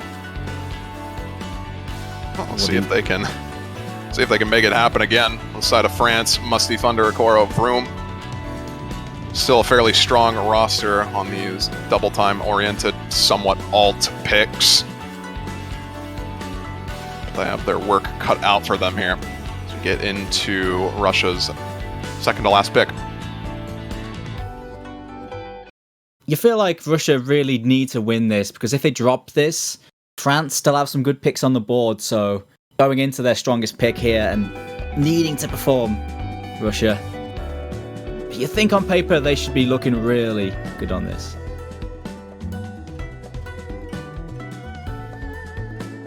Oh, a little bit of a false start, I think. Either that or we're just getting banjoed. That would also...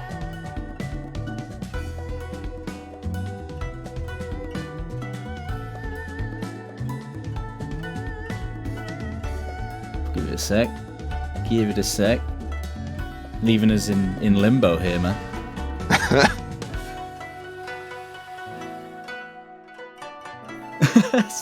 Waiting for the starting gun. Well, it's not just us.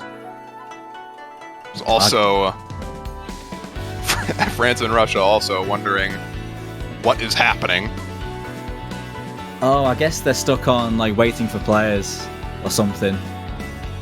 Aye, sure, something like that. I guess we'll kick it off again. Round two. And nothing like getting held up by that screen and losing some of your warms. Somebody just tripped over the cable. Don't worry about it. We plugged it right back in. We're ready to go now. There we go. Gotta say, France's lineup looks like something you definitely see more on like the gimmick picks, the reading sort of picks, with the exception of Vroom, but a very sort of no mod 6, I suppose, roster from France. Does fit the style of mapper, I guess.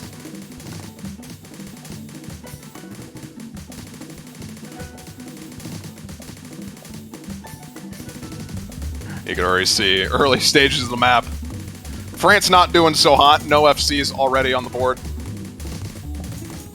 Very early misses, though, all things considered, so not going to be too much of a problem, but it does sort of showcase the comfort level.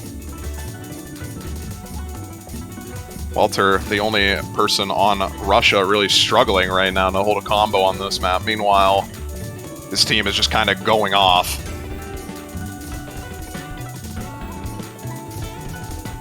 The minor amount of combo gaming happening from Vacman, but his accuracy is increasing, so just easing into the map somewhat.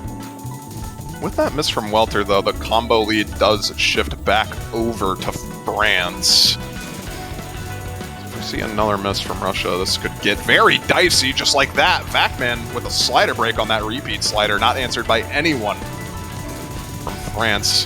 Thunder finally trades it, but that is the score gap decreasing to just about 50k now. Vroom with that unanswered miss. Vacman the answer, but he already broke. It's just two high combos now to the two FCs and a relatively high combo from Welter. Still close as we approach the halfway point of the map. It's going to take a bit more for France to get back into this. And the combos on Russia still looking so good. The France are combating here. The accuracies on those high combos tell you they're a little bit uncomfortable. But it's keeping them in this somewhat, just about. They need more though, France. You see at the break, here we go. The players know the stakes now.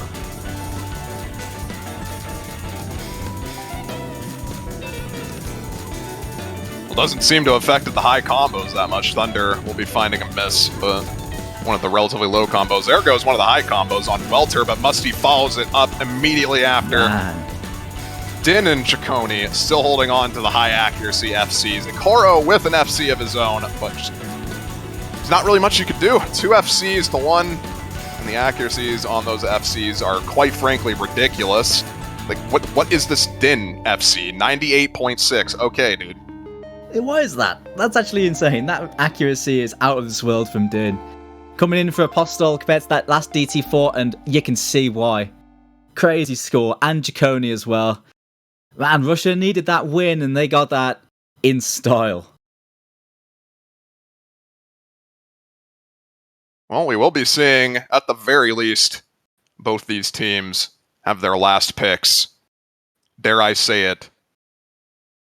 I'm not going to say it. I don't want to jinx it. Hey, the way it's going, it's just constantly winning their own picks, and when one drops a breakpoint, they give it straight back. At the moment, absolutely no leeway given. And but imagine, with the thin imagine Hidden 1. It's probably going to be the likely pick from France here. After Hidden 3, I don't see why you'd not go for Hidden 1 unless you're just not feeling confident on the sort of awkward aim aspect. But if you're not comfortable on Hidden 1, then I'm not really too sure what France would go for here. No Mod 3, Free Mod 1? Those are the only other 2 maps I can imagine them picking. I don't think they'd ever want to go for No Mod 4, No Mod 1, or any of the Hard Rocks. Nah, I don't think so too. It just Hidden 1, Magmel is just screaming to be the pick. A 3-mod 1 could be possible, but that is more or less a consistency map in this matchup. I can see No Mod 4 in a parallel universe, but it just feels like inferior picks when this is the last pick you have, right? But maybe not. I mean, what do the players want to play? There's the other pick, so I guess not feeling the hidden awkward aim right now. No Mod 3 instead going to be the pick. After Hidden 3, I suppose this makes a bit of sense, but this is a no mod alt pick compared to a hidden alt pick. You're right, and I suppose with Russia, we haven't seen too much from them in this sort of map slot, this No Mod 3. They haven't gone for it much, and they played the one last week, and they did okay. But I suppose France saw that and thought, that's beatable. And you know what? I think they do have the edge on this, so I think you're right. This is a decent pick for them if they really didn't want to go for that hidden one.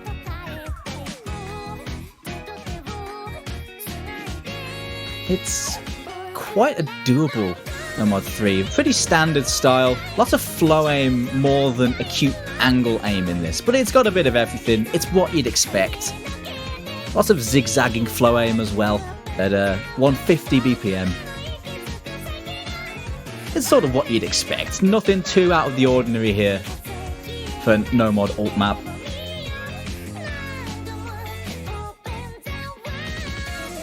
Not too surprising to see a pretty similar roster from the Hidden 3 return here. Swapping out Flashda and Thunder on the side of France with Hivkill and Vroom.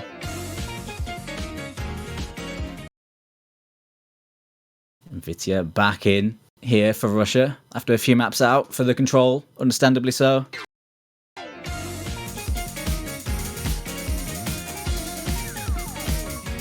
It's tight now, last pick for both teams in a losers bracket match. Tension's getting quite high now, a few early breaks. Yeah, people struggling to get used to the map here. The map does just sort of immediately start. So it's not too surprising to see these early misses, but miscounts are going to be reduced as the players get used to the map here. You can already see that. Has favored France slightly with the misses early on here. Only Vroom missing on France. Meanwhile, Welter and Ciccone dropping 4 minutes long, though. Not going to matter that much. Nah, it's early days.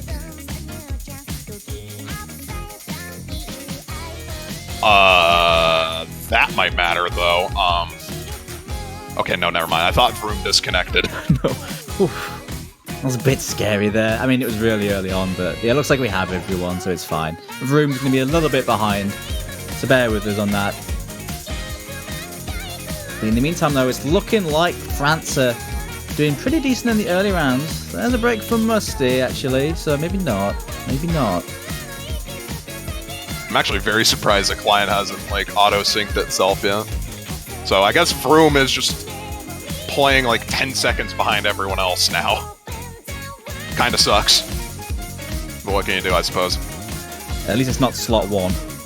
Then it would be in trouble, man. Well, You know Hivkill dropping one of the FCs. Vakman and Vitya still holding on. I imagine Vroom also still holding on to the FC. So 2 FCs to 2. But that high combo from Ciccone is really making all the difference right now. So far, so good here for Russia with a good combo lead.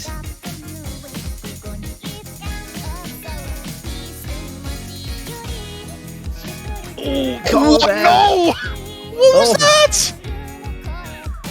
Koro just got the worst slow slider break of all time. Oh my god. That is a rough one there for Okoro, and now Russia in such a strong position at the halfway point. Still so much of the map to go. But now Vroom's combo for France is so important for them. For anything to happen here. Vitya does drop one of the high combos on the side of Russia, but there's still 2 to remain. Third of the map remaining, and we're going to need to see those high combos drop really soon for France to have any shot at this. Otherwise, they're staring match points on Russia's pick, and that is not a scenario you really want to be in when you're facing elimination. It really ain't. There's a bit more of this map to go. Russia's still looking so good. Chaconi and Vac, man. 2 of the star performers for Russia, doing so much work. Vroom trying to make something happen. They're still waiting for the moment to pounce. From Welter and Vitya are adding up slightly, all things considered. So one of these FCs drops on the side of Russia. This is going to get insanely close at the very end here, but it just doesn't seem like they want to miss at all. Oh, hip kill break there. That really does pull their combo right back now, France. I think Russia are just about good now. There's a break from Chaconi. Too late, surely? Yeah, Vacman's still holding as well. He would have needed to miss there in addition to Chaconi, but Vacman looking to secure the FC on this map. See if he can do it. A bit more to go.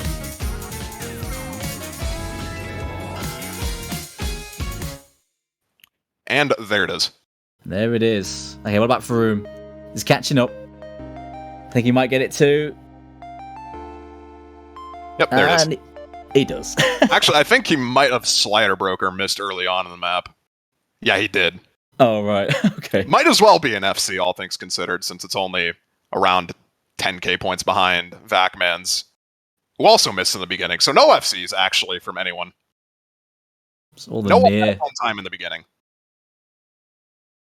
Not at all, but the combos are on the side of Russia. Chaconi and Vagman. Great scores, and that's a huge break point now. Last pick of the match goes to Russia. They are 1 point away from the next round. But the question is, Fiery, what are you feeling here if you're Russia? You were talking about Hard Rock 1 at some point. Are you still feeling that? Well, I mean, you either have to go for Hard Rock 1, or I guess if you feel confident in your ult ability, especially after that Nomad 3, Hard Rock 3 is obviously a very easy candidate for picking. So they could go for Hard Rock 3 here. They decide to take a tactical timeout first, though. But yeah, I think after what we saw on Nomad 3 there, I feel like Hard Rock 3 probably the most likely pick.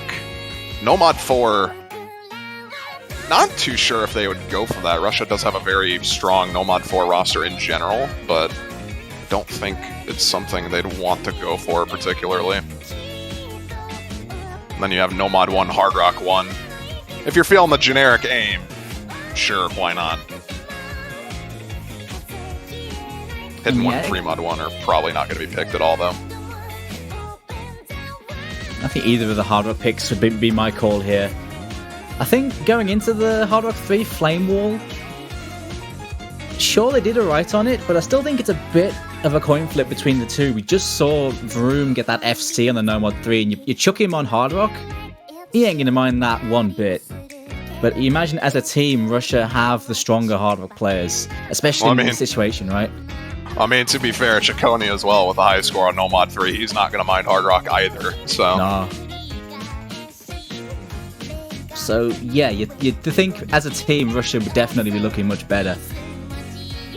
And I suppose you chuck Hard Rock 1 on maybe, which is more of a Nomad 1 sort of mixed aim and stream map. In terms of the raw mechanics, again, you think Russia have it really, especially on Hard Rock. Anything else, though, feels a bit spooky to me. I think the last thing you do is go to Fremod 1 and let France put players on Hidden. I'm not sure about that. But they really are taking the time to sort this out. I don't blame them. I don't blame them. Because they are weighing up pros and cons of every pick remaining to keep their tournament alive. They do have that tiebreaker now to fall back on Russia at the very least. But they probably, I'd imagine, don't want to go for that. Hard Rock 1 will be the pick. So not Hard Rock 3. Feeling the more generic name, I suppose. Custom song for the Oz World Cup 2022, All or Nothing by Thehan. Picking out some of that metal aim and streams. A shout out to Thehan for a great custom song, by the way. I do enjoy his metal style in tunes quite a bit. Man, going into something fairly standard, I'd say, in terms of just a mechanics test. Just have quite a few streams as well as those big jumps throughout this one.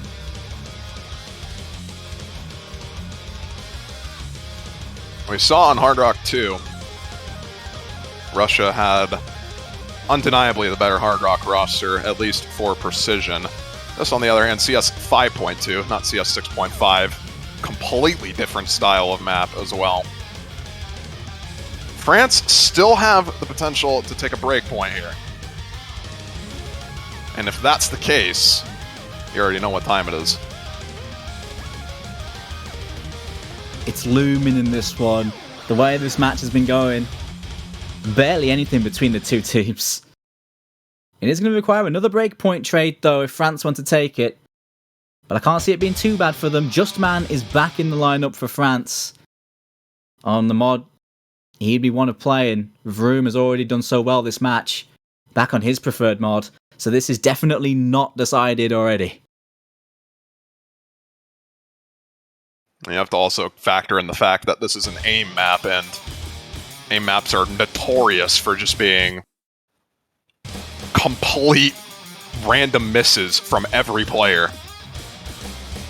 Unless you're completely confident in your aim, which, even if you are completely confident in your aim, you can still just trip up and miss on something that's like nothing.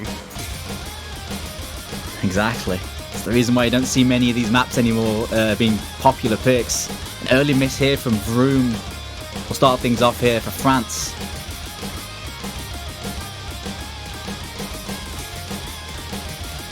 Not going to be that big of a deal. Still plenty of map to go. And Vroom actually didn't even miss. That was a Bancho miss. So starting off things strong already. It's already happening, Fiery. Oh my god. Starting things off very strong already. Musty and Hifkill going to be finding actual misses, though. That just shifts the combo lead very much in favor of Russia in the early stages here. Accuracy was looking in favor of France there by quite a wide margin, but combo is king, and Justman drops the FC. VroPro does trade it, but that still favors Russia so heavily. 3 FCs only to 1. We're already halfway through the map. I'm not going to say that was a miss from Vroom just yet, and give it a sec. Yeah, that... I don't imagine that cursor was his actual cursor movement, but he could have also missed. Actually, it seems like it was a miss. It was. Okay, well that makes things very interesting here. Vacman now the only FC remaining on the board, but it's a 400k score lead already. And Vroom was not a miss, never mind. Okay, he's still going then. So it's a 1v1 now between Vacman and Vroom. Last quarter of the map. There's not much time left at all. Russia very nearly there here. They're going to need to see a miss from Vacman real soon. And there it is! That's the miss they wanted. Vroom now. Is there enough time for him to make the comeback of the century? If he can hold, France have a chance. God, there's just so little time. Ah, no, that's got to be it. That's it. Oh, man. No steal here now. Russia are going to back this. Look, it looks like so close, though, the entire way. But this is the end of the line for France. Russia taking the win 6-4. What a game, though. Russia move on. Very, very tightly contested. But that 4-way matchup here will go to Russia.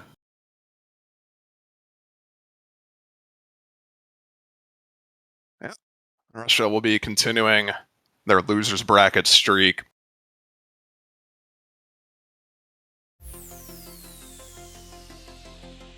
Believe facing off against another one of our losers bracket matches that have already been played, actually.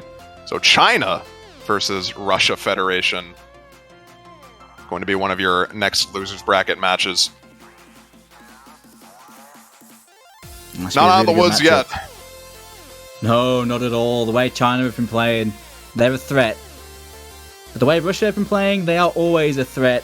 The question is how they'll do now we're getting into the real late stages of this tournament, but at the moment, they're passing with flying colours. But you gotta send your commiserations to France, who are going to be going home here. This is the furthest they've been in so many years. The first appearance in the semi-finals for about 6-7 years. And been that long? Yeah. I think it was like 2016 was the last time they made it this far. I swear they made it to the finals at 1 year in like 2019 or 18. I swear that happened. Oh, well, either way, it's been a little while and they're out here. It's been a great tournament though. Thanks for playing, France.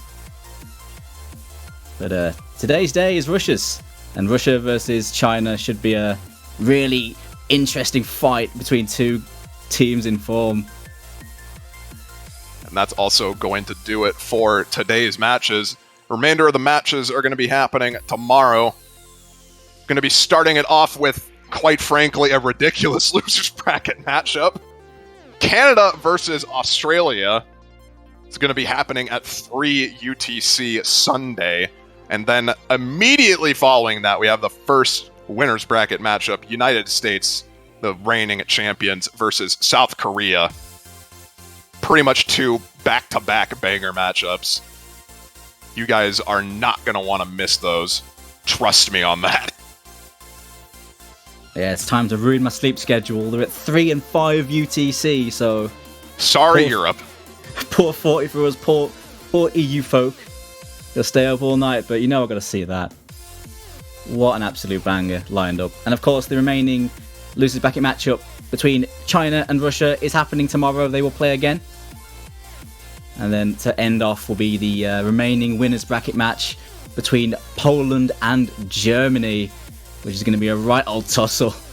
The players involved there, this is their chance to really flex what they can do on this semis pool now. That should be a banger too. And there we go, Fiery. I think we're all done, man. We are all done. Yeah. For now. That's going to do it for us today. Thank you all for watching. It's been me and Dooms casting this matchup. We'll see you guys tomorrow.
Good evening, ladies and gentlemen.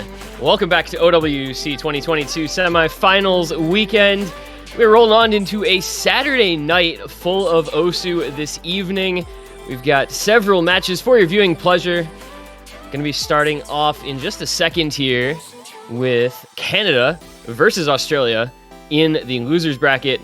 Sure to be a very exciting matchup between two top tier teams. I'm this one guy. Joining me tonight, the commentary duo to the Grave Chillier pair. Mr. Pair, good evening. What are your thoughts? Canada, Australia.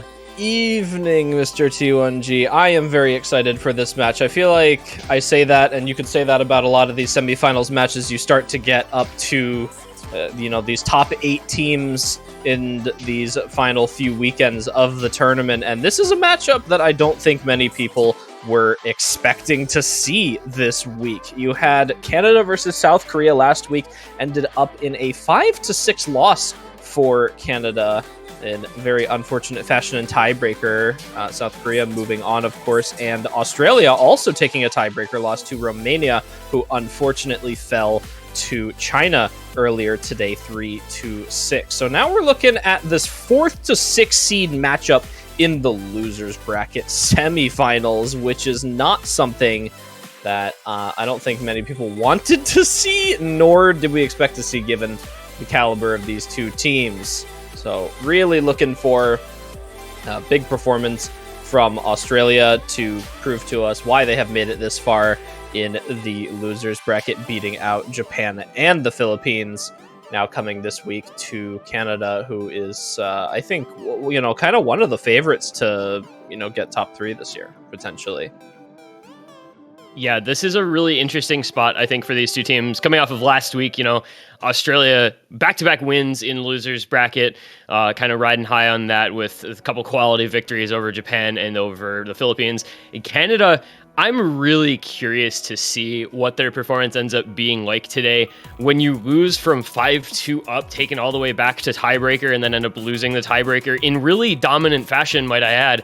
The mental state after that, even a week later, is something that, for some teams it's good, and for some teams it's bad. Some teams can overcome that adversity, and some teams, just say, oh my God, I can't believe that happened. They get really down.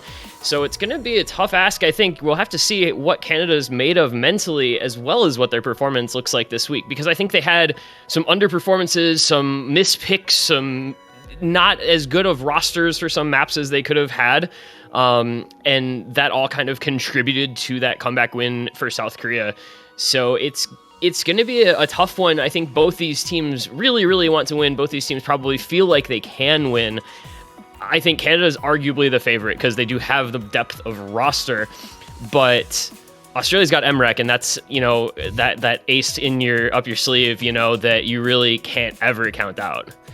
Yeah, that's the big thing for Australia. If they have MREC awake and ready to go for their matches, key awake and ready to go, then he is obviously the biggest portion of their team on a lot of these late stage matches when you have a player that can come out and full combo, borderline full combo some of the hardest maps in the pool because they're just that good at the game. It's a massive help, and it's something that we see with Poland too, with players like Malashevsky, where they can kind of come out and just rock it and give their team that inherent advantage.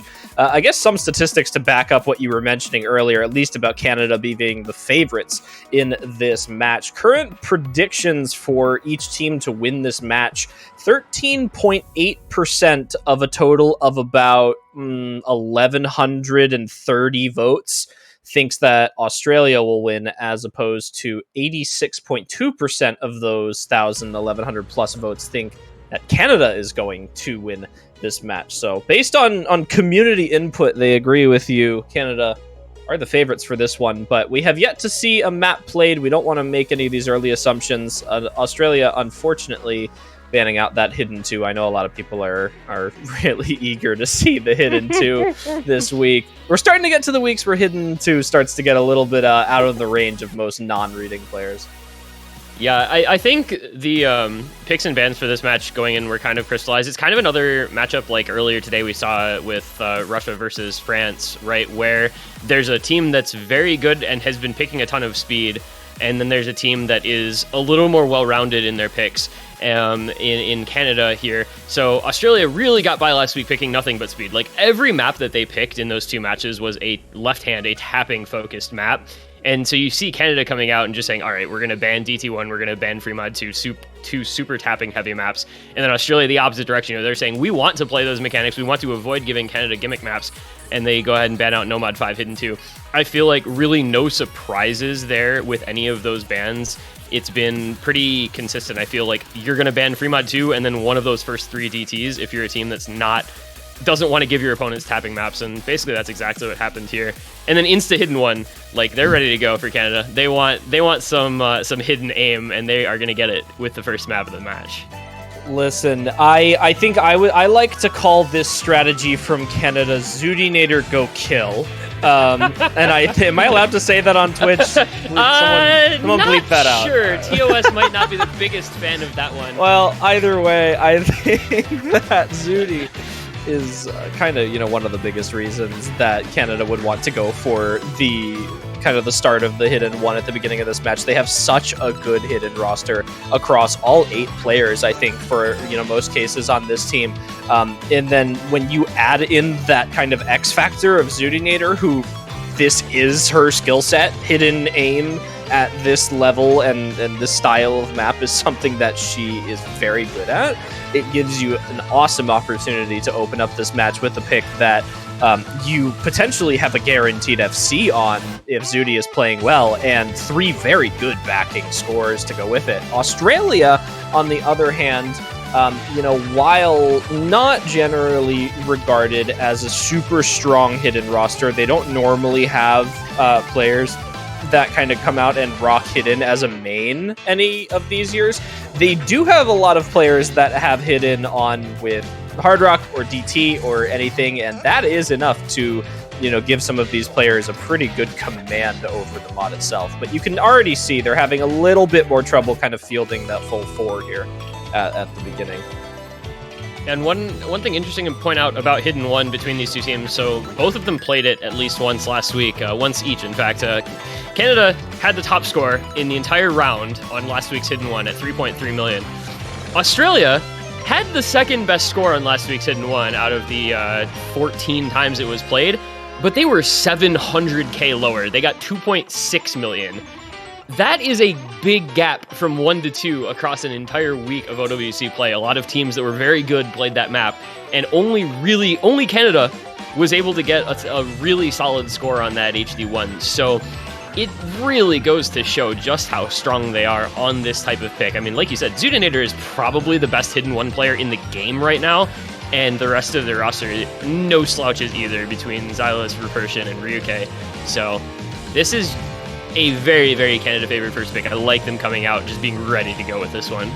Yeah, she definitely sits up there, and I think there's a reason we're talking about it so much is because it is time and time proven again that it's that impressive. But there's almost that roster of hidden players where, like, if you see them in for a hidden one map, you should be terrified. You have the Zudinators, you have the Taquitos, you have the Malashevskis, all these players that, and all the ones I'm forgetting too, that are gonna pop in for these teams that will just rock you on a hidden one. And 4 minutes of consistency-based higher BPM hidden one. This is almost 230 BPM on these semifinals hidden one here. So you're really starting to ramp up the intensity with that.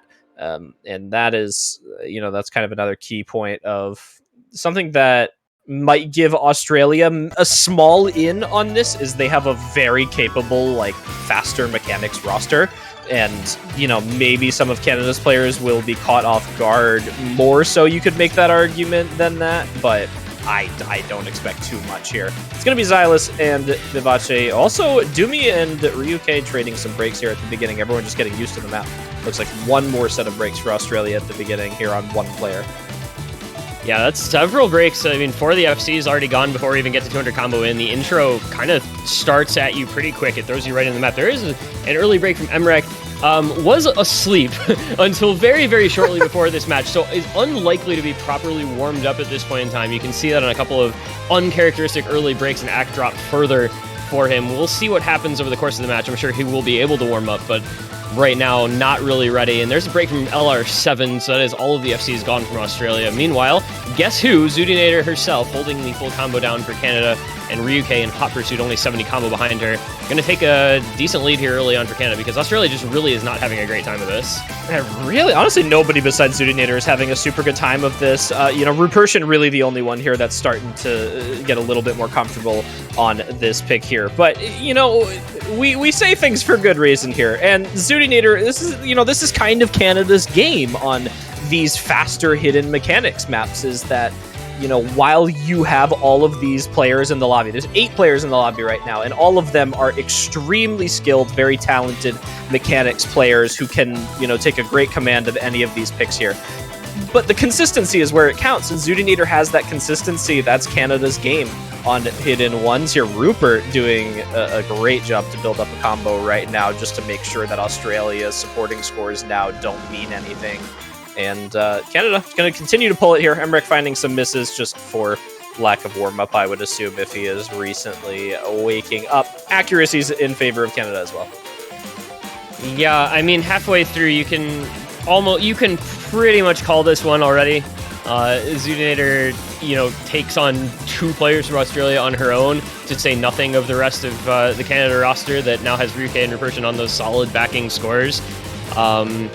This is what happens when you have more than 2 maps that your team isn't great at, but you only have 2 bans. If you're looking at Australia, right? They had to ban out Hidden 2. They wanted, can't double ban the Hidden Pool, so go with the Nomad 5 as the other ban. And at that point, it's just there's going to be something that's basically a GG angle, and that's looking like it's this Hidden one here. This was like we said before, it's the expected first pick, and they're performing as such.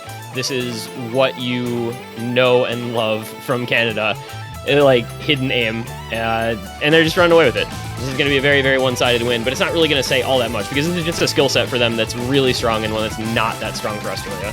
Yeah, they didn't look too good at the beginning of the map, but they've done a great job of kind of figuring it out towards the ending here. Rupert is going to find a little bit of a later break, but not before he has put up 500,000 plus score here. Ryuke all the way up at 850 combo. Xylus now pushing 500. Couple breaks on the side of Australia.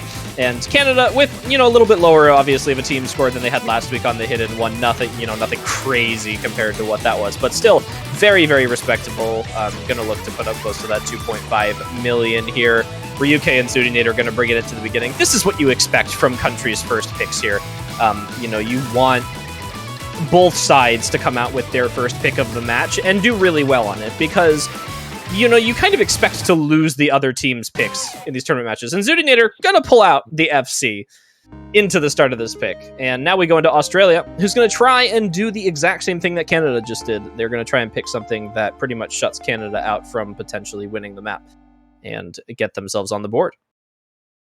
It's going to be I think, tough here for Australia early on because Emrek needs to get warmed up. 288k bottom score from him is obviously not what you would want and not what you would ever normally get. Also, Zudender Ryuke 2v4. Oh, wow. Yeah, that's a thing that happened. 1.3 million. Actually, Canada was Zudi and anyone. Canada was 10,000 points away from winning by a larger margin than Australia's total score. They won Which by is- 1.3 mil. They could have Yeah. 2v4'd on any pair. Yeah. So just to back up the explanation of how good a pick that was for Team Canada, that I think kind of says it all. So here's the thing now: if you're Australia, right, you have your best player clearly not super ready to go, needs some time. Do you hold your good picks and go something risky early because you know you're not going to get your best performances? Or do you still think okay, we're picking our best maps early just in the hopes of, being able to pull off a good score even if we're not 100% ready to go? Yeah, that is kind of a big question for Australia because, I think it's kind of 50-50 with them sometimes. Australia has a really good kind of depth in their roster that is overshadowed a lot of the time because people focus so much on the effect that Emrek has on their roster. And by no means do I want to belittle the performance that any other player on the Australian team can put up here or that Emrek normally does, but there are certain days where Emrek is the difference between Australia being the level of a team that they are, and there are days where Emrek is not that difference maker. And Australia needs to figure out really quickly if today is either one of those days and fast. Because if it's a day where their players are all playing well and they're confident in their picks and they know exactly what to do, they won't need Emrek for the first few picks of this match. They'll have at least one or two things in the pool that they can play by themselves. And that gives Emrek a chance to warm up, and then they can maybe start to slot in some of the stuff that we expect to see when Emrek is into the lobby. So, fingers crossed for Australia for their first pick almost, where it's do they have that roster today? Is everyone feeling good? Is everyone ready to go? Or is, are you just kind of telling Emrek to suck it up and warm up in match? Yeah, and it looks like they're going to give him some time because he is in for this, but it's a very long, very slow map. So, it's 4 minutes and 20 seconds where he can just kind of casually groove a little bit. Much slower map than the hidden one that we just played, or at least slower feeling. I mean, it's 210 BPM still, but it's a lot more about slider aim instead of raw aim and tapping. So, I mean, he'll be in for everything, but this is extending out that time. I don't actually like this as a first pick for Australia, if I'm being honest, under normal circumstances. I think maybe the situation just dictates, hey, we need to do something that's not going to be one of those picks we feel like we have to win. We're going to go with one of our more risky picks because similarly to Hidden 1, Canada is really good at free mod 1 maps because they have a roster that will just have comfortable mod players who are really good at consistency maps. I mean, Zudinator can probably drop HDHR in on this if she wants and just go ham, kind of similarly to the Hidden 1 that we just saw. So this is, I think, Australia saying we're going to go risky pick early and see if we can't get it together over the course of a couple picks here to start the match off before we really need to start winning our own picks. Yeah, this is an interesting start for Australia here. We wish them the best on their first pick of the match here. Obviously, no overmodding going on for Australia here. A little bit of overmodding on Zudinator running the hidden hard rock for their team. But Australia, kind of opening up with a pretty aim-oriented free mod here at the beginning. While, again, this is a team that is pretty mechanics favored, there's a lot of other areas of mechanics that you can focus on besides aim, and aim is something that Canada is very good at a lot of the time here. So maybe the awkward nature of this map will give Australia some advantage. We know players like Doomy are very good at these, kind of closer to AR9 aim picks, and here very consistent at them. Has been one of the best players on the Australian roster alongside Emrek this year. Milo saying right before this that he was playing on a friend's setup. I'm not sure how much truth there is to that, but he does find the first break on the side of Australia. Ryuke found one pretty early for Canada, so it's going to be slight advantage to them, but nothing massive here for a 4-minute plus pick. Yeah, I mean, I don't know why he would feel the need to lie about that. So I'm gonna just not warm and making excuses. I don't know. I doubt it. maybe, but I don't know. I mean, the only doubt person I'm really expecting to not be warm is Emrek, as we talked about. But we'll see. Like you said, this map is such an antithesis because it's just like, I don't want to be rude, but it's kind of bland, right? It's just this basic sort of slider aim, especially for the Nomad players. So it's kind of saying, we're just going to be chill here for a while, and it lets you build up a ton of combo. I don't know. I don't really like super long maps like this, I'm not gonna lie. But, I mean, the song isn't particularly exciting, but, we'll the see, mapping though. is fun. There's big sliders, some high velocity. Yeah, and the players are comfortable with it clearly across the lobby. The only breaks are those early misses from Ryuke and Milo. No other breaks anywhere as of yet. I do like Australia having Milo on their roster for maps like this, as he immediately breaks it the second I said that. Milo dabbles in a little bit of slider aim with Hard Rock, so I do think he's a good shout for this map, but of course the break Apparently makes that Zudinator invalid. does too. Oh goodness. I think that suffix break was kind of an unfortunate spot for Australia here. You hear people talk about it a lot of the time. You run the double Nomad, and you want those Nomad players to come through and put up the high scores, because obviously it's most of the time an easier route than taking Hidden or Hard Rock on most free mods here. So, the fact that Australia has dropped one of those Nomad combos is not amazing for them. But with Xylus, Rupert, and Ryuke breaking, it's going to start to not matter really quickly, as Canada now has one FC only going up against Australia's 2. That's a really bad place to miss, right in the middle there. We know how hard that caps out your score with the double FC on Doomy and Emrek, plus Suffix and Milo both recovering some combo. That lead is going to start to come back over. Yeah, I mean, it shouldn't be like a big shock if Australia win this, since it is their own first pick.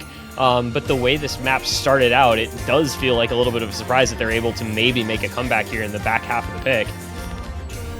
Looking a little bit better on the consistency for Australia towards the ending here. Really able to maintain that confidence here.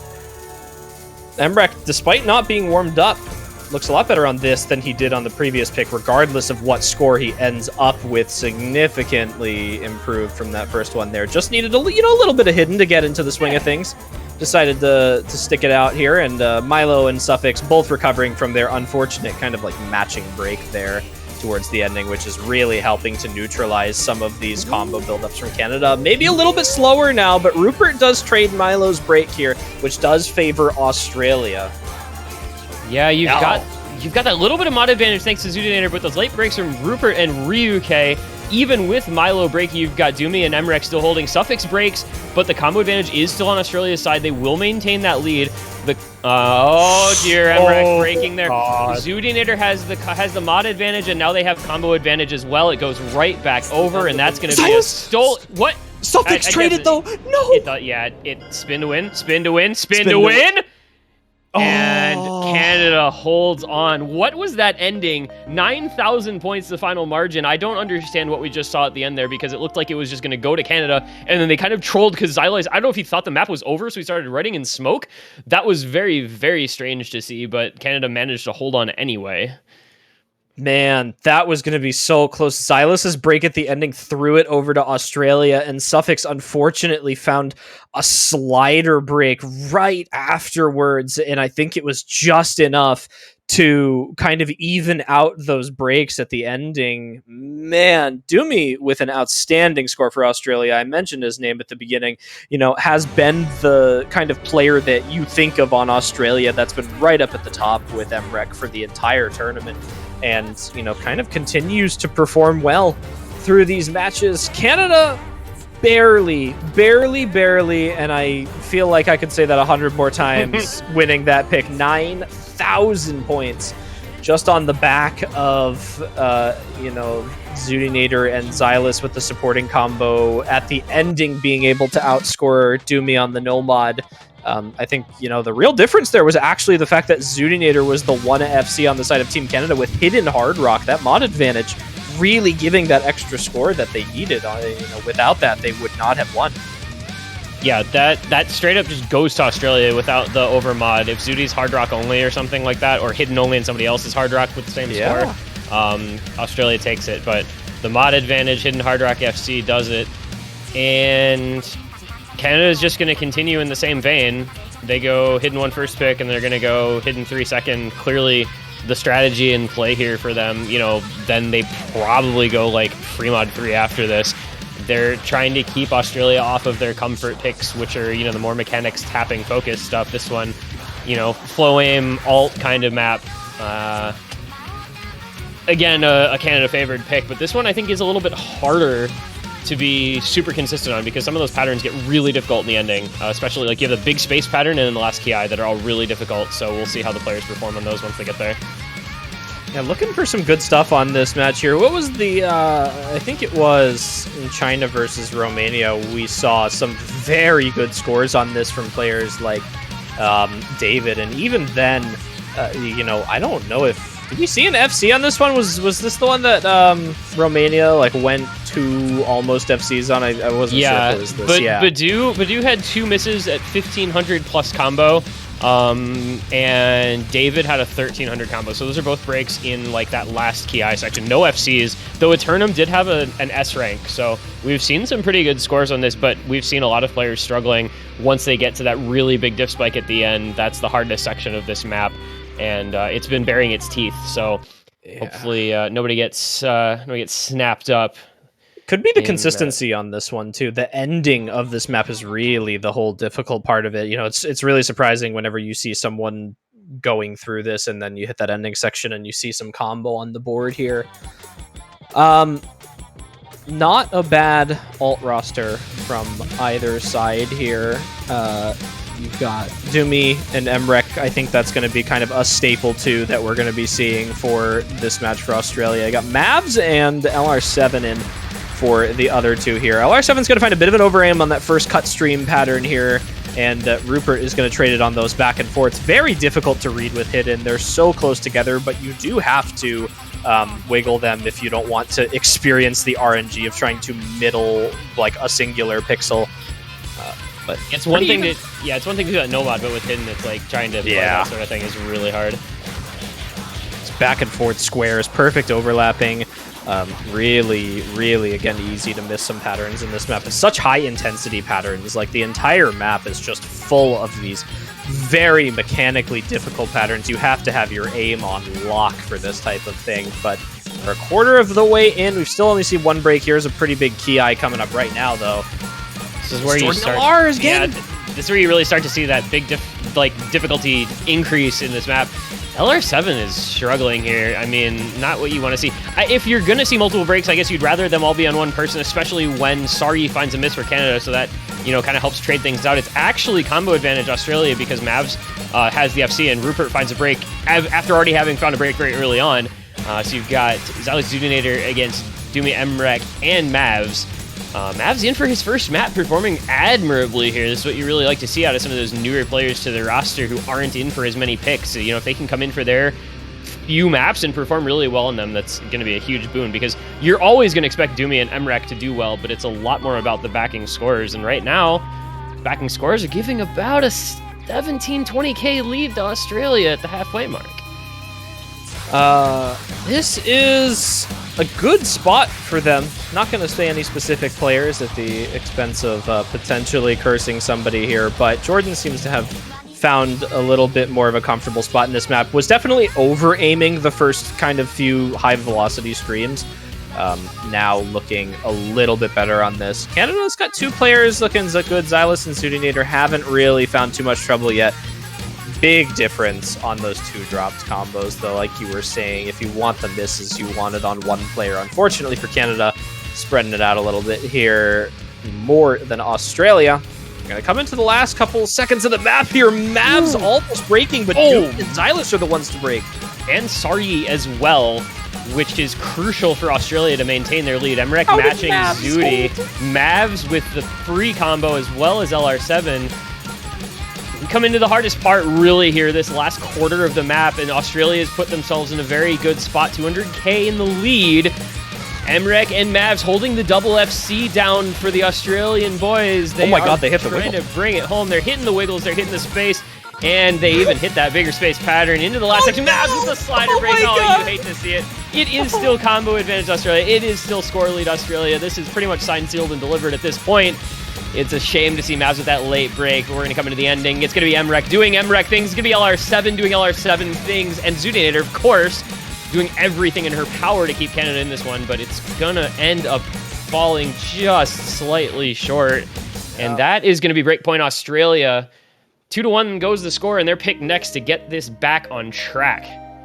Good on them for that one there. Emrek starting to look a little bit more comfortable now, and it's evident that it's giving Canada more trouble than they had at the beginning. You know, they might need that early break point there, but now that it's evened out with that, they're going to have to be careful. Zudinator 3 for 3 on FCs right now for the Canadian team.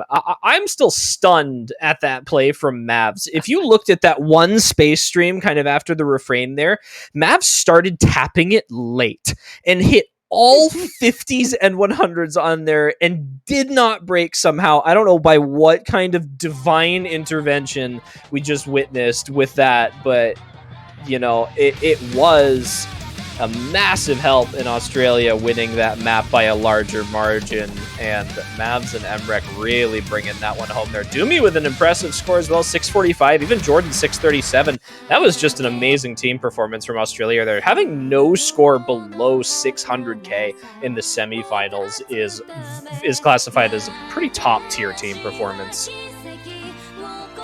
And off the back of that top tier team performance, Australia saying, all right, it's time. We're going to unleash some tapping prowess. See how it goes. It's going to be DT2 as their next pick. This is 240 BPM, stamina draining pick.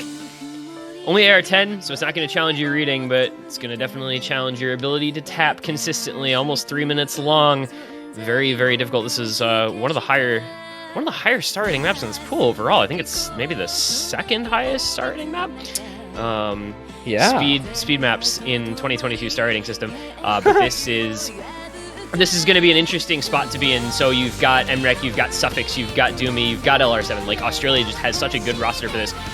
If we think back to Canada versus South Korea, DT2, if they won it, they won that match 6-1. And they lose it, end up with a 5-2 lead, and it makes all the difference because they end up losing the match. So maybe taking a second thought about their roster and their performance on DT2 this week, because they want to lock this one in to avoid anything bad happening, because they do have a super strong speed roster that can definitely challenge Australia. Yeah, something interesting to note for this time around is Canada does have Curtis. I think Curtis opted out of that DT map in the previous week, or I'm not sure what the entire story was, but Curtis ended up not playing. And that is, at least for Canada, one of the players that you kind of expect to see in on speed maps. That's what Curtis is on the team for, as far as I'm concerned. Yeah, like Curtis is to Canada as, like, I don't know, Sawada is to the US. Like, that's what they're there for. They're meant for late stage speed.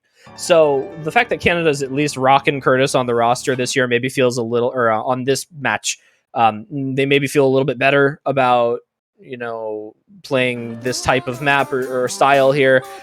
Obviously, you don't ever question certain players on speed. You never question Emrek on speed. You never question Jordan LR7 on speed. And you never question Doomy on speed for Australia. So you've got 3 players on the Australian roster right now that without a doubt you know can play this type of map. On the side of Canada, we've got Curtis, Ryuke, and Xylus. Nick is probably the weakest speed player that's currently on here, but Nick does have a very proficient tapping skill that most people don't have. Nick has, like, wild stamina at 220 plus, easily.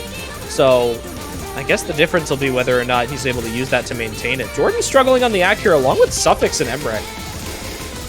Actually, it's really going to be about the combo more so than about the accuracy, especially with Nick finding that break. He was definitely the weak link on Canada's roster on DT2 last time around, last week when they played this, so we'll see how he can perform this match. That Act Gap is actually holding the lead for Canada. It should go over here eventually because that's a 300-plus combo lead. But man, everybody looking pretty proficient on this so far. This was, I think, kind of the concern you might have is that both of these teams are really good at speed, so you end up almost coin flipping a map like this because both sides are going to do so well on it. And that's kind of what's happening here so far, with it just dead in the middle thanks to the ACK lead that Canada's still holding on to. Yeah, that's a big difference maker right now. Highest stack in the lobby, currently held by Ryuke. I don't think anyone's surprised about that. Previous number 3 global, literally 4 playing DT speed. Emrek doing a good job holding up along with Jordan, Doomy, and Suffix. The entire Australian roster just looking so controlled right now. This breaks from Nick, unfortunate. Holding pretty decent accuracy, though. They're really just looking for a break from Australia, but that score gap is just getting slightly wider as the map progresses. And there's a break from Curtis. And Suffix does trade it, so does Doomy. Okay, wait a sec. So this is 2v2 here, and there goes Emrek. It's now 2v1. Canada brings this back. Xylis and Ryuke look so comfortable. Xylis and Ryuke looking so comfortable. 98.37, 99.1 on Ryuke. This is going to go over to Canada, and this is a big, big break point for them to steal if they can hold on just another couple seconds. This is worst case scenario on a map like this for Australia. They really can't afford to lose this kind of map in this fashion. Oh my gosh, that tragic set of breaks from Australia all at the same spot. There was Jordan LR7 too. They just lost all of their FCs in like the last quarter of the map, and Canada maintains on 2 players.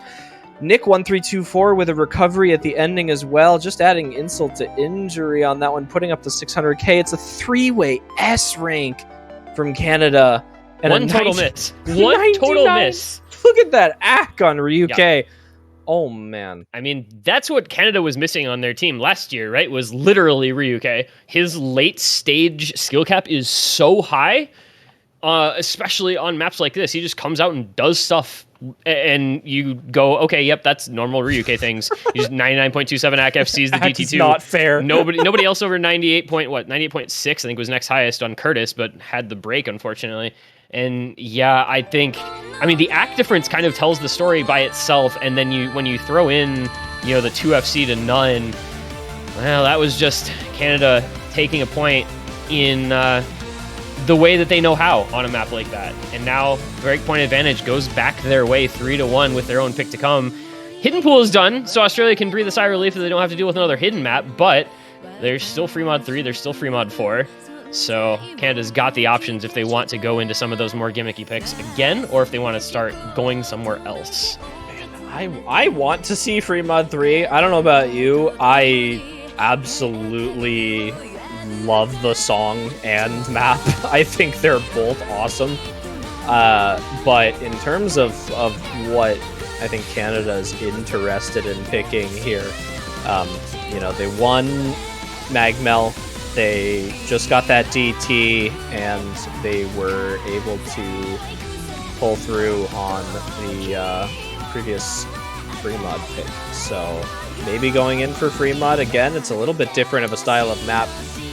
Some awkward stuff. They do go for free mod 4, not free mod 3. However, it's going to be down diff. Down. Diff. Down. Map by down. Map by down. Down by down. Down. White down by down. Have we said down enough times? Do you think everybody understands what's going on here? The difficulty name is down, by the way. The artist name is down. The song name is down. The difficulty name is down, and it's mapped by, you guessed it, down. Are you down? I'm down for down. Are we down for some down? I'm down for downtown. I'm down for downtown. It's time to get down to business.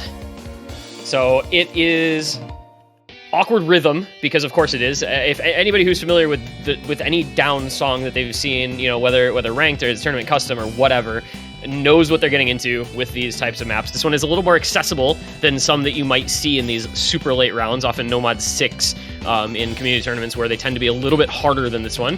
But instead, tone down the difficulty a little bit and tone up the mod requirements, because hidden and hard rock on this are both very difficult. You put accuracy at a premium, you put reading at a premium, and Canada has been saying, give us all of the gimmick maps, give us all of the hidden reading, give us everything awkward, and we're just going to eat it for breakfast, lunch, and dinner, and they're going to hope to do that again here.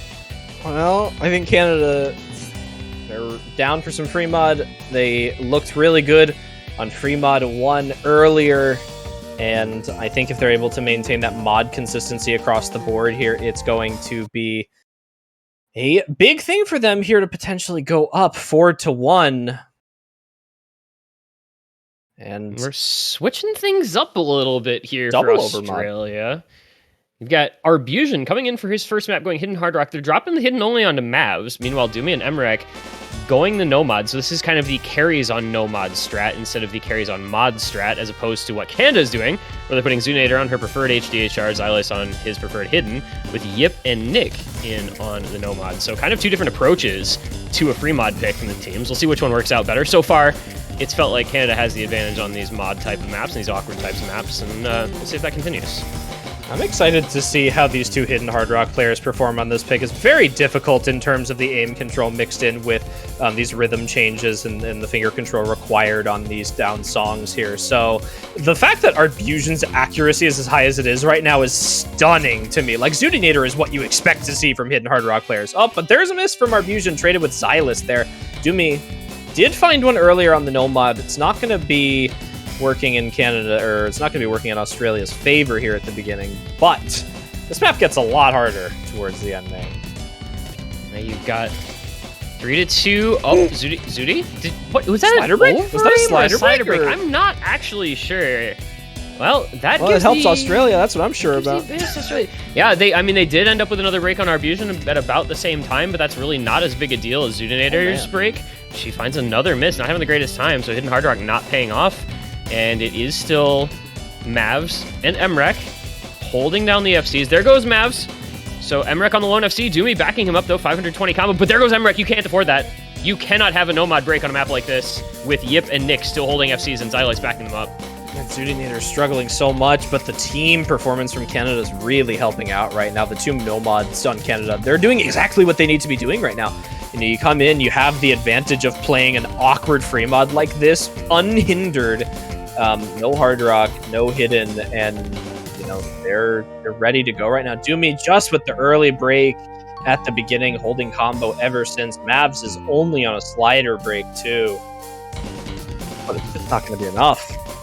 Double FC to no FCs, even with the supporting combos. Xylus is matching the next best player on Australia right now. Zudinator pretty much matching Emrek. This is just sort of the kind of performance that you can't afford to have if you're Australia trying to steal a breakpoint on one of these picks. You know, only having one FC, or not even FC, only having one big combo against a double FC. I mean, what is there to say? This is just another really solid performance from Canada. And they're able to do it on these very tricky, gimmicky picks as well as more mechanics type of maps. So showing off just how well-rounded they are as a roster, which puts the fear of God into anybody that they're facing, not the least of which is Australia. That's a double FC on the semifinals free mod 4 with Yip and Nicholas 1324, both at 97.3 plus AC. I know it's no mod, but that's still pretty impressive. Yeah, if you know this type of song and this type of map, it is very, very good AC. Across the board there for Canada as well. Really just Zudinator on the Hidden Hard Rock having some trouble there. Arbusion doing pretty good for himself. 95% AC there. 3 misses, pretty much matching Zudinator spot on their higher combo though, given that 600k. Doomy just with the 1 miss at the beginning, the reverse choke. And Canada almost a 600,000 score gap and a 3 million plus team score, really proving why they are feared in this tournament if they're having a good week here, because they scale and they're good at these multiple skill sets that are thrown throughout these maps here. In Australia, they're still having a hard time, you know, trying to respond to this. You know, you've got at least one player on Canada per map putting up an FC. You know, on most of these maps, you really haven't seen somebody responding from Australia. You know, some maybe close on one, but there's really not that guaranteed FC from them. They're gonna go in for Nomad 2, however. Nah, you do not pick Nomad 2 against Canada. You do not pick Nomad 2 against Canada. No. Surely. I see this working out for them. I see this, bro. This is This is like they're gonna get in Canada's heads. Canada is thinking right now. They're like, oh my god, Nomad 2. We have 3 dumb good stream players on our roster. There's no way we can lose this. And then the second one of them misses, it's over. They're like, oh my god, I missed. Australia's gonna win this pick, and then they get in their own heads. The only problem with this description is that requires Canada to miss. Yeah, I like the positivity you've got coming out here. I really like the attitude. You want to see a competitive match. You want to see something interesting here. But I'm pretty sure picking Nomad 2 into Canada in semifinals is just inting, unless you are Germany, perhaps. This is like their playground, right? You've got a couple of the best stream players in the world on that team. Like, regardless of how good Australia might be on it, I really don't see this as being an optimal pick in this scenario. Especially people saying, no map for MREC and stuff. If he didn't practice, like, there's some patterns in this map that you want to know. Like, there's a couple of the little slider streams and such.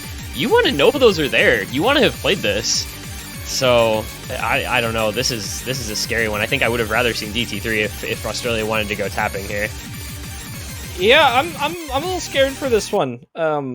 Without a doubt, this is the type of thing where it's like almost like a last resort pick, if I could describe it like that, for Australia. Like, there's no way you look at previous scores in other weeks from Canada and go, oh yeah, Nomad 2, that's a great pick. Like, super confident, ready to go. Because I think regardless of how good you are at Nomad 2, you're going to be very contested on this pick. It's almost like picking a Nomad 1 in round of 16. Like, you can be so good at that type of map, but yeah, you'll miss sometimes. And I think this is going to be kind of a similar scenario where, Australia, by no means are they not a strong Nomad 2 team. They have very good stream players on this roster. But you're almost counting for, like, that one miss from Canada that you'd see on a Nomad 1, where, you hope that they shit this somewhere. Like that? That's the first one from Nick, exactly what I'm talking about. There's that, yeah, you just slightly miss aim on one of those flow patterns and get a break. I was looking, interested at the results from last week, and Australia played Nomad 2 twice last week. They got the 9th and 10th best scores out of 18. So really middle of the pack, which is not exactly confidence inspiring, but the way this is starting out is certainly fine for them. A few hundred combo advantage with that break from Nick. A lot of map to go though. 2 minutes long is all, but it's got a ton of combo, especially in the back half. We'll see. They gotta hold this 4-way though, and they're not gonna do it. It's Suffix, but it's traded. It is traded with Xylis. That was a big trade right there. That's some good act lost for Canada for some not as good act lost for Australia. So still pretty even loss here. You're really looking for the step up from these remaining players in Australia. Suffix with a massive chain miss. Oh, that's a lot of score lost for Australia, but it won't matter if they... Oh, no! Oh, wait. Double break from Canada! This is just going back and forth. Nobody wants to hold on to an advantage here, but Emrek and Jordan LR7 are doing what they need to. There goes Nick as well. It's just Ryuke against the world, and Emrek and Jordan LR7 both held through there. I think it's going to happen. I think Australia is going to take it. Some really strange, uncharacteristic misses from Canada, and some absolutely solid performances. LR7 finally a late break. Will that be enough for Canada to try to make a comeback? No, it will not. Emrek drops the casual sight read FC, matching Ryuke, who had, what is that, like 300s? That is ludicrous accuracy. That is, I mean, that's like what it's 500s, similar to what he did hop hacking lobby on DT2, but just a better team-wide score from Australia. And so despite everything we had to say, they still managed to come away with the victory. They really needed that, and they got it. It's the consistency map gambit. This map has some of the, you see those accelerating stream patterns where they get really spaced and, at 200 BPM, while it can be comfortable to tap, it's pretty easy to let nerves get the best of you in these OWC matches. And if you don't aim perfectly to those streams, you will find a chain miss. And, we saw some of it with Suffix. We saw a little bit of it with Nick at the beginning of the map. Nick was able to recover. Suffix was kind of struggling just a little bit more towards the ending of the map. But double FC makes the difference there. That unfortunate miss from Rupert towards the ending, just coming a little too early. for Canada. They were only behind 184,000 on that pick. Australia, they are right back into the swing of things right now. It's going to be Nomad 4 pick coming out of Canada. They've proven to be very good at these tech maps in previous weeks. This map is... Oh, how do I describe this? It's not as technically intensive, I would say, as other week's tech picks. And I know that sounds weird to say, but there is a lot of flow aim involved in the Nomad 4 this week. And that could prove to be a little bit useful for Canada because we saw a lot of breaks from Australia earlier today on some picks that involved cut streams and flowing between patterns. And this map has a hell of a lot of that. So unless we've seen some sort of like shift from Australia going into this pick here, this is going to be pretty favored to Canada right off the bat, just given map style. We'll see. I don't... It's hard to know what to expect out of Australia on Nomad 4. It's not a map slot that they typically play a ton of, right? Like, they played 2 matches last week. They played 18 maps total and didn't play the Nomad 4 at all. Canada, meanwhile, was the top scorer on last week's. Like you said, though, this one a little more tapping heavy in lieu of kind of the super, super difficult slider aim. Who's the tech? You know, it's interesting because like there are certain teams, right, that you think of and you look at players on the roster and you're like, oh, they're a tech player. Like, you know, United States has Taquito and Fancy Lad, for instance. Yeah. Who do you look at on these 2 rosters and go, oh, that's a tech player? You know, I'm gambling on Mavs. I'm gambling on the new guy. I bet he's gonna go on this one. He went on Hidden 3, so I mean, who's to say he won't? You know, he comes in for his specific maps and does well on them. Yeah, anything Mavs is in for, he's generally pretty good at. Obviously, the eyes have to be on MREC, like, at some point. You know, when does he get warm? When does the MREC that we all know can show up kick in for Australia? You know, to be fair, he did just FC the Nomad 2. Exactly. He did do that. He looks really good on mechanics maps, which is something I think that like when you hit the level of MREC, you can kind of play, you know, a little bit earlier on, but like, is he ready for these more complex patterns yet? And that's a difference maker for Australia here on this pick, because they need someone who can contest the tech roster of Canada right now. But obviously this early start, not going to be too much happening right now. We're going to get right into it. You can kind of see what I mean. It's a little flowier. You've got these cut patterns in here, and it's going to be Ryuke to over-aim one of the beginning when Xylus gets slow slidered. Oh, you hate to see that. And here we get more cut patterns. These are so difficult. But everybody's looking pretty solid. Nobody breaking at all in this section so far. Now we can do a little heavier slider aim, and you just amp up that difficulty. And there goes Yip. That's a slider break. That's going to leave Canada with only the 1 FC. Zudinator, of course. Who else would it be? She is their carry on basically everything. And here she goes again on her own. But it's a quad FC for Australia. What is... Oh my god, the slider break. The first break. And Suffix falls immediately after. This is not the section where you're supposed to be breaking, Australia. This is the slider aim. This is the section where very difficult. This is the section where Canada's building up their combo on all of their players. Zudi still holding that FC. It's Mavs and MREC against the world. All right, so about that MREC needing to be MREC thing, I think he's kind of doing that here. That is holding an FC into this middle part with 98 AC. That's really impressive. Through that slider section with Scorby 2 is so challenging. Definitely showing up. And then, you know, there's the other FC on the board for Australia I mentioned at the beginning. Keep your eyes out. Keep your eyes peeled. It's Zudinator and Ryuke to try and bring this back to the Canadian side right here, but they're not going to be able to do anything unless we see a break from Australia. And it's going to be Xylus breaking again.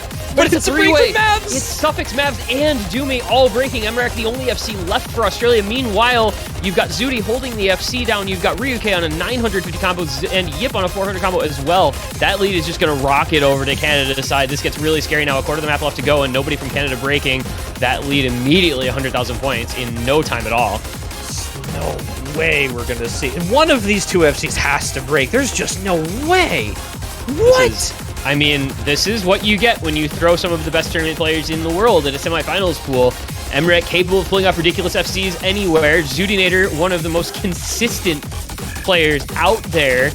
There's no way they hit the other. They're There's just no they're way. just both hitting all this. This They're- is they're- disgusting. They're just doing it. They're just both hitting all this. They don't care. No, I'm this is disgusted. This is abnormal. Yep. Oh Okay, my they double God. FC'd. Emmerich Zoonator bringing home the FCs, but it's a 400,000 point win for Canada nonetheless because the backing scores were just way, way better. Mavs held for so long and then just did not have a great time in the back half. Suffix and Doomy really could never get into that one. And now 5-2, Canada with several match points. This is the danger scoreline. They were up 5-2 last week against South Korea, and we all know how that turned out. So if Australia has any solace, if there's any consolation to be found in the scoreline, it's knowing that Canada was at the same position last week and ended up losing. Well, if there's any consolation, it's to hoping that Xylus isn't sight reading everything like he was potentially on this one there. That slow slider in the 400K, very uncharacteristic from him on the side there. So Australia may be looking for in there potentially. Suffix had a lot of trouble on that map there. That was kind of an unfortunate scenario where it seemed like just fill a little bit for that fourth player. You know, sub 300K. Always hate to see it. MREC with the score. You know, we mentioned Canada's overall consistency today as a team, and it's looking so good across the board. Australia unwavering in their DT picks here. Gonna try and go for this DT3. Looking pretty good on this one. Zudinator not too happy about this pick, which is good for Australia. If you can take her out for a map, then at least it guarantees you that one of those strong scores are not up there. You know, you do have the flip side of now you have to deal with Ryuke, but Yeah, Ryuke has been so scary on his maps in this match so far. Like the accuracy right on DT2 and Nomadzu, top scoring those, really incredible stuff from him. And is he not even in for this? There's no way he's not in for this with Zudinator in, right? Like Ryuke made his name playing DNB there's no DT. way. That is Yeah. why he is where he is in the game. I'm telling you right now, if Ryuke is not in for this, I'm going to be stunned because I really wanted to see the Ryuke Jordan LR7 DNB face off right here. This is a better pick for Australia, I think, than DT2 was. I think Australia kind of caters a little bit more towards the style of DT than we see in DT2. So this is... it's gonna be a Doomy substitution for Suffix on that. I do like that substitution. Yeah. I do like that substitution. I am just alright. Good lucks are coming out. Ryuke is not playing this. I think we saw this in a previous week as well. Ryuke did not play a DT for Canada because he was like uncomfortable on the map or something. And I wonder if we actually just like have the same case on this, where Australia just finally happens to pick the one DT that Ryuke, unfortunately is not able to play, and it might give them an in on this map here, potentially. We always joke about Zudinator not being a speed player, but she's pretty proficient at some of this type of stuff. So, I wouldn't count her out as a potential dangerous player on this, but you're definitely looking a lot less strong as a DT roster for Canada without Ryuke, regardless. And that's just based on Ryuke's skill rather than the possible substitutions here. Well, we will see how it goes. Every point now for the rest of the match is a must-win scenario for Australia. If there's one thing to be said about Zudinator being in for this, is that she is amazing at comboing stuff, even if it may be a little faster, a little high AR, or whatever, for what you would expect her normal comfort level to be. She's capable of doing pretty ridiculous things when the situation calls for it. It's an early break for Xylus, though. That's not what you want to see if you're Canada. Australia, though, going to be very pleased. And we have an early lead. I wonder if, the aim component of this, there's a little bit of aim to it, if Ryuke was worried about that. It's traded breaks for LR7 and Curtis, though. Going to derail that train of thought. Yeah, this map is so difficult with the speed and the finger control required for this. You've got to have such a command of this BPM, and there goes Doomy. It's 2 FCs to, I would say, almost 3 right now for Canada. It's going to start to go back to their side, especially with this little refrain section here coming after that quicker finger control bit here. You start to kind of fall back to just doubles and bursts rather than... Yeah, and here's another hard part. Nick1324 drops alongside Doomy. That's going to help Australia out a little bit more. Yeah, it is Emrek, Milo with those FCs, and LR7 with a solid backing combo. Zunator, because of course she is, in for this, and the only FC remaining for Canada. To sort that one out, the logic of it escapes me, but she's just good at the game, so who cares? Xylus and Curtis do have solid backing combos, so if Australia finds a couple of misses in the back half of this pick, it will be opportunity for Canada. This is by no means over yet. Only 100k separates the squads. But as long as those FCs hold for Australia, and as long as LR7 can hold onto that backing combo, they're going to be in an okay spot. You're really just looking on the side of Canada, hoping for a break out of Australia. Unfortunately, continue to see a few breaks here on Nick1324, just struggling a little bit more towards the latter half of this map. Xylus with an early break. This is something he's consistent at. He won't break at the ending. But there is a break from Milo. But there's a big supporting combo on Jordan LR7 now. If we see a singular break from Canada, this will stay on the side of Australia right now, but we do need to see it. Oh boy. It's Nick154 with the break, but it's still right at the middle. I mean, it's 60K. It could hold it off, though. This could go over there. LR7 breaks late in the back. That could be enough for Canada. They've got Zunator still holding down the FC. They've got Xylus and Curtis on the back combo. Curtis with the late break. Zuni with the late break as well. Emrek can bring this one back alongside Doomy for Australia. He breaks too, but it's a full reset for Canada, and they have nothing left to try to bring this back in the ending. Doomy with the 900 combo and Milo with 470 are going to be enough to seal the point for Australia. That came down to the wire about as much as any map ever could, but Australia just hanging on for a 109,000 point win to stave off elimination for at least one more point. Oh my gosh, the breaks at the ending. Wow.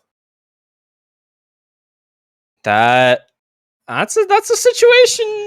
I don't like that. I'm not okay with this. This is not okay. Milo Milkshake only with a slider break at that 1200 combo mark, almost giving that into Canada there, was able to recover and FC the entire remainder of the map. Emrek matching against Zudinator. It's just barely a difference. The most minuscule. Worth noting, with discussing Emrek versus Zudinator on that map, Emrek had 1% plus better accuracy. When the score gap comes down to 100k at the end, every little bit counts, and he had, in addition to the combo, he had the accuracy advantage, so it does help a little bit more. It was like almost all of that lead. That's 82,000 score on that alone. That is a majority of that score lead. Really looking for some good, strong performances on the momentum for Australia now.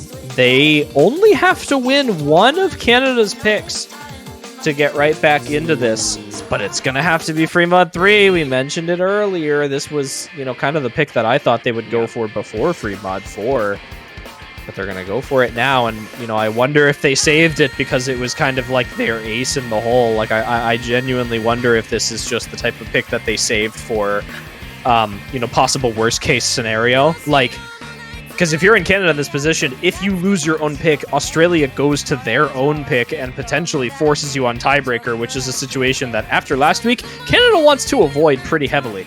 So, even if the tiebreaker was favored to them, the pressure of being in that situation 2 weeks in a row is so high. So, if Canada was good at this Fremod 3 and they ended up just saving it as a confident pick, that would make a lot of sense. Does Canada plan that far ahead? We don't know. But I would like to assume. Yeah, they had their picks pretty planned out. I mean, obviously the Nomad 4 went well, the Fremod 4 went well.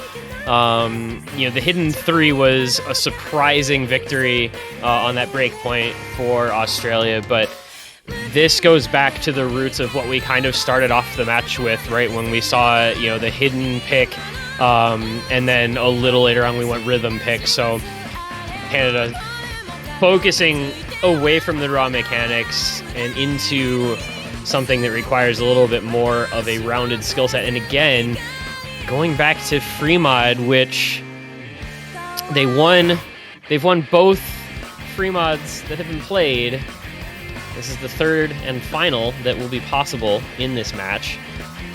I feel like Canada just has a superior Fremod roster in this matchup.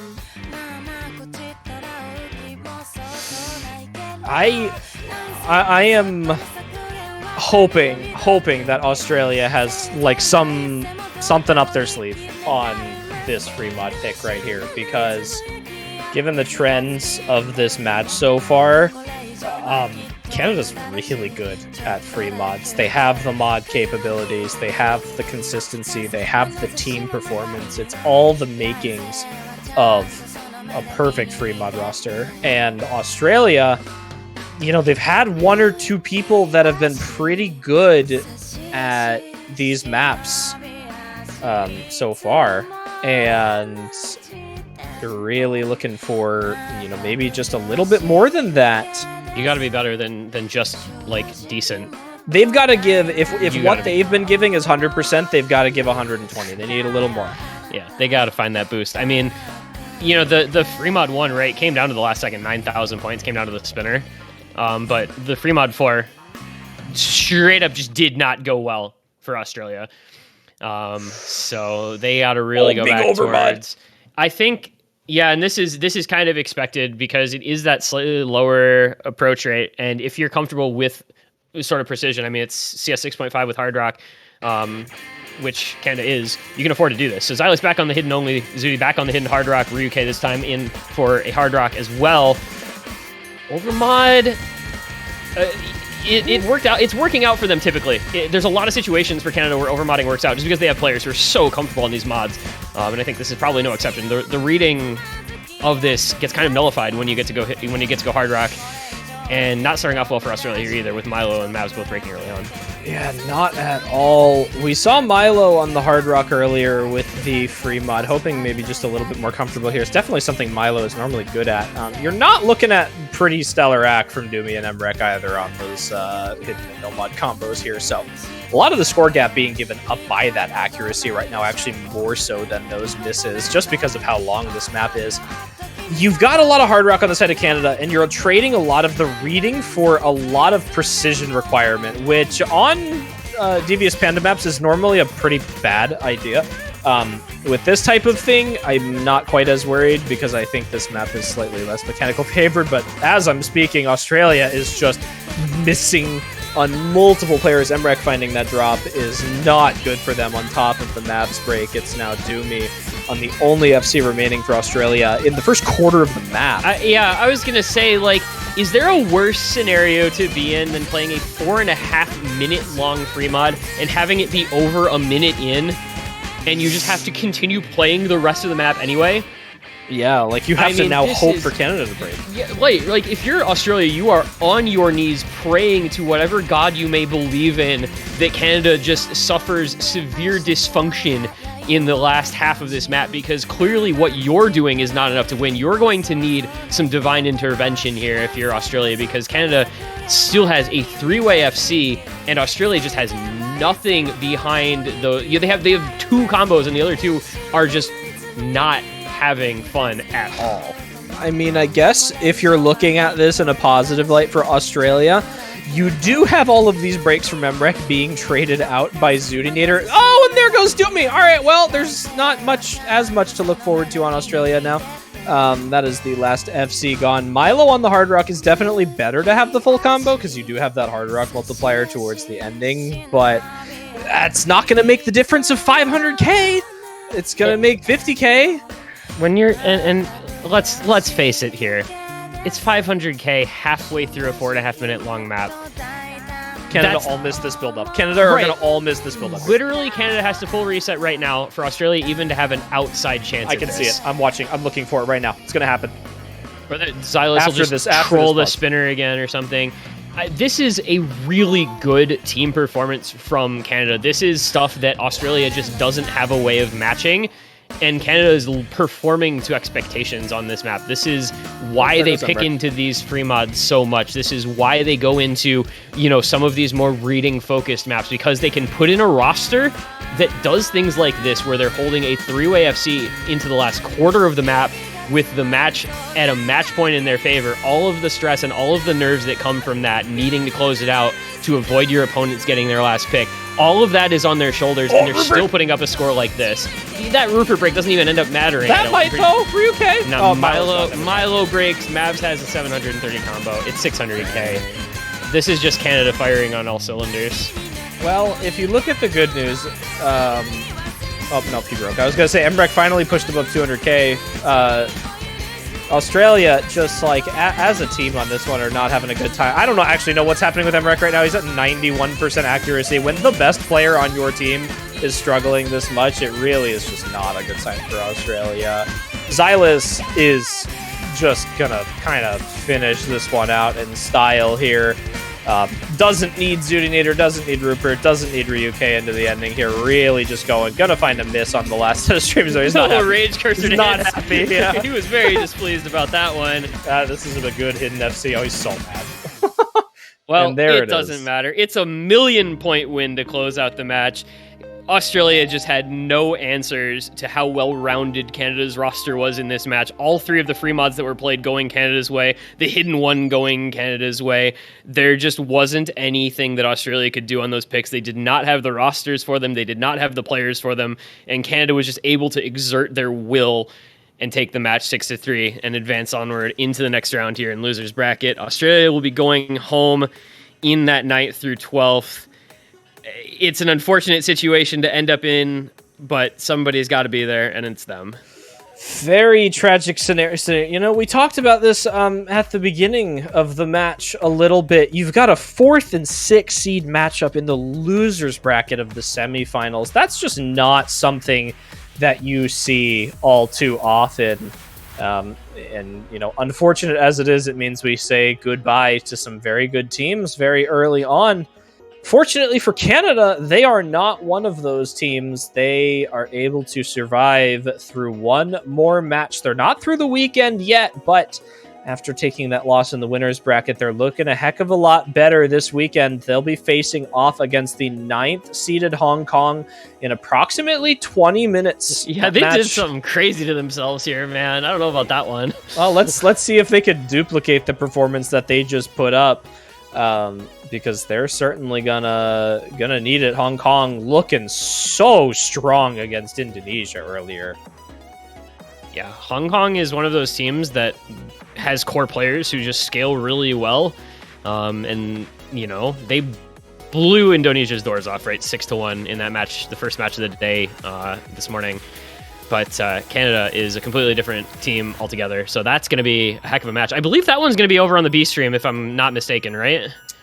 Yes, I believe it is, because they rescheduled to, like, dead overlap with a winner's bracket match halfway through. So that'll be on the B stream. So we'll be taking a very slight break on the A stream for about 50 minutes. If you stick around on the A stream, you'll be able to catch United States versus South Korea winners bracket match. Very exciting to see there. And if you want to watch Canada versus Hong Kong, that will be on the B stream. Our moderators will be putting that in chat. It's osu_live_2.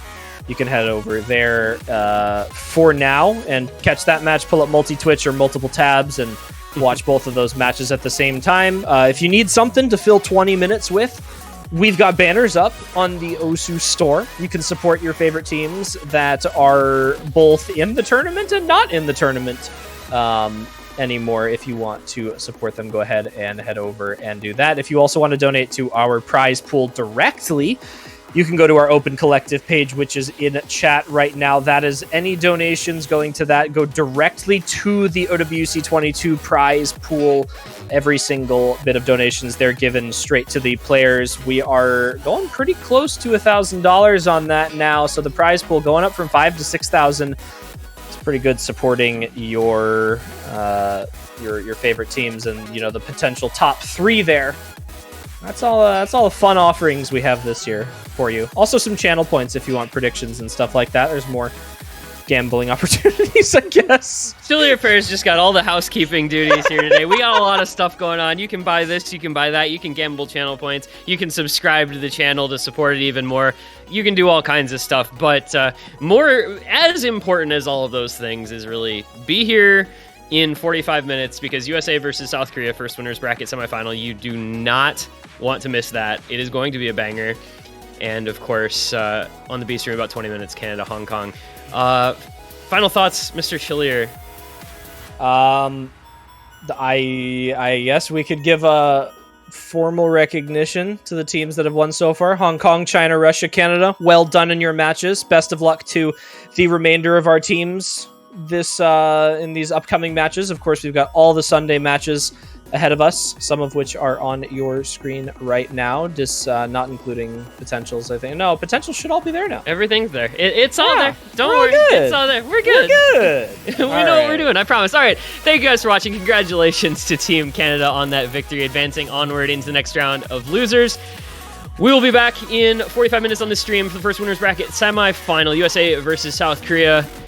Until then, for Chili Repair, I've been this one guy. We'll see you on the other side of this break.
hard, never land. They're gonna have a hard time to define it, to find it.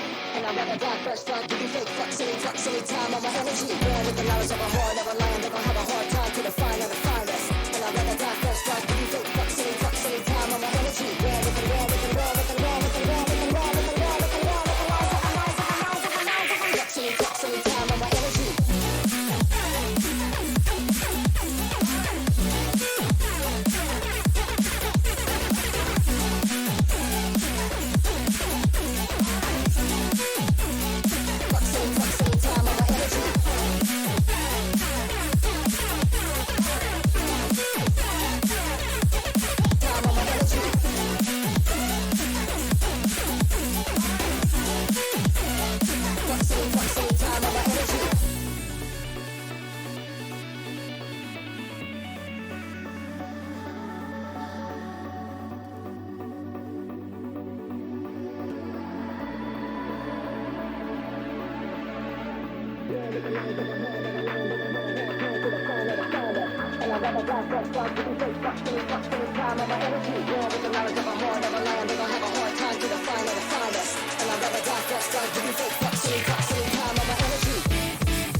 Truth be told, it's a lonely road, chasing your dreams, and all that we are and could ever be is within our reach. Hello, everyone. Welcome back. It's not been too long since we've seen Canada just play. It was around 30 minutes ago, but we're seeing them again. This time it's around... it's the next round in the lower bracket for them after beating Australia 6-3. They're going to be facing Hong Kong, which have been a fantastic team to watch. I'm Azer, and today I'm going to be joined by Dada. How's it going? Hello. It's quite a late match here, but we have a tube match block going on. We have Canada versus Hong Kong in the losers bracket, and I believe we'll have America versus South Korea coming in 30 minutes. But Canada just had this really fun match against Australia. It was very back and forth at points. We had some questionable decisions on both teams. I saw some funny moments, but hopefully they have they get their mental back together for this facing this phenomenal Hong Kong team, which looked really good against Indonesia. Yeah, and just to clarify what's going to be going on here, because we have a little bit of a weird overlap. So there are now 2 streams streaming this match for the time being. So if you're watching this on the B stream, this will stay on Canada versus Hong Kong the whole time. But since there's no current match going on the A stream right now, we're going to be streaming this match for around 30 minutes until it's time to watch USA versus South Korea. So you get half of a match. If you want to keep watching this one, you can head on over to the B stream. But for now, we're watching this one. Well, I'm kind of curious to see if the bans and picks are going to kind of shadow what we just saw from Canada against Australia. I mean, a lot of these maps are quite fresh in their mind. They did pretty well on most of their picks, so I'm kind of wondering if they changed their game plan going against Hong Kong, because Hong Kong and Australia have very different strengths. They're very different teams. Obviously, it's a similar structure. Like Hong Kong, instead of having one very strong player that everyone's scared of, they have Chu, they have M2I4 and Suwagi, but they're very different players than Emrak and Dummy, so they're going to try and apparently ban out this Nomad 5. I believe that's a repeat ban, if I'm not mistaken. And then Hong Kong instantly banning both the Stamina map on DT2 and the Arid Hidden map, a little bit unpopular this week on Hidden Chu. Yeah, it's a bit of a harder one, I think. Not a lot of teams comfortable with that one. We've seen that probably be the most common ban, if not banned in every single match so far.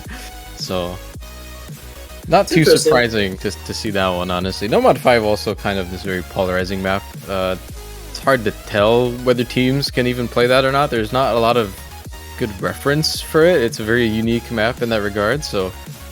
Yeah, also apparently Canada didn't ban Nomad 5 last match. Who banned it? Australia was the one who banned it, so... And then they're going to be banning Fremod 3 as well, so... One of the strengths of Hong Kong that LoAR and Fremod kind of roster just being taken away from them. Oh, so, absolutely. It's a weird thing to see one team prioritizing that LoAR ban, and then the other team countering right back with a LoAR Fremod being taken away. So a little bit interesting, but it is just a question of individual comfort on the maps. I think it's a lot of mutual respect for that skill set on both teams. I will say from experience, Canada has lost that type of Fremod 3 pick to Hong Kong too many times. So even though the rosters are very different now, you still have to respect the range of scores that they can put out. I think the Hidden 2 ban on Hong Kong side, though, I think it's just, like I said, that map is just hard for any team to field 4 players for, I feel like, so... I don't think that one is specifically targeted at the Canadian team, as opposed to Fremod 3 definitely being targeted against the Hong Kong team, and we will be seeing some DT3, some good old DNB as the first pick of the match here. Lovely. This has been a really popular pick, I think, this weekend. We've seen a lot of teams... We've seen a couple of scares on it, like a couple teams that were expected to win it, just kind of have unfortunate breaks on one of the KIs, but a lot of teams trying to like head straight into it and pick it early on in the match. So, do you think this favors Canada by a slight amount? Like Hong Kong, not really known for like a high RDT kind of. I think a very large amount actually. Canada just has all these really well-rounded players for this type of. I don't know if you would consider this unconventional DT, but it's definitely not your regular DT3, right? It's got so much slider aim, a little bit of tech elements. Canada has a lot of players that come to mind for that, and I think Hong Kong definitely has those to match, but I don't think as a 4-man team they will. So that's probably what Canada's seeing here. Probably looked at the score difference. I believe this was played in both of their previous matches this round, and I mean we saw Canada do a really good performance on it, so they're feeling comfy on it again. Definitely looking to unleash Ryuke with this one. Saw a pretty disgusting score last time. I believe last time on DT3, which is this right here, they actually forewent having Ryuke in the lineup, and they lost the map by around 100,000 points to Australia. So they had a couple of unfortunate breaks. I believe it was kind of one of those maps where you see like a couple of breaks and then you think, oh, we've lost this one. Like Australia threw it away and then it got thrown right back. So let's see if UK stepping into the lineup will make it a little bit easier. Maybe make it a little bit of a more comfortable victory for Canada instead of a very close defeat. Yeah, Meanwhile, I'm definitely on not Hong counting Kong- out Hong Kong, though. I mean, even though on paper this is definitely a strong advantage for Canada, they also feel this way considering this is their first pick. But I mean, the things that we've seen Suwagi and MCY4 do this tournament is kind of insane. No, these guys are legit. Like, if you're looking at this Hong Kong roster, you are banning and picking around these people. So let's head right into the map here. Is that an early break I just heard, or? Oh, it looks like they're all good at the very beginning, but even right away, small accuracy lead. It's not going to be very meaningful considering this is really lengthy even for a DT map. I think for Hong Kong here, they're definitely looking to pick around those two players, obviously, but I think they also have certain map types where they definitely have very, very strong supporting players around them. Fremont 3 would have been a really good map, I think, for them.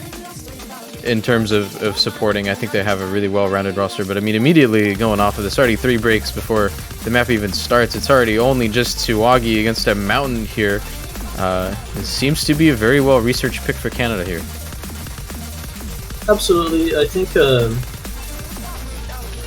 just this overall 4-man DT lineup for Canada is very, very scary.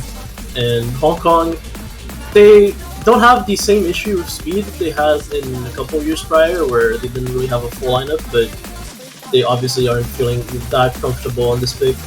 So, good first pick from Canada here, already off to almost a 500k lead, and 4-way heading into the end of the first guy. Yeah, it's worth noting one more time. I don't know if that's really considered an advantage or not, but we kind of just played a full-length match right before this one. They're running kind of a marathon this evening for them. 2 matches back-to-back. They are all extremely warm. So this kind of pick, I think you would expect kind of benefits from that a little bit. Hong Kong a little bit early over there right now, so might still just be warming up. They need to have that first couple of maps played before they're all on board. I'm not sure if it would have really made a difference considering how insane Canada's playing this right now, but okay, Curtis does finally find the first miss for the Canadian team. I mean, what can you really do against that? And Hong Kong isn't having a bad time either. Like, Suwagi is still holding strong. F2X not too far behind, but it's, as you said, just the might of this 4-man DT Canadian roster is just... it's something to behold, really.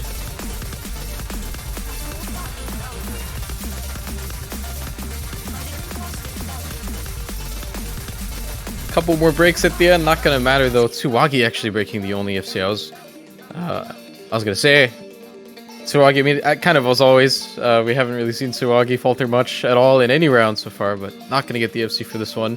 And somehow, on a DT pick throughout all these all these maps being played for Canada, it's still just Zudi with the only FC. With like a gigantic backpack, I suppose. It looks like there's still room inside that backpack, but pretty respectable performance from everyone. I mean, it looks like Curtis only had one unfortunate break there as well, and that was pretty damn close to a 4-way right off the bat. That's really scary.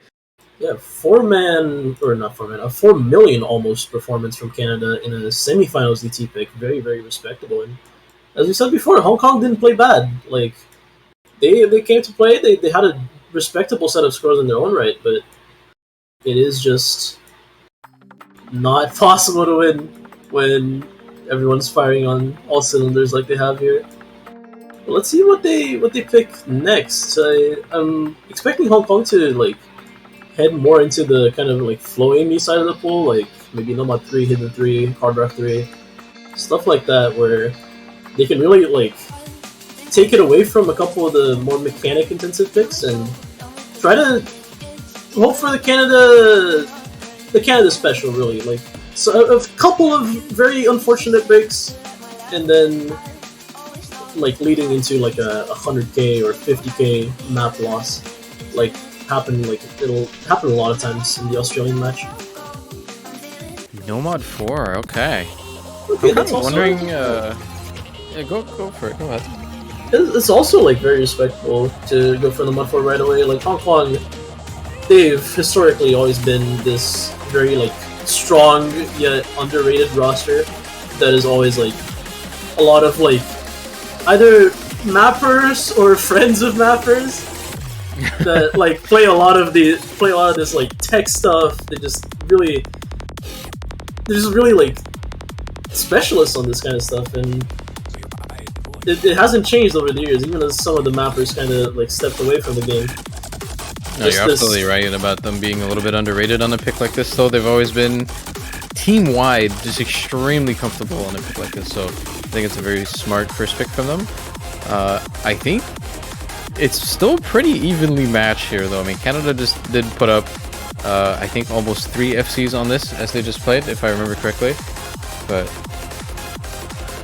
Hong Kong kind of just has to win this one, I think. I'm not really sure what type of map or what skill set Hong Kong is planning to play around in this match. It's pretty hard considering Canada is one of the most well-rounded teams, I would say. And so far this match, they've already kind of flipped their game plan around. We just saw them against Australia just focus on the hidden picks, you know, like they just went for all the Zuni maps essentially, and now immediately they're swapping it up. They're going for all the way for speed, so they're able to do that. I wonder if Hong Kong has that same level of adaptability that they'll need, I think, in order to match that. I mean, they've proven strong in a lot of picks where you wouldn't really expect it to be strong in some earlier matches, like the Indonesia match, obviously.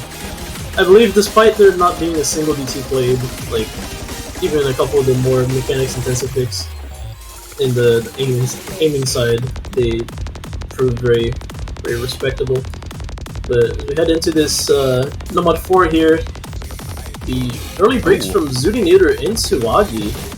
And 2 big hitters are down, okay. Okay. So 3 breaks from Hong Kong to start the map of here. Shihara Yuki, A21 and Suwagi all breaking, and MCY4, the last FC to break from Hong Kong. So Canada with still a 3-way heading into around the quarter of the way of the map here. Interesting to see. A little bit of a shaky early performance from Hong Kong. Yeah, I'm not really sure if it's over yet, though. I mean, this map kind of just never stops. We've seen so many misses on just about any single slider in this. The amount of slider aim that's required is pretty rough. But with those 2 additional breaks, it's looking pretty rough for the team now. Yip does break an FC, but there's still 2 of them on the board. And they're on the side of Canada here at the halfway mark. So looking like a strong... Okay, well, Zalis does find a miss, but... Hong Kong still needs Ryan to break like very, very soon. It's a 400k lead on like 2/3 of the way in. It's almost unsurmountable at this point, almost 500k now. And while they have recovered quite respectably, but not anymore, I guess, was both MCY and A21 find breaks. There's just no combo on the board for them, unfortunately. I mean, Shihara Yuki recovered quite well, and they're gone as well. I mean, Ryuk Tech, I suppose, that's what we're looking at here. And Zudi as well as kind of just had that one miss at the very beginning, one of the rare Zudi misses we've actually seen today. And yeah, I mean, this is extremely one-sided for Canada. It's interesting that I believe both of the players that really stood out last match for this Zudinator and Ryuk, both stepping up again. Ryan Kwan now with a break late on the map, so they will yet again occupy the top 2 scores on the roster for this particular pick, and they will once again win. So early break point coming out from Canada. Quite an awkward situation if you're Hong Kong right now. Yeah, I'm kind of looking at the pool for Hong Kong, and I really don't know what they have available to them that I would give them a clear advantage for in this. They have so many maps that they're very good on, but against Canada sometimes, not just Canada, I mean, just against any other, top 4 seeded teams that are so well-rounded, it's kind of hard to find an advantage on even on a large pool like this. So I'm kind of wondering what they can pull out here. I'm kind of looking at no mod 3 for them, potentially. Hong Kong used to be pretty good at that, and I don't think the same could be said of Canada. That's potentially one of their best maps that they're going to be looking for. We'll see if they decide to go for that, but regardless, for now, it is Canada's pick, so we'll see if they want to go for more speed. A lot of it's still on the board, even though DT2 has been banned, but... Yeah, I think a lot of this Canadian roster is just looking at finally, like, really just releasing that inner speed demon, and they will go for the speedy free mod. So it's in contrast, as you said, with the earlier match where they were against Australia, so they really couldn't abuse this. But now that they're against Hong Kong, which is historically a little bit less of a DT team, they're trying to just really pull out the stops and just go fast, I suppose. And you gotta go fast. I mean, Hong Kong, this team, they can upset you in very interesting picks. Like, if you just give them an inch, they'll really just take a mile. Oh yeah. I'm not sure if we've seen this map played yet. I think this might be the first time. I haven't seen it personally. I've watched almost all the matches, but it might have been picked in, say, like the very earliest match, which I wasn't awake for. Yeah, I don't think this has been played yet, so this is gonna be the first time we see this. The speed pick on the stream this weekend. It's kind of more of the same. This clocks in at 250 BPM. Lots of slider, like, not really slider aim, but it's just really fast. I'm not really sure how you would describe this map. It just looks like a regular, like, 180 BPM map with a bunch of, like, triples, but much faster. Yeah, it's extremely dense. Imagine you took like a light tech map, like something that kind of it vaguely centers around kick sliders and like kick slider jumps and some triples, some tapping, and then you just rate change that to 250 BPM. This is basically what this map feels like. It's very unrelenting. Going to be seeing a couple of new players step in, seeing Nezzer for the first time, as well as iReady. A little bit of a curiosity, I think Nezzer was, he sent out a tweet, I believe, 2 or maybe like 3 hours ago saying, the train that I needed to take is late. Does anybody know a way to get back home for my match in like an hour and 30 minutes? So, might not be too warm. Might not be too warm. Might be a little rusty still. A little bit cold, but hopefully he has a good time. Couple of over mods on the board for this one. 2 hiddens on the hidden main players in Canada. Not too surprised at that one. But F2X running the double mod on this one. I was probably looking at F2X being the main carry on this map for the side of Hong Kong. But with 2 mods, it adds so much more difficulty here that I'm not sure if we're really going to see that. So far, again, a very early lead for Canada, even though Curtis did find a miss, but there's more to be found on the side of Hong Kong. Yeah, very early breaks from the side of Hong Kong. Only Shura Yuki, I believe, holding the FC still. Meanwhile, on the side of Canada, only Curtis really using that combo. So the strong core of Xylus, Zuninator, and Ryuke all holding strong. It's honestly what you'd expect from a pick like this. And this map's already over. Yeah, basically is. Okay, we'll find a break near the halfway mark though, but still, if True FC says 0. Yeah, these speed maps, man. When your roster isn't made for them, it's so rough to catch up to rosters that are kind of made for them. So.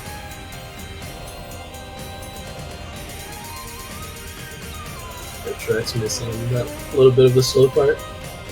Coming out of a break always a tough time to regain focus, and sometimes you do slip up a little bit, but just phenomenal performance from Canada. We're seeing almost a 1 million lead. We'll see if they hold through the ending here. Density spikes up a lot. For Ayuka breaks. But Trip Season Canada not holding strong as Zalis will find a break of his own. Zudinator still holding that FC on the hidden, but will finally drop. So no FCs on the board for Canada. Curtis no longer holding that recovery combo, but still, they did more than well enough with almost That a is. 1.6 million victory. It does look like Xylus did actually get an FC. That might have been a client miss, but wow, that is a point gap if I've ever seen one. That's almost a 1.6 million gap.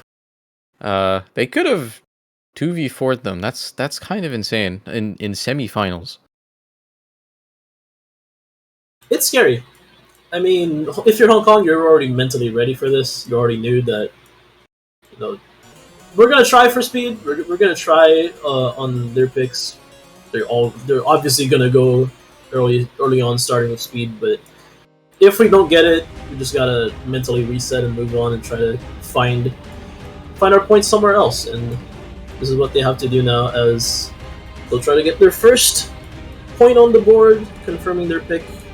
Which, if I was Hong Kong, I would either go for a very gimmicky type map like Fremont 4 perhaps, or, as I talked about previously, the flow aim element where there's always a little bit of an inconsistency that a lot of players share, like Hidden 3, Hard Rock 3, Nomad 3.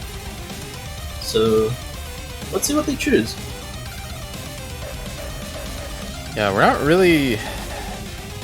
I don't think we've really seen the side of Hong Kong here that managed to take 4 points off of USA the other week. So still looking to wake up in this match a little bit. They do end up going for Nomad 3 as mentioned earlier. Alt's typically very, very good for this team. Very, very underrated. So if they do something good, it's gonna happen now. Yeah, very much expected pick from Hong Kong here. Tsuagi, M2I4, Shirayuki, all phenomenal alt players in their own right, and I'm sure the fourth player will also be a decent player on their own right, like E21, or maybe even CLP stepping in. But you know, you gotta get in somewhere, and I think this is kind of a play that you're just hoping for a little bit of a consistency faltering from Canada here, where I'm just hoping for a couple of unfortunate breaks. I'm wondering who will be the fourth for Canada. I'm wondering if we'll see Sari. I'm wondering if we'll see another sighting of Yip. That might be also a good shout, but their fourth player remains a mystery. Yeah, Nomad Alt for Canada is notoriously a roster that has a difficulty putting in a fourth player for this. It's not like nobody can play this kind of map, but they don't really have a full roster that's like good at this and consistent at this. So again, like I said, if Hong Kong is going to win a pick, it has to be this one, because I'm not sure what else there really is. With the way Canada's playing right now, it's kind of a daunting task to even take one, it seems. But yeah, I kind of have good hopes for Hong Kong on this one. You know, I'd say Hong Kong, you know, they got to get their head in the game. It's a hard match already, but I've seen extremely large collapses in this OWC, and it could happen again. You never know.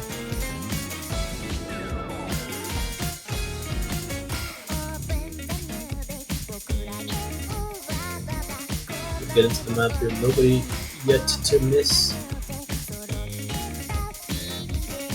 I mean, immediately just seeing like immediate difference. Every other map so far just immediately swung into Canada's favor.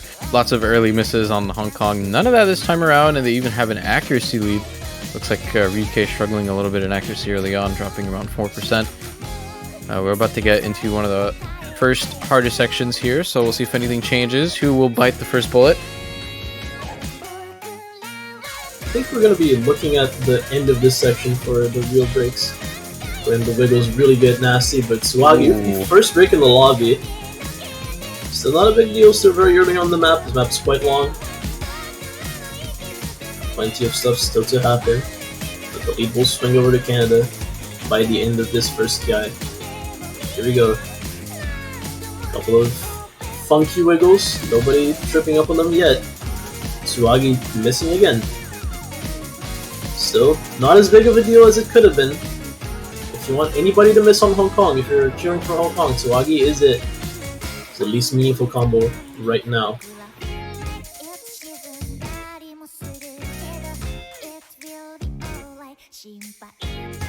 We'll have to see if the rest of their players can actually hold it together, because, I mean, Tsuwagi's been pretty much the all-star for this team. So we're seeing a map here that isn't going so well for them, and we're seeing a couple more breaks, but it's traded on both sides. Nothing's really going to change. A21 and Xylus both finding unfortunate breaks at almost the same spot. Everyone's still holding strong though. We head into the second chorus. Canada still with a pretty stable lead. And it's slightly growing. Everyone is so good at this pick currently.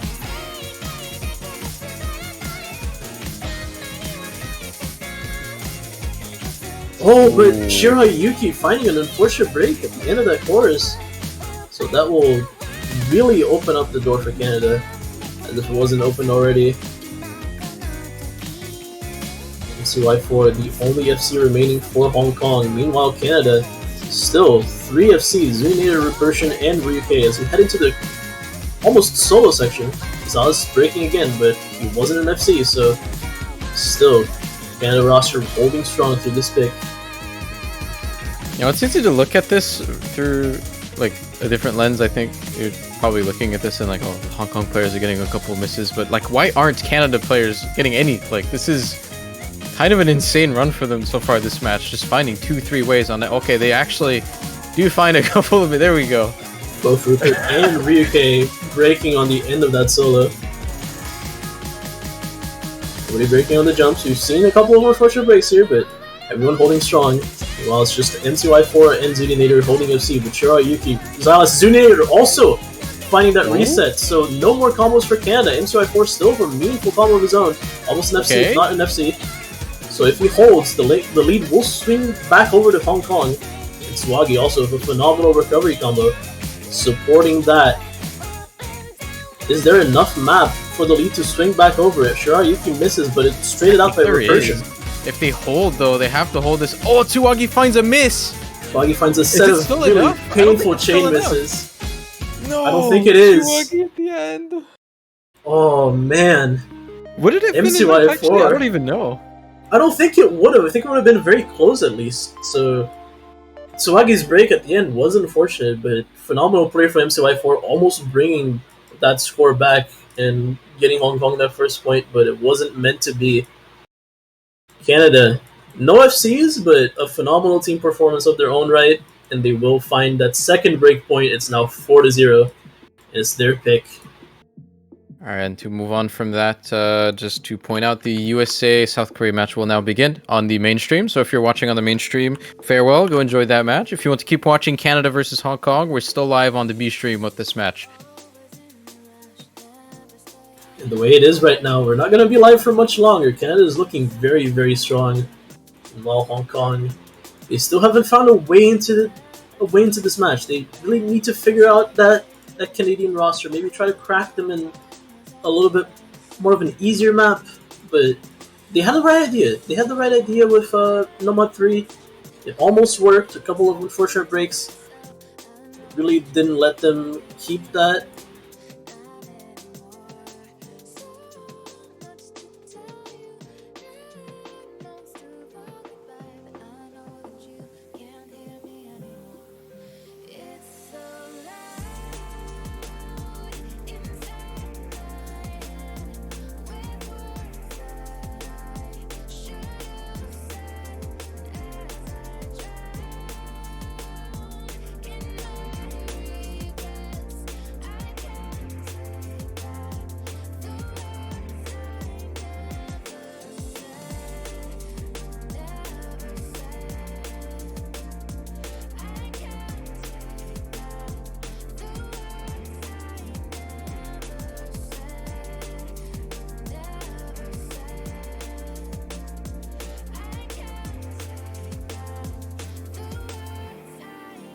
All right, hello everyone, and welcome over to all of you who were with us watching Hong Kong versus Canada in the losers bracket. That match is going to be continuing over on the B stream at oslive_B_2, excuse me. But now it is time for us to get into the winners bracket. First semi-final of the night.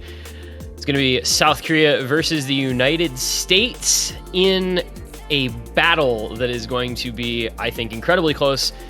I'm back again, this one guy, and joining me for this one is going to be Fiery Rage. Fiery, I'm sure you have a lot of thoughts. What do you got in mind for USA versus South Korea here? Well, it's an interesting matchup to have in the semifinals, I'll say that much at the very least. This team, the United States team, obviously reigning champions, have been for about 5 years now. South Korea getting third place last year in 2021 with a slightly different roster, all things considered, but nonetheless, having this matchup in the semis is kind of messed up, all things considered. Yeah, we had some pretty insane teams, right? The entire top 4 here in winners bracket is just incredibly loaded. USA, South Korea, Poland, Germany on the other side that we'll be seeing tomorrow. Ridiculous rosters top to bottom. You know, you've got Fancy Lad, you've got Utami, you've got Karcher, you've got worst HR player. Like, it is just carry players on top of carry players. It is late round scaling on top of late round scaling. And they are already getting into this. So what are we thinking here between these two teams for bans and likely picks for two rosters that I think are really evenly matched in this stage? The United States definitely has the advantage on double time, just looking at the head-to-head matchups on the maps that they shared in common during the quarterfinals. The United States beat South Korea pretty handily on pretty much all the double times, and that was without one of their key double time players. Keep that in mind. With Sawada, they were missing Sawada for that match, as well as Joel versus Hong Kong, Joel being Fancy Lad. Those two were absent, so you have to kind of take that into consideration when considering their scores from the previous week. With that said, I definitely think the United States is going to be leaning into DT, and you can already see South Korea sort of wanting to lean away from that, DT3 being their first ban. United States banning out No Mod 1 and Free Mod 3. I can get behind the No Mod 1 ban. I think that's kind of self-explanatory, not really wanting to deal with the generic mechanics-oriented maps that South Korea are really good at. Free Mod 3, on the other hand, kind of curious about that one. Maybe just a little bit less comfortable with that particular pick. Hard to say. I mean, it's the low AR, small circle size free mod. Kind of tough on that one. And then, like you said, it's free mod 2 DT3, the bans from South Korea. Like, every team that is not really good at tapping mechanics has been banning free mod 2 and one of those first 3 DTs, and South Korea no different here. It does leave up DT1 and DT2, though, so if the United States does want to kind of lean into that mechanical advantage, those are both there for the taking for them. And it's a free mod 1 first pick for South Korea. We've been seeing a fair amount of this map. It seems to be pretty friendly to players. We saw a very different free mod 1 last week, but South Korea did win the head-to-head by 400k plus between these two teams. This one's a lot different, though, so the outcome could be switched around quite a bit. Yeah, this is one of those, I'd argue, a bit toss-up-y maps. A very long map at 4 minutes long, so any misses in the middle, or just anywhere in the map, really, outside of like the first few seconds, is going to be detrimental to how much score you can get on this map. And with carry players like Utami and Karcher on both sides, United States and South Korea, pretty much anything can happen at this stage. This is a free mod pick, so both teams are going to need a hard rock and a hidden mod. It should be obvious who goes hidden on the United States here. Taquito. I imagine Karcher will be taking the hard rock mod on South Korea. The others up for debate, I suppose. Yeah, I unfortunately, offhand, not as great of a judgment as to what the mod picks are likely to be for South Korea, but I feel like, USA has Taquito as the hidden main. Like, he is just, it's just like no mod for him, so he's always going to be in on a free mod for hidden. But you were saying this is starting things off with a super long, very consistency heavy pick And both of these teams have players who are very good at that skill set. I think it was exemplified last week with Karcher and worst HR player on South Korea. You see what they did on like that tiebreaker, for instance. Just the consistency on high star rating late round pools is definitely there for those players. Very interesting to see what we get out of Parisia and out of Amamiya Kokoro, kind of the lesser known players on this South Korea roster. And USA going back to the Utami Hidden Hard Rock to start things off with Decaden and Fancy Lad on Nomad. Very solid Nomad on free mod players. So I like both teams' rosters on this, but I am a little less experienced with what to expect from South Korea on it. I think we can expect Karcher to kind of just own this map because this guy just puts Hard Rock on everything and then decides to FC it even without Hard Rock. On Nomad, he's still extraordinarily good. He's just good in general. But yeah, I'm not too sure what to expect from the rest of the South Korean roster. Whether or not they can match up to the consistency of the 5-time champions here. Early beginnings. Yeah, something interesting with South Korea that I've noticed in their matches is that no matter who's filling in for maps, they just do well. And I know that sounds really, like, kind of duh, right? But it feels like South Korea are always able to put together rosters that perform super well on any map you throw at them. You might not know who to expect for players on maps after, like, Karcher and worst HR player who play basically everything. But whoever it is, they're going to come in and they're going to do well. Which, the USA has had that as their calling card as well. Their depth has been amazing for years and years. So I think they're both probably going to be really evenly matched in that regard. And you can see that here, starting off 7 full combos, and Utami's just about 70 combo behind, keeping the score super, super close. The mod advantage keeping Utami's score relatively in check with everyone else's. Slight advantage to South Korea, but not by much. Comes down to the next break, whether or not we're going to be seeing that third of the way through the map. And there goes Amamiya Kokoro on the hidden for South Korea. Decatan does trade it. It's just neutral. It's just a reset. It's technically, I guess, advantage United States in a certain degree because it's a mod player missing for South Korea versus a no mod player missing for USA. So you have like a little bit of mod advantage off of that. Oh no, sorry. So it's like you keep the hidden FC to go with the hidden Hard Rock near FC that's keeping its score up there thanks to the mod advantage. But man, it's 3,000 points halfway through. Like, cause I don't know that this could really be much closer. Yeah, they're gonna see that at the break too. This is when the nerves start to come into play here. 3 FCs on both sides. There goes Fancy Lad on the no mod. Huge break on the side of the United States. That is going to give South Korea a huge advantage here. Still holding on to 3 FCs. And that's always the thing, right? You can't afford misses on your no mod players on these free mods because most of the time you're expected to hold an FC or a very near FC if you're running no mod. So that is really huge for South Korea to lead instantly out to nearly 100,000 points. You still have the triple FC, Karcher, worst HR player, and Parisia. And Amamiya Kokoro is recovering pretty well.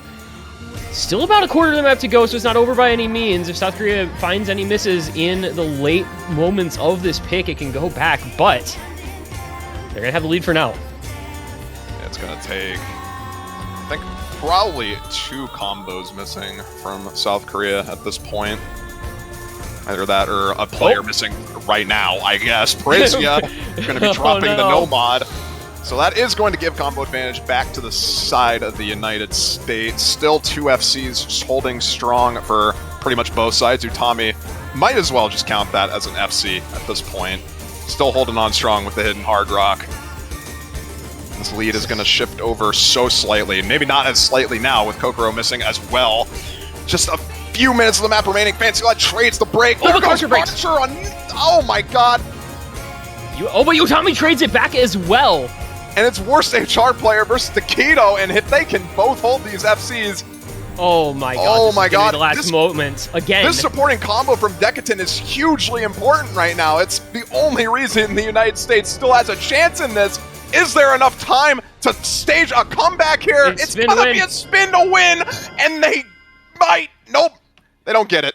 5,000 on the first map.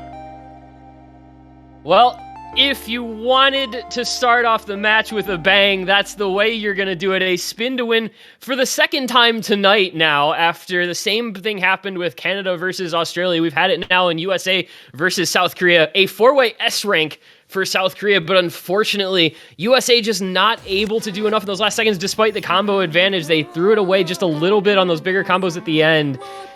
And South Korea, by the skin of their teeth, man, 5,000 points. They take that 1-0 lead. They really needed that one because USA has an instant first pick DT2 here. Yeah, and this is what you kind of expected from the United States, as I mentioned. Their double time head-to-heads versus South Korea. The United States, even without Sawada, was putting up absolutely ridiculous double time scores. And now Sawada is present. Sawada, the well-known double time United States tournament player. This guy plays double time. I mean, he's on the team for this purpose. And also, of note, Rectagon back, I believe, healthy. He was feeling under the weather last week, so I think back to normal for him as well. So a lot going a little better for the USA this week for some of their roster pieces. Also, I do just want to note, we have a result. Canada versus Hong Kong has come to a quick end. That was about a 40-minute long match. Canada takes the 6-0 sweep victory. So they will move onward. And they went to 4,702 points. This went to 5,279 points. So two matches playing the same map at the same time, and there was a total of less than 10,000 points between the teams in the two matches. I guess Fremont 1 was a good one. That was a good map. Very comfortable for everyone. As we're going to get into the first United States pick here. Pretty much a speed roster that you'd expect from the United States. You got Monko, Utami, Rectagon, Sawada. No surprises there. We'll see if South Korea can manage to compete. Yeah, this is, Karcher and Zayson, obviously you expect to do quite well in this map, but Nongsa and Parisia are going to be, I think, kind of the wild cards here for South Korea, not quite as well known as, the strongest of speed players. But again, like I was saying before, you usually expect South Korea to get pretty good back in combos, but there they both go. And both of those fill-in players for this map have broken in the first 150 combo. Not what you want to see if you're South Korea, but it's USA's first pick, so, it's not the end of the world for them if this doesn't go super well. Everyone holding through that long stream there. Yeah, they're getting through all of these early streams with relative ease. The accuracy staying pretty high on basically everyone except Monko, who's down at 95, which is kind of tempering USA's lead here by a little bit. But there's a break from Zayson, and now there is only one FC remaining on South Korea, and it's Karcher, because who else would it be?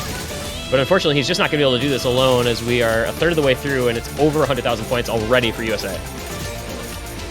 4 FCs, and almost all of them high 98s or above 99. Just Monko trailing in the accuracy department, but who cares? He has a combo, and that's all that matters. Parisia with another break. And score gap is just going to continue to keep on increasing.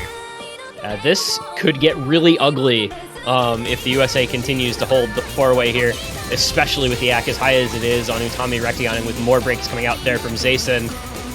The USA, I think, in the off-season, as it were, definitely put in work into shoring up their speed roster, having Rectagon back, bringing in Sawada this year, Utami being a great speed player. They became an incredibly strong speed team.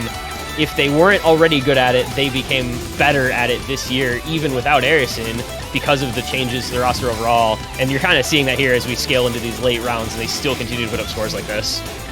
Sawada is going to be doing the traditional Sawada thing, missing on air, but it's just not going to matter at all.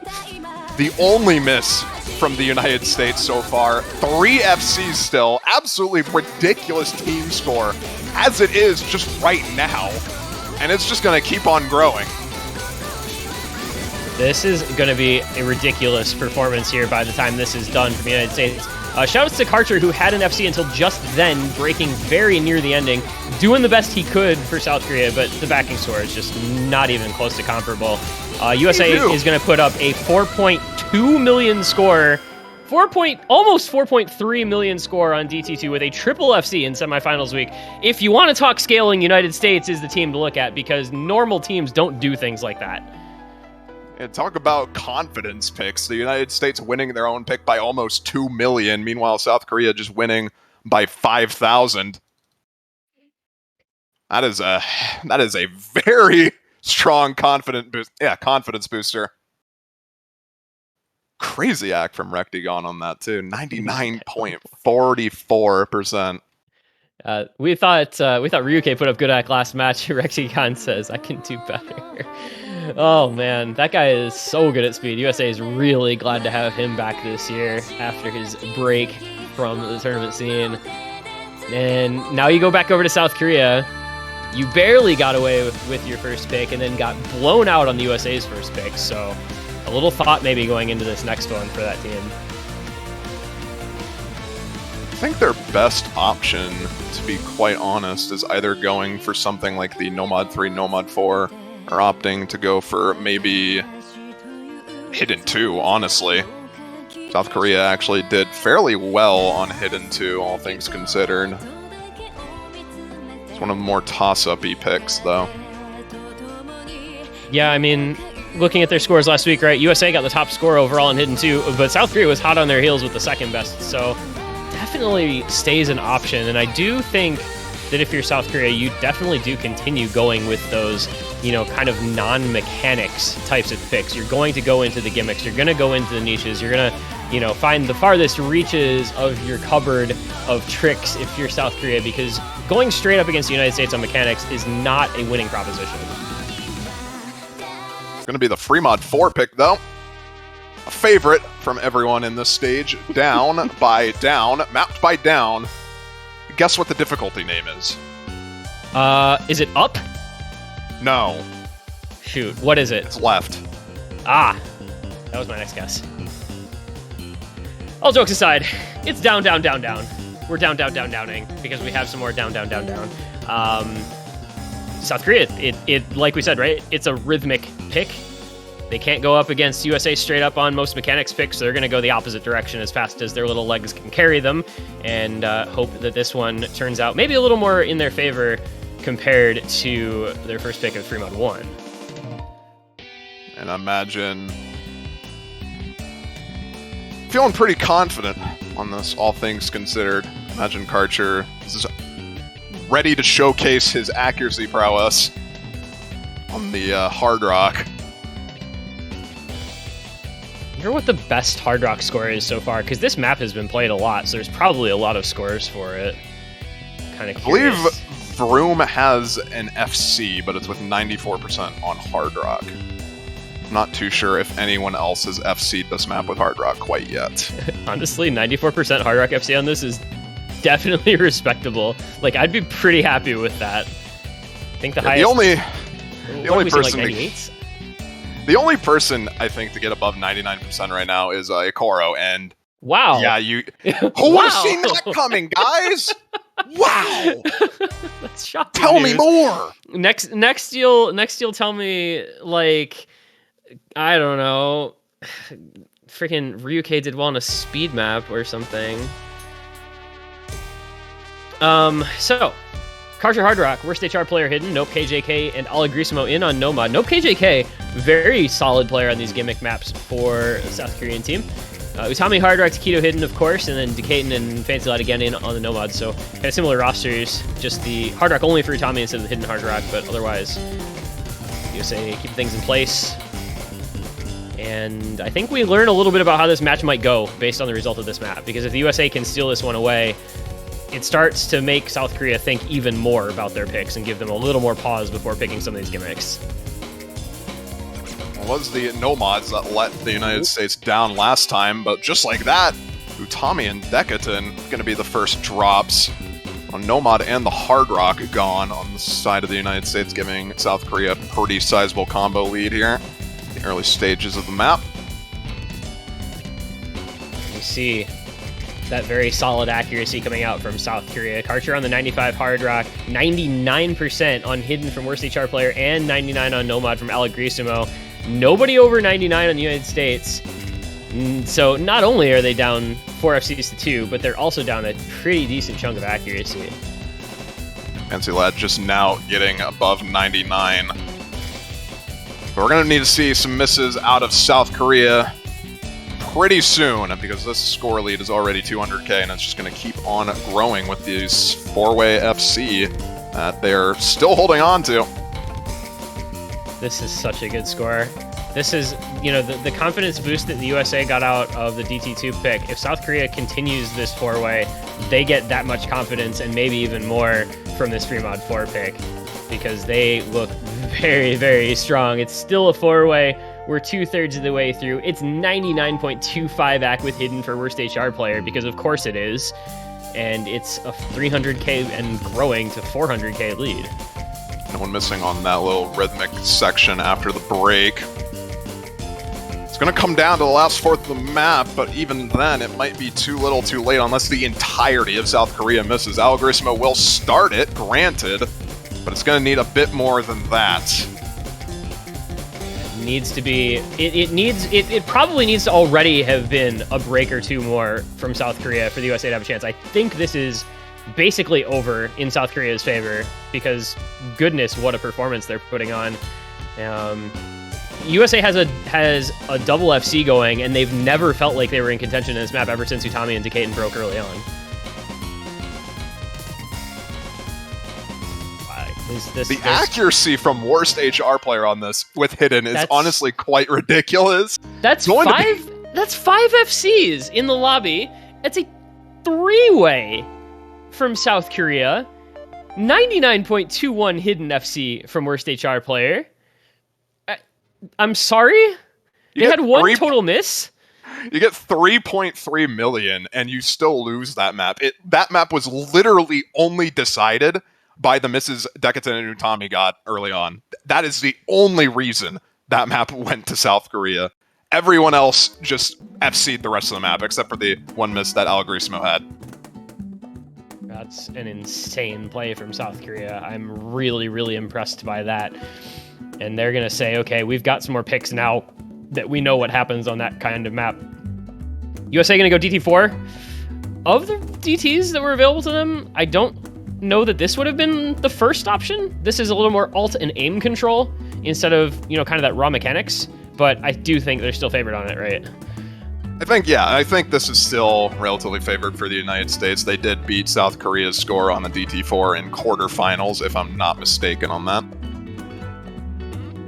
By a million points. Yes, by a million points. So, in case that's anything to go off of, they are still very much confident on these double time 4 maps. I will say it's a different DT4 though, right? Like last week's was kind of finger control and a little bit of like triple and burst tapping, whereas this one is more alt aim control. I mean, I suppose. I think they share somewhat similar skill sets, but you definitely will see a lot more less speedy players since this is a lot lower BPM. Like, for example, Fancy coming in here. So that does make somewhat of a difference, but the skill sets in general, what's being tested here, is more or less similar to last week, I'd say. Let's see how it goes. It's 192 BPM versus 222 BPM for last week's DT4, so it does drop down by, as you said, that fair margin of speed, but have plenty of tapping. Fancy Lad on DT4s is really scary on maps like this. His aim control is pretty absurd. South Korea, though, Karcher worst HR player, going to bring in Parisia and Zayson as the backup players to their kind of main duo. And we'll get into map 4 here. No break points as of yet. It would be pretty interesting to see if South Korea can pull off a big play on this DT after really getting routed on the preceding one. But we'll wait. Breakpoint on this would be huge for South Korea, all things considered. Even then, they still don't have to worry too much, as they are up currently. Things starting off well enough in the first couple hundred combo until that break comes in from worst HR player at about 270. So USA, again, going to have an early lead. It's not going to be by a huge margin, but they do have 4 FCs to 3, a couple hundred combo in their favor. Accuracy lead in their favor as well, off of Karcher's 96%. Parisia and Fancy dropping combo at the same time. Trade for both of them. Still an unanswered break from worst HR player, which is keeping this in the United States' favor for now. Got Utami Monko Rectagon looking quite comfortable. Rectagon once again showing off his accuracy, 99.24 up and above. Zason, 99.4, also doing quite well. There's another break from Fancy Lad, but Karcher is the one to trade it out, and that is much worse for South Korea, who are now down to just the FC on Zason and the backing combo from worst HR player in Parisia versus a three-way FC still intact for the United States. That lead's going to start to get a little bit bigger here. We're reaching toward the halfway mark. There goes worst HR player. There goes Zason, and the map may have actually just ended in one fell swoop. I mean, you never know. There could still be a three-way miss from the FCs on the United States here. Surely that won't happen, though. Clueless. Surely the United States would I not tried my best. three-way miss on... Surely the United States would not three-way miss on a DT4. I'm trying my hardest right now. It's not happening. I'm sorry. You're projecting psychic energy to cast or curse the United States, and they've just got a shield up saying, no, sir, you are not going to break our concentration. You are not going to break our FCs. Thank you very little. Your best efforts will go awry, and instead, the United States will just continue to expand this lead out. It's about 600k and growing. This is going to be another ridiculous score if they can keep this up into the ending. Yeah, the misses from Fancy, not going to matter at all. He's got his team to back him up. He has half the score of anyone else on USA, and they're still winning by 800,000 points. Make that a million. This is disgusting. This is just DT abuse, and we do not stand for these sorts of things to continue much longer. Is this going to be another three-way, and they're not going to get 4 mil this time because of Fancy Lad's subpar compared to the rest of the team score? That still would be a really good score on the other side of the map. Seems like it. I don't think any of the other players are likely to miss anytime soon as we get into the ending here. All right, yep, so... Yeah, that's all right. United States says, okay, you guys can three-way FC free mod 4. That's fine. We'll three-way FC DT 4. Anything you can do, we can match, and we stay on serve, as it were, 2-2. Another amazing performance from the team picking. With that's 3 maps in a row now, where the team to pick the map three-wayed it. Just the level of this match through 4 maps is incredible. On the bright side, for South Korea, they only have one more DT map to worry about, and that is DT1, and I imagine United States is just eyeing that and saying, you know what, let's just go for that, get that out of the way. South Korea, in the meantime, no more free mods left to take advantage of. What do you go for next? Maybe you stay in Gimmick and you go Hidden 2, or maybe No Mod 5? Because you've got players who are really good on those maps. I think those come to mind first to me. I would not be terribly surprised to see maybe a Hard Rock pick from South Korea, but I don't think that's necessarily the best idea against the United States. The United States, I feel like, in general, this year has had an insane Hard Rock and Double Time roster, and you'd kind of want to shy away from really picking into that. I honestly think No Mod is probably going to be the play here from South Korea. Maybe No Mod 2, since the United States looked a bit shaky on that last week. Granted, a different type of No Mod 2 this one, but... We'll say, talking about Hard Rock, the teams both played Hard Rock 2 last week, and South Korea had a score 660k better than the United States. So perhaps precision working in their favor, but USA missing some people, so maybe, can't judge a ton from that. And it's going to be No Mod 4. So it is going to be that Nomad pool like you suggested, and it's going to be the Tech Nomad pick, which South Korea looked really good on last week. They lost to the only team they could have lost to in their head-to-head match, right? They played against Canada. Canada, the only team to outscore them on Nomad 4. They looked very good. But USA was missing Fancy Lad, who is one of the better tech players in the tournament scene, so that definitely contributed to their score being a little lower on last week's Nomad 4. But I do like this pick for South Korea, continuing to stay away from mechanics and stay in maps that are in their comfort zone. We know how good Karcher and worst HR player on these tech maps. Even no KJK on these tech maps can be a force to be reckoned with. On the side of the United States, though, Taquito and a Fancy Lad, as you were saying, very, very scary No Mod 4 players as a whole. They have the all-rounders Rectagon and Utami to finish that off. Somewhat surprised not to see some of the new players like Bashi or Decatan in for this, but it's going to be the core 4. Yeah, I think Decaden kind of feels like mostly a mechanics fill, like he's in on some of the kind of aimy stuff. Bashi, I believe mostly is in for like precision and low AR, right? He would play like Hidden 2 and Hard Rock 2. So I think this is probably the optimal roster for the United States on this. The only reason I'm questioning that is just because Bashi did FC the Nomad 4 last week. Oh, okay. Fair.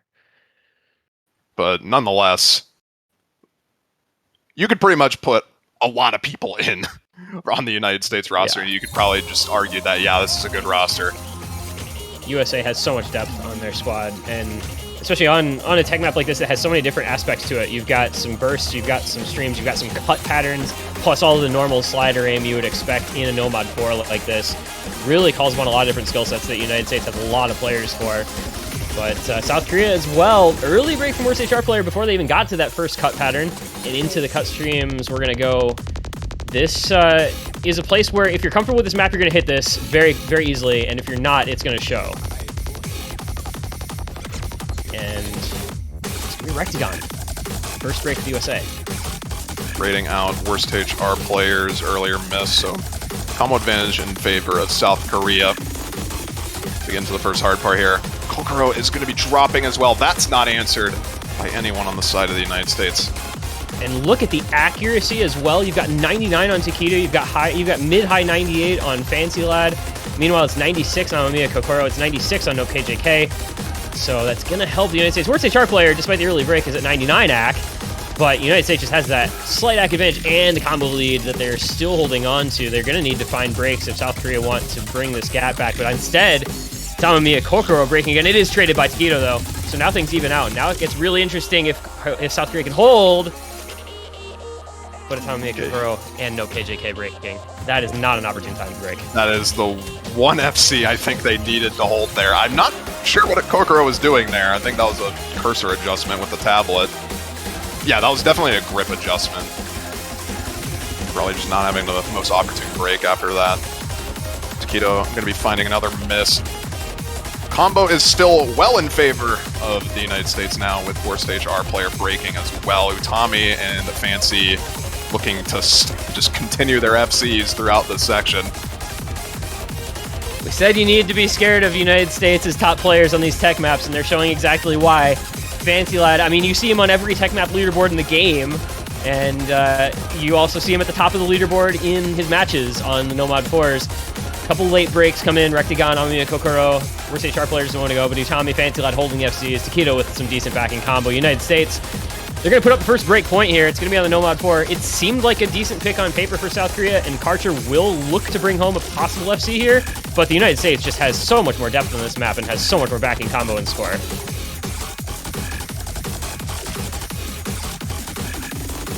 There's not too much you can do against two FCs on this map. No. Solid scores from the United States on that, taking their first break point, and I imagine it's going to be an instant DT1 pick here to follow suit. Monko's already in the lobby. There it is. There it is. Yeah, you kind of had to call that one, right? It was always just let's continue going with these fast DT picks because clearly from the first couple, United States has a big edge, and now they've got a break point in their back pocket, so even less pressure on the one DT that's left. If you didn't have if you already hadn't decreased the amount of pressure on the team enough by winning those first two DTs by what 1.5, 2.5 million points, now you're up a break point and just going to pick another one and say, all right, let's just run away with this. We'll get the D2 roster in real quick. Ring the bells. Rectagon, Swada, Monko, Utami coming in here. We'll see if South Korea can manage what seems to be the impossible, considering the previous two double time picks. Yeah, this would be asking a lot of South Korea to try to take a break point on this map. It's, what is that, a combined 3.2 million points between DT4 and DT2? I mean, what do you do against that? Let's see, more importantly, I think, what the United States can do on this map. They can pull out another three-way FC or even more than that. That would just kind of be dumb. Well, let's go by the trend here. They put up 4.2 million on DT2. They put up 3.8 million on DT4. So now they would go 3.2 million. Nah, that's too low. There's no way they scored that low, right? I mean, it is possible. This map is a bit more prone to random misses, I'd say, just because of the nature of the map itself. This is a Jonesan or Evil Elvis map, so a lot of awkward aim-oriented patterns, like that cross-screen right there that you just saw. So it is possible to find misses on stuff like that. FCing this map is, I'd say, a bit harder than your standard speed-oriented DT2, if you're good at that sort of thing. But we'll see. Maybe I'll just regret saying those words, and then I'll see a 4-way FC. Who knows? I would be beyond shocked, I think, by a 4-way FC from any team on this map. But United States has it underway. The accuracy on South Korea, by the way, they have a 3-way FC, and none of those 3 players have dropped so much as 100, and as soon as I say that, Zason breaks. Meanwhile, USA doing similar things on 2 of their players, but it's a 4-way FC versus now a double FC, and United States can start to take a lead here as we pass the 1/4 mark. That's some combo advantage in their favor, and that's a 100k lead already.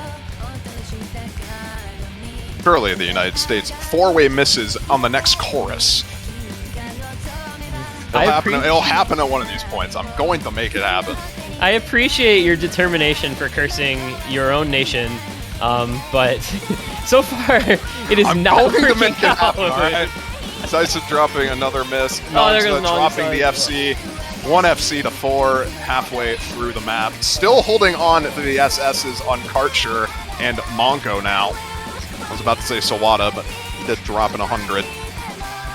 You know, the math on 4 against 1, I may not have an advanced degree in theoretical physics or calculus or anything like that, but I know that 4 is bigger than 1. It is 3 is bigger than 1 now, though. That is a break from Sawada. I guess that's kind of his calling card. He just misses on air, as you mentioned on the DT2 earlier, but it's still a 3-way FC. He's permanently cursed, I'm sorry. Ever since Corsace happened, he's been just cursed. Rectagon actually going to be slider breaking there. It's not going to be enough yet. It's not going to matter, but it's not going to not matter either. There goes Parisia. It's Monko and Utami, though, holding down the fort. And the accuracy is above 99 for 3 of the 4 players from USA. This is just DT abuse. It's the end of the DT abuse. If you're South Korea, you can, wipe the sweat from your brow knowing that's the end of it. But it's done the damage. It's put in the work. It's going to be a 4-2 lead on the back of 3 DT picks and a break point for the USA. And another 3.8 million, nay, even higher than that. Just under 4 million. Get the 4 mil with the spinners. Come on, you can do it. They did it. Thank you, Long Ending Spinner, for a free 45,000 points per player. It gets them over 4 mil for the second time tonight. That is the United States operating at full power. Also, once again, Karcher FCs, because of course he does, and it doesn't matter. Yeah, Karcher needs his team to step up massively right now for the next few picks. Down a break point. This next pick is crucial for South Korea to win and stay in this game. But what I think, like, you just have to go somewhere different, right? Like, you go Hard Rock 2 maybe, or Hidden 2, like something that's still a gimmick but in one of those mod pools maybe. I don't think you go No Mod 2 or 3. Maybe you go No Mod 5. But the picks just get really hard when your opponent, it's like the giant squid that always has something extended to reel you back in when you try to escape its grasp. You try to go into a different mod pool, and they pull you back in and say, no, you don't get to do that. We win that too. It's just because you get boxed in closer and closer, and the picks get harder and harder. You were saying No Mod 2 would not actually be good for South Korea here. I'd kind of say the opposite, actually. All things considered, but... Actually, no, never mind. I just remembered the United States has like 3 players that can FC that at a whim. Never mind. Okay. Anyway. That was the thing. Like, United States has a really good tapping roster this year. They kind of fixed the problems that they had They've got Sawada, they've got Utami, like they've got Rectagon who just eats Nomad 2s. I mean, this team is super good at tapping, so I don't think that's ever an option for South Korea. About the only team that would maybe pick a Nomad 2 against USA would be like Canada or Germany. And it is going to be, after all, the Hard Rock 2. So it is going to be some tapping, but it's going to be lower BPM, it's going to be precision, it's going to be some finger control as well. You did mention South Korea having by far a better score on this than the United States last week. See if they can replicate that. Map is fairly dissimilar in several ways to last week's, but it does still bring in, you know, some tapping, some finger control, some accuracy requirements. You know, you hear all those, you know, the bursts and streams and doubles in the song, some cut patterns as well. Always feels like there's a lot of places to trip up on precision maps. I feel it's just easy to break on CS 6.5. It's even more so amplified by the fact that this is such a short map, 1 minute 50 seconds in the length. Those early misses actually will matter quite a bit. There's not enough map length to really offset those early types of misses. See how it goes as the GLHFs come out. We quickly get into this one. It's Rectagon, Decaton, Fancy Lad, and Utami. So we do get one of those new players in. I actually thought Bashi would be on Unprecision, but he's not. Against, guess what? Karcher, worst HR player, joined by Parisia and Allegrissimo this time. And this really feels like a must-win for South Korea. If you drop this, you're down 5-2. United States just has a stack of match points. So we will see how they can fare. Very short one. Any break will be punished just about anywhere in the map. Gotta be on your toes the whole way through. Just like that. Decaden, the first miss on the repeat slider there. Early advantage to the side of South Korea. Again, very little to worry about with Karcher, very little probably to worry about with worst HR player. We've seen some of their supporting players have some difficulty. It's going to be worst HR player the break, but it's traded out with Fancy Lad. Still advantage South Korea, 3 FCs to 2. And there goes Rectagon as well. Hard Rock Specialist Rectagon breaking on the precision here. And now South Korea in a very, very good spot. Already halfway through, and they take a 200,000 point lead. Pretty much 3 FCs. Karcher did miss, I believe, in the very beginning. Okay, we'll make that 2 now with Brazia missing. Only to 1 FC on the side of the United States, however. Combo lead is going to be slightly in favor. Actually, no, not slightly. I forgot that worst HR player is recovering combo nicely. 1/4 of the map remaining. 200k in the score lead. So any miss from any player outside of the United States, Decaden. Yikes, that was unfortunate to watch. Yeah, that's just an unlucky miss aim, all things considered. It happens with these CS 6.5 maps. Wait a second.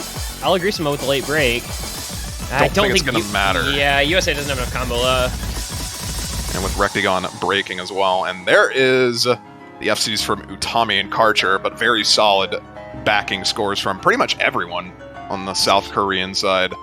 So 1 miss from Karcher, so he did break, like, literally, did he just miss the first note? The first 2 notes. Something like that. Yeah, I guess it would have been one of the first 2 notes there. Accuracy on Karcher and Utami, really impressive, but just a better team score there. South Korea, I mean, lowest score was 660k. USA had 2 players below 600k. And hey, look, all the talk about Nomad 2, and USA are going to be the ones to pick it. It's going to be Massacre as their next pick. This could be their last pick, for all we know, if they win it and then win the next point on South Korea's, but minutes away from that. I do think, like, we kind of discussed this already. USA just has a really strong tapping roster this year, and they are going all tapping all the time this match. They go 3 DTs, and now their 4th pick, they go Nomad 2, just to round things out. You say tapping roster, but more importantly, the flow aim on these players, I think, is what we want to also be looking at. Rectagon, well-known hard rock flow aim player, pretty much has only stream maps in his top plays. Tommy, no stranger to those as well, with a Wings of Justice Hard Rock FC, for example. South Korea having their own Flow-Aim Beast, though, with Karcher obviously being the standout one with the famous $1,000 Yomiuri. A little known play. People may or may not be familiar with, not sure. Don't know that one really made the rounds on social media or anything. Well, this is an interesting USA roster. I don't know that I was expecting it to be what it is here. Rectagon Utami, of course, but then it's Decaden and Monko. I can get behind this. I'm fine with it, yeah. No complaints here. Just Decadent and Monko are more than proficient at these types of maps. I have full faith that they can both probably FC this. Whether or not they're feeling confident, and clearly they're feeling confident if they're in, so. Other side. Karcher versus HR player, joined by Parisia and Zayson. Zayson, very, very good tapping player. Typically pretty good on the flow aim as well. We'll see how things go. South Korea do need a break point at some point in this match here if they want to have a chance. And, I mean, we've seen some somewhat unexpected results on this map before. I don't know if that's going to repeat itself here. We saw Australia taking this one over Canada, but early break from Zayson is going to help the United States out to start things off with a small lead. No one missing on that first little spaced part there. It's not going to be a huge lead. No. 50K. Gotta take a little time to build into this map. Get through the couple space patterns in the intro, and then you get into some more difficult streams. You got a couple of little slider bursts, I guess, kind of built into the streams. And then little slider break there from Decaden. Nope, it was Bancho. He did not break. Utami, though, I think actually did. Yeah, that was an actual break from Utami. Worst HR player. Never mind, that was a Bancho miss from worst HR player. What is even happening anymore? But I don't know. But slight combo lead towards South Korea. It's going to give them the lead. Zayson dropping, however, is going to just shift that right back over to the United States. Things get pretty difficult, though. There's some more space patterns. It catches out Parisia. And that is now down to just 2 FCs for South Korea. Who else but Karcher and worst HR player? But they're against tough competition here with Rectagon Decaden and Monko also holding. They make it through that space stream. Coming into the last quarter, USA's lead is growing, but there is still time if they miss in the late moments. It's Utami with a break. Not the person that South Korea would like to see missing. It's got to be somebody from the other three, and it's going to be Monko. Worst HR player also dropped the FC, though. Yep. And it's just not going to be enough. And Karcher drops another FC with, I don't know, what's that, maybe 200s, 300s? But unfortunately, it's a double FC for the United States, Rectagon and Decaden. Man, I feel for Karcher. That man is having an outrageous match, and unfortunately, the USA just has a better team, and so his efforts are going to not. 99.82, 3x100 FC, and they end up losing it because the United States had an extra FC and some better backing score as well on Monko. Shout out to Karcher, though. Well, not out of it quite yet. Match point for the United States. South Korea still have another pick of their choosing. They are going to have to get that break point from the United States, though. So, Hard Rock 2 worked out well for them, so maybe a Hard Rock 1 pick wouldn't be necessarily good here. I could see another Hard Rock here. Hard Rock 1 or Hard Rock 3.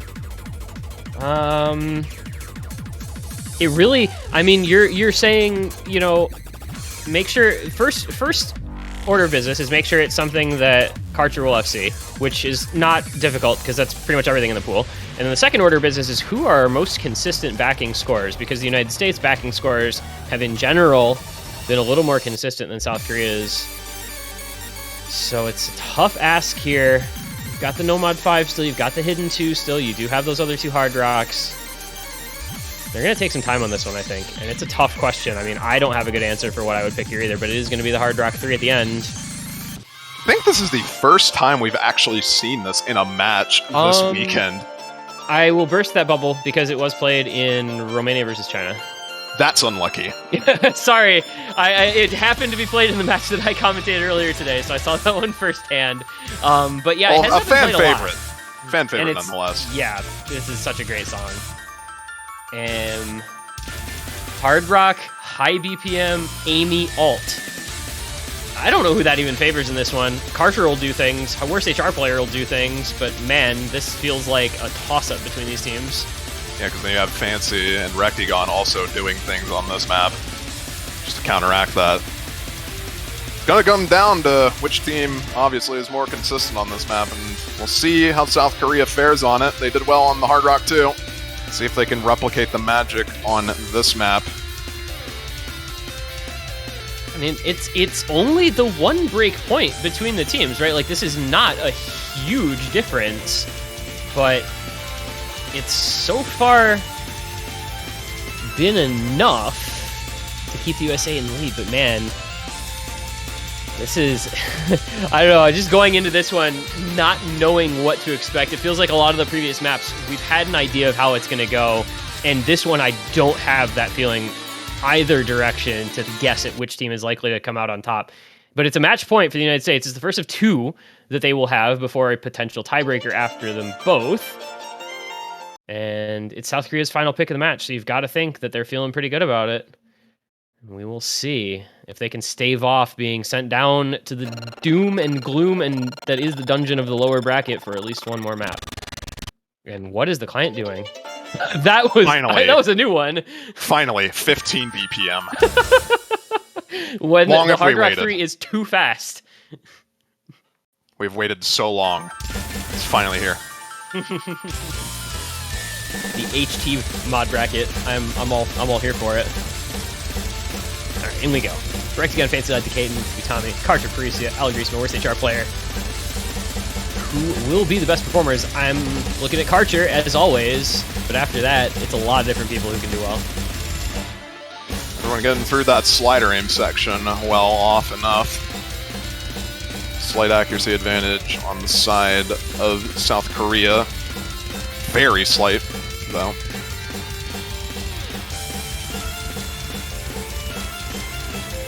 This is going to be Parisia finding the first break. It's going to give the United States that bit of an early lead. This one's pretty long, 3.5 minutes, and it's very consistent, so there's a lot of combo. Fancy Lad the first break for USA. It's going to even things out.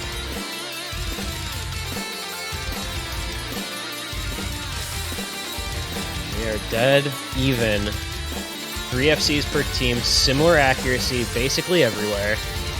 A little lower in Alagrisimo, but not by a ton. Anyone misses here. Alagrisimo going to be the first one to miss. Not traded by anyone else, it seems like. Not going to see that the break. Still anyone's game. 1-6 stream after this. We'll see if anyone misses there. Nope. This is where the map starts getting a bit hard. And this could just be where it's won or lost. If the United States can continue to hold this triple FC in the backing combo on Fancy Lad, they're going to continue to increase this lead. But South Korea can kind of stave it off with the double FC on Karcher. We're breaking on breaks on nothing! And now, it's South Korea combo lead. We get into the hardest part of the map, though. Can these 2 FCs on worst HR player and Karcher hold? That's what they need them to do right now. And they're going to need one of the FCs on Decadent and Utami to miss pretty soon. Oh man, there's another break from Rectigun. There's a break from Decadent. Okay, it's gonna go over. There's Worst HR player though. Does trade it. It's going to stay in the favor of the United States, but not for long. It should go over to Korea. They've got Parisia and Alagrismo both on backing combo if they can both hold into this ending. Karcher, of course, doing his part with the FCU. Tommy matching him. Fancy Lad the backing 800 combo. USA needs at least one break from one of those 3 combos, though, if they want to be able to bring this back in the late seconds. We come into the ending with it just being 50k or less.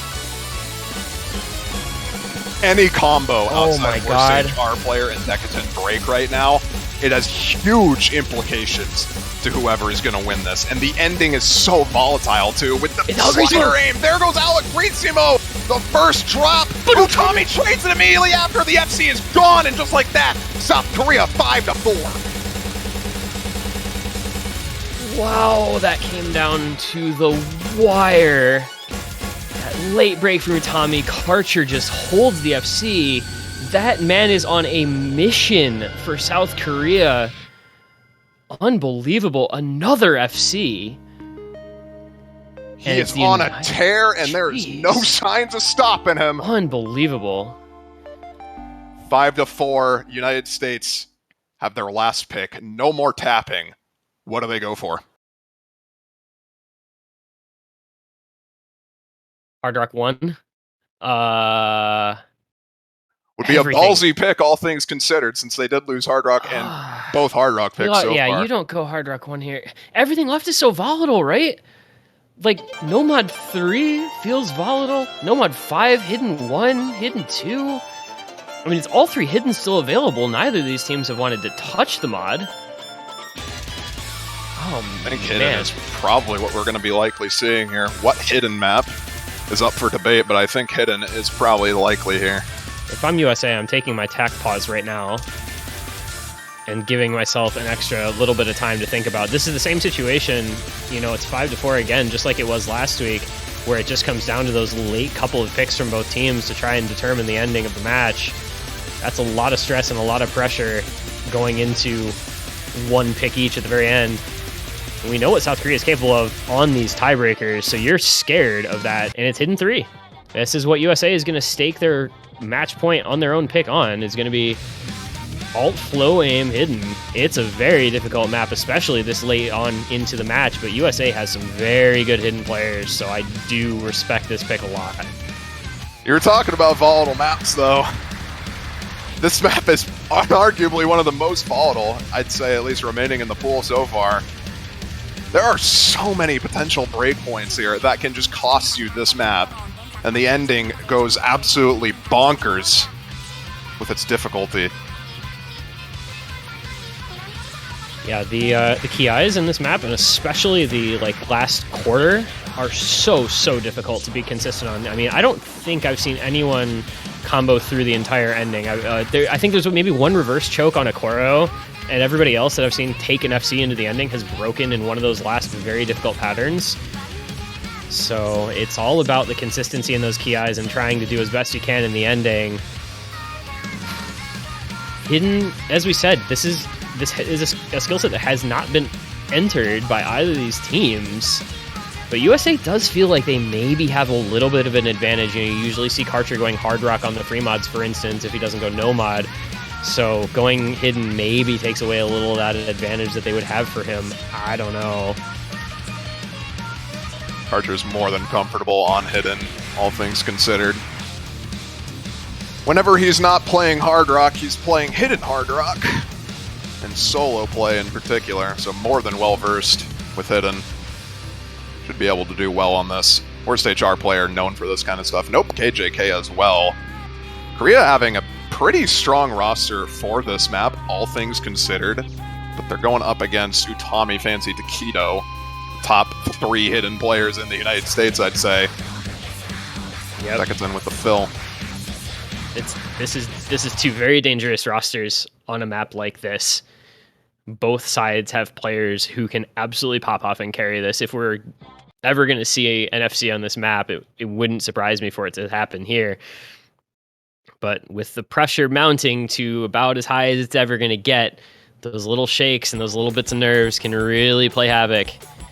So in we go, USA with another match point here, trying to close it out with their last pick before being forced into a potential tiebreaker. I think we'll learn, you know, relatively early on how comfortable the teams are, because the patterns start coming at you quickly and they really don't stop. So we'll see how the players are doing. And that's goodbye half the lobby. Wow, that's 4 misses, but 3 of them were from South Korea. So USA will have a little bit of an early lead if they can hold on to the 3 FCs, you know, kind of into the first verse and next section into the KI after. Oh boy.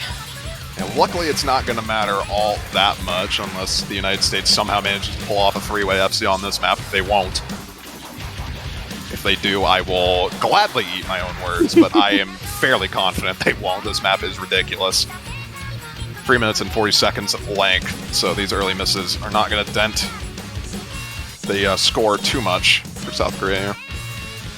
There's a break from Malagrisimo.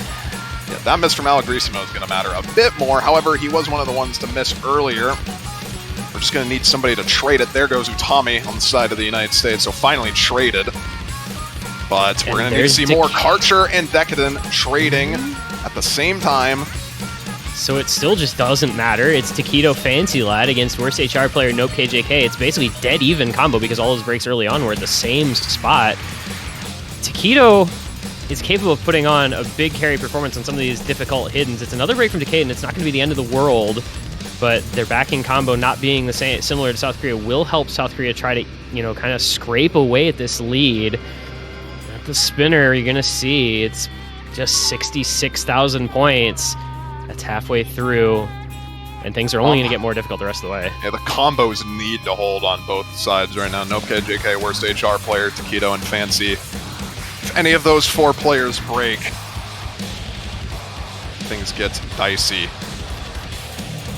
As it stands right now, it is within 50k points, and this is we're getting to the part where there's a stream, and I'm very interested that to big see. spaced pattern could just determine everything right here. Because Very interested to see it. Oh man, you can see people break and it just be the end of the map, or you can see everyone hold and we continue to raise the stakes even higher and higher. Here it is. How are we gonna do? Here it is, right here. Fancy lies the Fancy break, drops a high and that is combo. South Korea.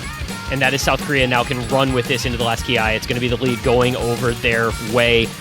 Are the USA gonna be pushed to a tiebreaker by this South Korean team? It's an algorithmic break, but it's right with Taquito. That's Just it. like that worst HR player, Nope KJK, holding on to 1k combos at the ending here. They are going to get this score lead, and they're going to run with it as far away as they can. Can they get the tiebreaker? It is looking so likely. 200k points.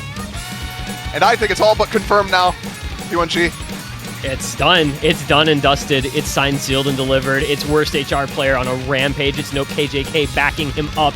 And it is South Korea forcing the USA to their first tiebreaker against a team not named Germany in I don't even know how many years.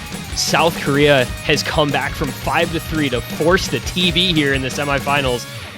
It's unbelievable. Worst HR player FCs, just to put the exclamation mark on it. Yeah, in case Karcher underperforms, don't worry. You got a worst HR player there to back you up. Say, like, don't worry, I got you. And just like that, the custom song tiebreaker is now going to be played. You're saying the first time the United States has been taken to tiebreaker, I believe since 2018, versus the United Kingdom in grand finals. That was the last time they have been taken to tiebreaker outside of Germany's 2020 tiebreaker.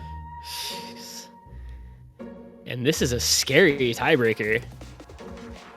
Because remember what happened last week on the tiebreaker that South Korea played against Canada. Karcher, worst HR player, heck map tiebreaker, going absolutely bonkers.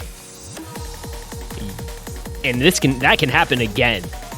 And it would not surprise me. Those two are playing amazing Osu tonight. And this is, yes, the United States, as long ago as that may have been, how long ago was Nomad 4 played? About half an hour ago? 35 minutes ago? USA did win that. But tiebreaker is a whole different thing altogether.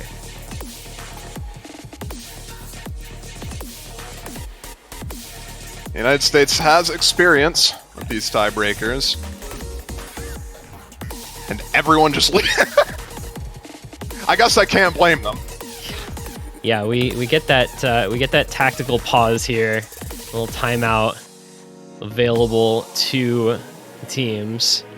So we get 2-minute break in between that last map and the TB.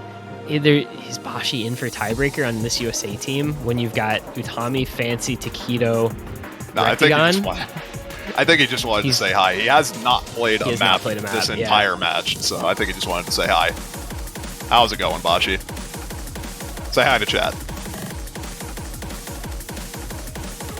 Yeah, he's keeping slot 1 warm for whoever ends up being in that. So, looking back to the Nomad 4, we had USA with the roster of Fancy Ladu, Tommy, Taquito, Rectagon. We had South Korea with a roster of Karcher, worst HR player, Nope KJK, and Amamiya Kokoro. I'm guessing it's at least most of those players still in, because this is a fairly tech-heavy tiebreaker again. Will we get any roster changes, though? It's going to be interesting to see. We got 2 more minutes to get back into the lobby. Go look at the map in editor. Whatever spots are super difficult that you know about, take a look. See how everything feels. Looks like it's going to be Parisia and Zason joining presumably worst HR player Karcher. Okay, not Parisia. We'll see. I don't know who it's actually going to be. Players just kind of hanging out in the lobby for a little while. But you know, you go, you take a look at the map, you make sure you've got the right timing, you make sure everything is set, and just try to mentally prepare, because the stress of this tiebreaker is huge. I mean, one of these teams, you win this tiebreaker, you're guaranteed top 3.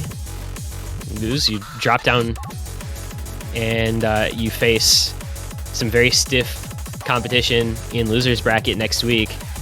The loser of this gets, I believe, China-Russia winner, and then Canada, and then would have to then face off against the winner of Canada versus the loser of Poland, Germany. So there's a lot on the line here, because that's not a match you want to have to deal with in the losers bracket at all.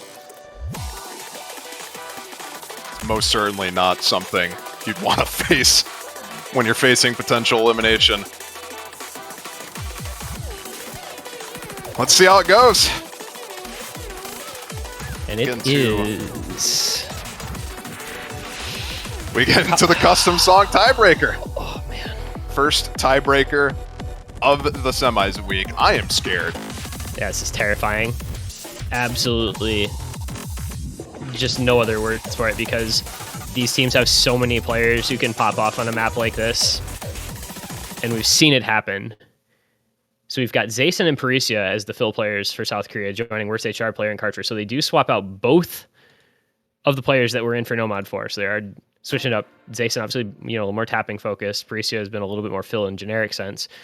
Tommy Taquito, Fancy Lad, Rectagon, that's the squad, right? That's when you look at this USA roster that they have this year. Those are the 4 players that really jump out as these guys are going to be in for a lot of different things. These guys are going to be the skill cap core 4 players of the team.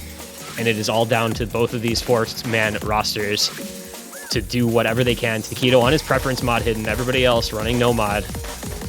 In we go. A semifinals winner bracket tiebreaker with a lot on the line.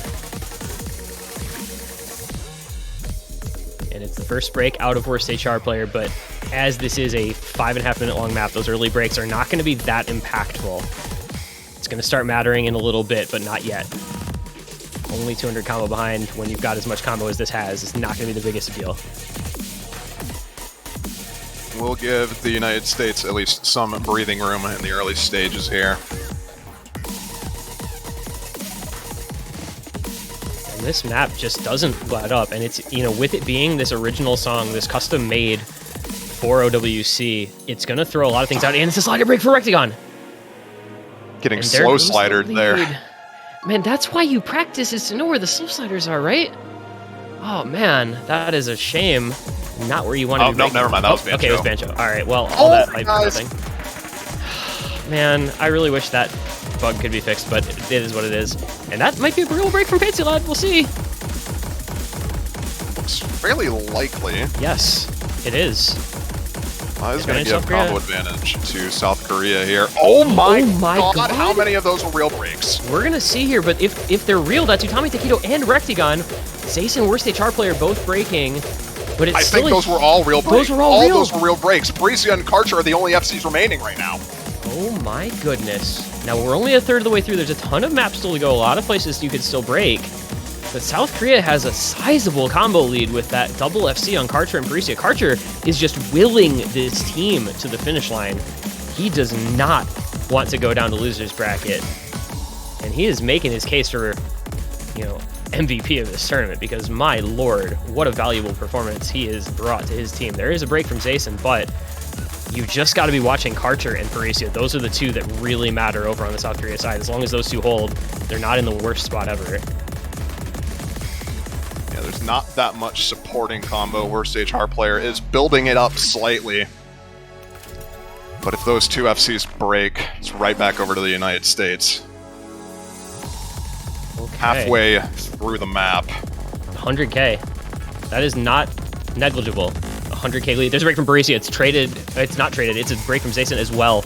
USA takes the combo lead, but Karcher is still clinging for dear life to his full combo. He's got 98 act, and he's being backed up by worst HR player. It's a break from Rectigon as well. This is so... It's on Karcher's shoulders. The match is in his hands. Takedo breaks his trade with Parisia.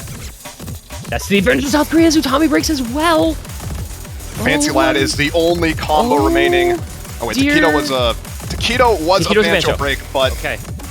Still very slight combo lead off those two high combos from the United States, but Karcher holding on to dear life with the FC right now. Third of the map remaining. It's going to be keeping the score lead in favor of South Korea for now.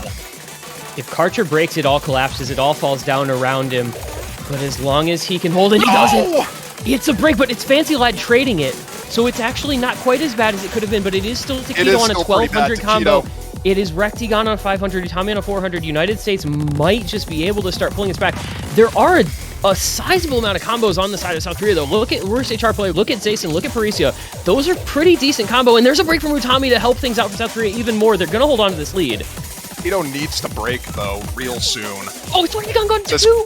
This combo from Takedo is still keeping the United States in this game, and as long as he holds that, any miss from the Korean side is going to matter just that much more. This combo with hidden, too! This is insane, and it's slowly shifting over to the United States. It's slowly getting there. It's Rectigon. Worst HR player is shaking so hard. Oh my, we're coming down to the wire here. And there goes Takedo, he breaks, that might be it. That Rectigon still got 1,000 combo. It's a break from Zayson, but it's a break from Fancy Lad as well. I think South Korea might be doing this. Rectigon and worst HR player are battling it out right now, but Zayson and Parisia are there with the high combos to trade it out as well. Nothing on the side of the United States outside of Rectigon and Fancy Lad right now as we get into the ending of this map. Is there enough time? Worst HR player drops, Zayson drops, Rectigon drops, Parisia and Karcher still holding on to the combos. I think South Korea have just done the impossible. They have taken the United States down to the losers bracket for the first time since 2018 Grand Finals. The United States, the reigning champions, are now facing elimination in the finals weekend.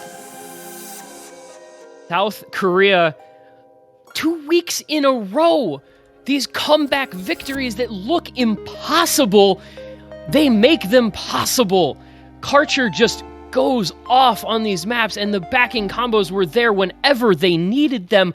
The upset of the year, anybody beating the United States is going to be an incredible upset, but in a fashion like that, from 5-3 down to win 3 maps in a row to send the USA down to losers bracket, I mean, that is just a script that you would take to Hollywood. Since 2018, the United States have been on a tear, losing the Grand Finals first time to the United Kingdom, getting it back on the bracket reset, and from then on, not dropping a single match. 2019, 2020, 2021. South Korea have just put an end to 4 years of dominance. And they're going to be advancing to top 3. I mean, that's surely the longest win streak anyone's had in OWC. Just comes crashing down at the hands of the South Korea team that, yes, they have Karcher, yes, they have worst HR player, but I can't imagine that too many people really thought that they could do it.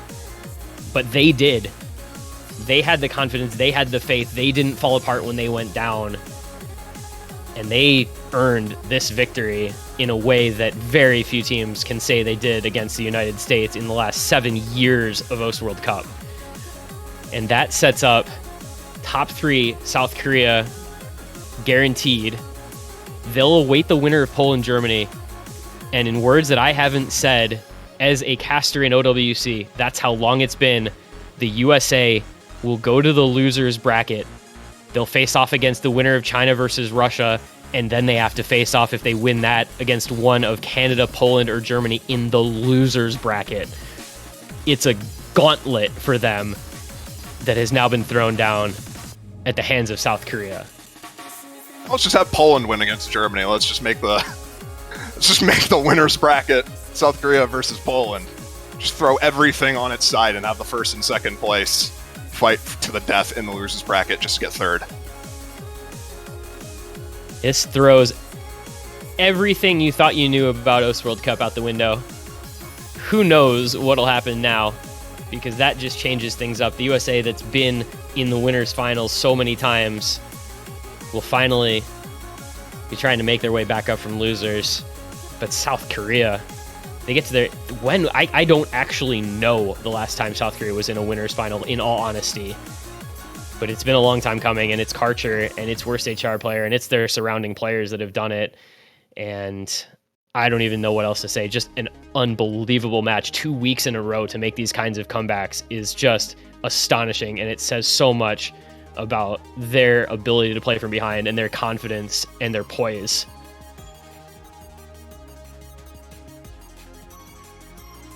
I don't know why that bracket has Korea down there. Yeah, that should not be Korea. That kind of messes Don't worry, things up. Korea did win. I promise Korea won. We all saw it. It's right there on the screen. We've got a VOD and everything. So, that does it for tonight. What a match to end things off Wow. with.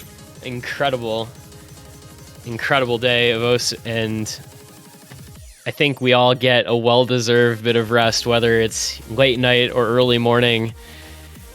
Take a breather, get some sleep, take a nap, get some food, whatever it may be, because we're going to be on a bit of a break. We come back tomorrow morning at 14 UTC. It's going to be China versus Russia, 14 UTC losers bracket. It's going to be Poland versus Germany, the other semifinals tomorrow afternoon. And, you know, if you don't already have a banner supporting South Korea in this World Cup, I think you might want to go get one, because they feel just a little bit like a team of destiny here. Head over to that store.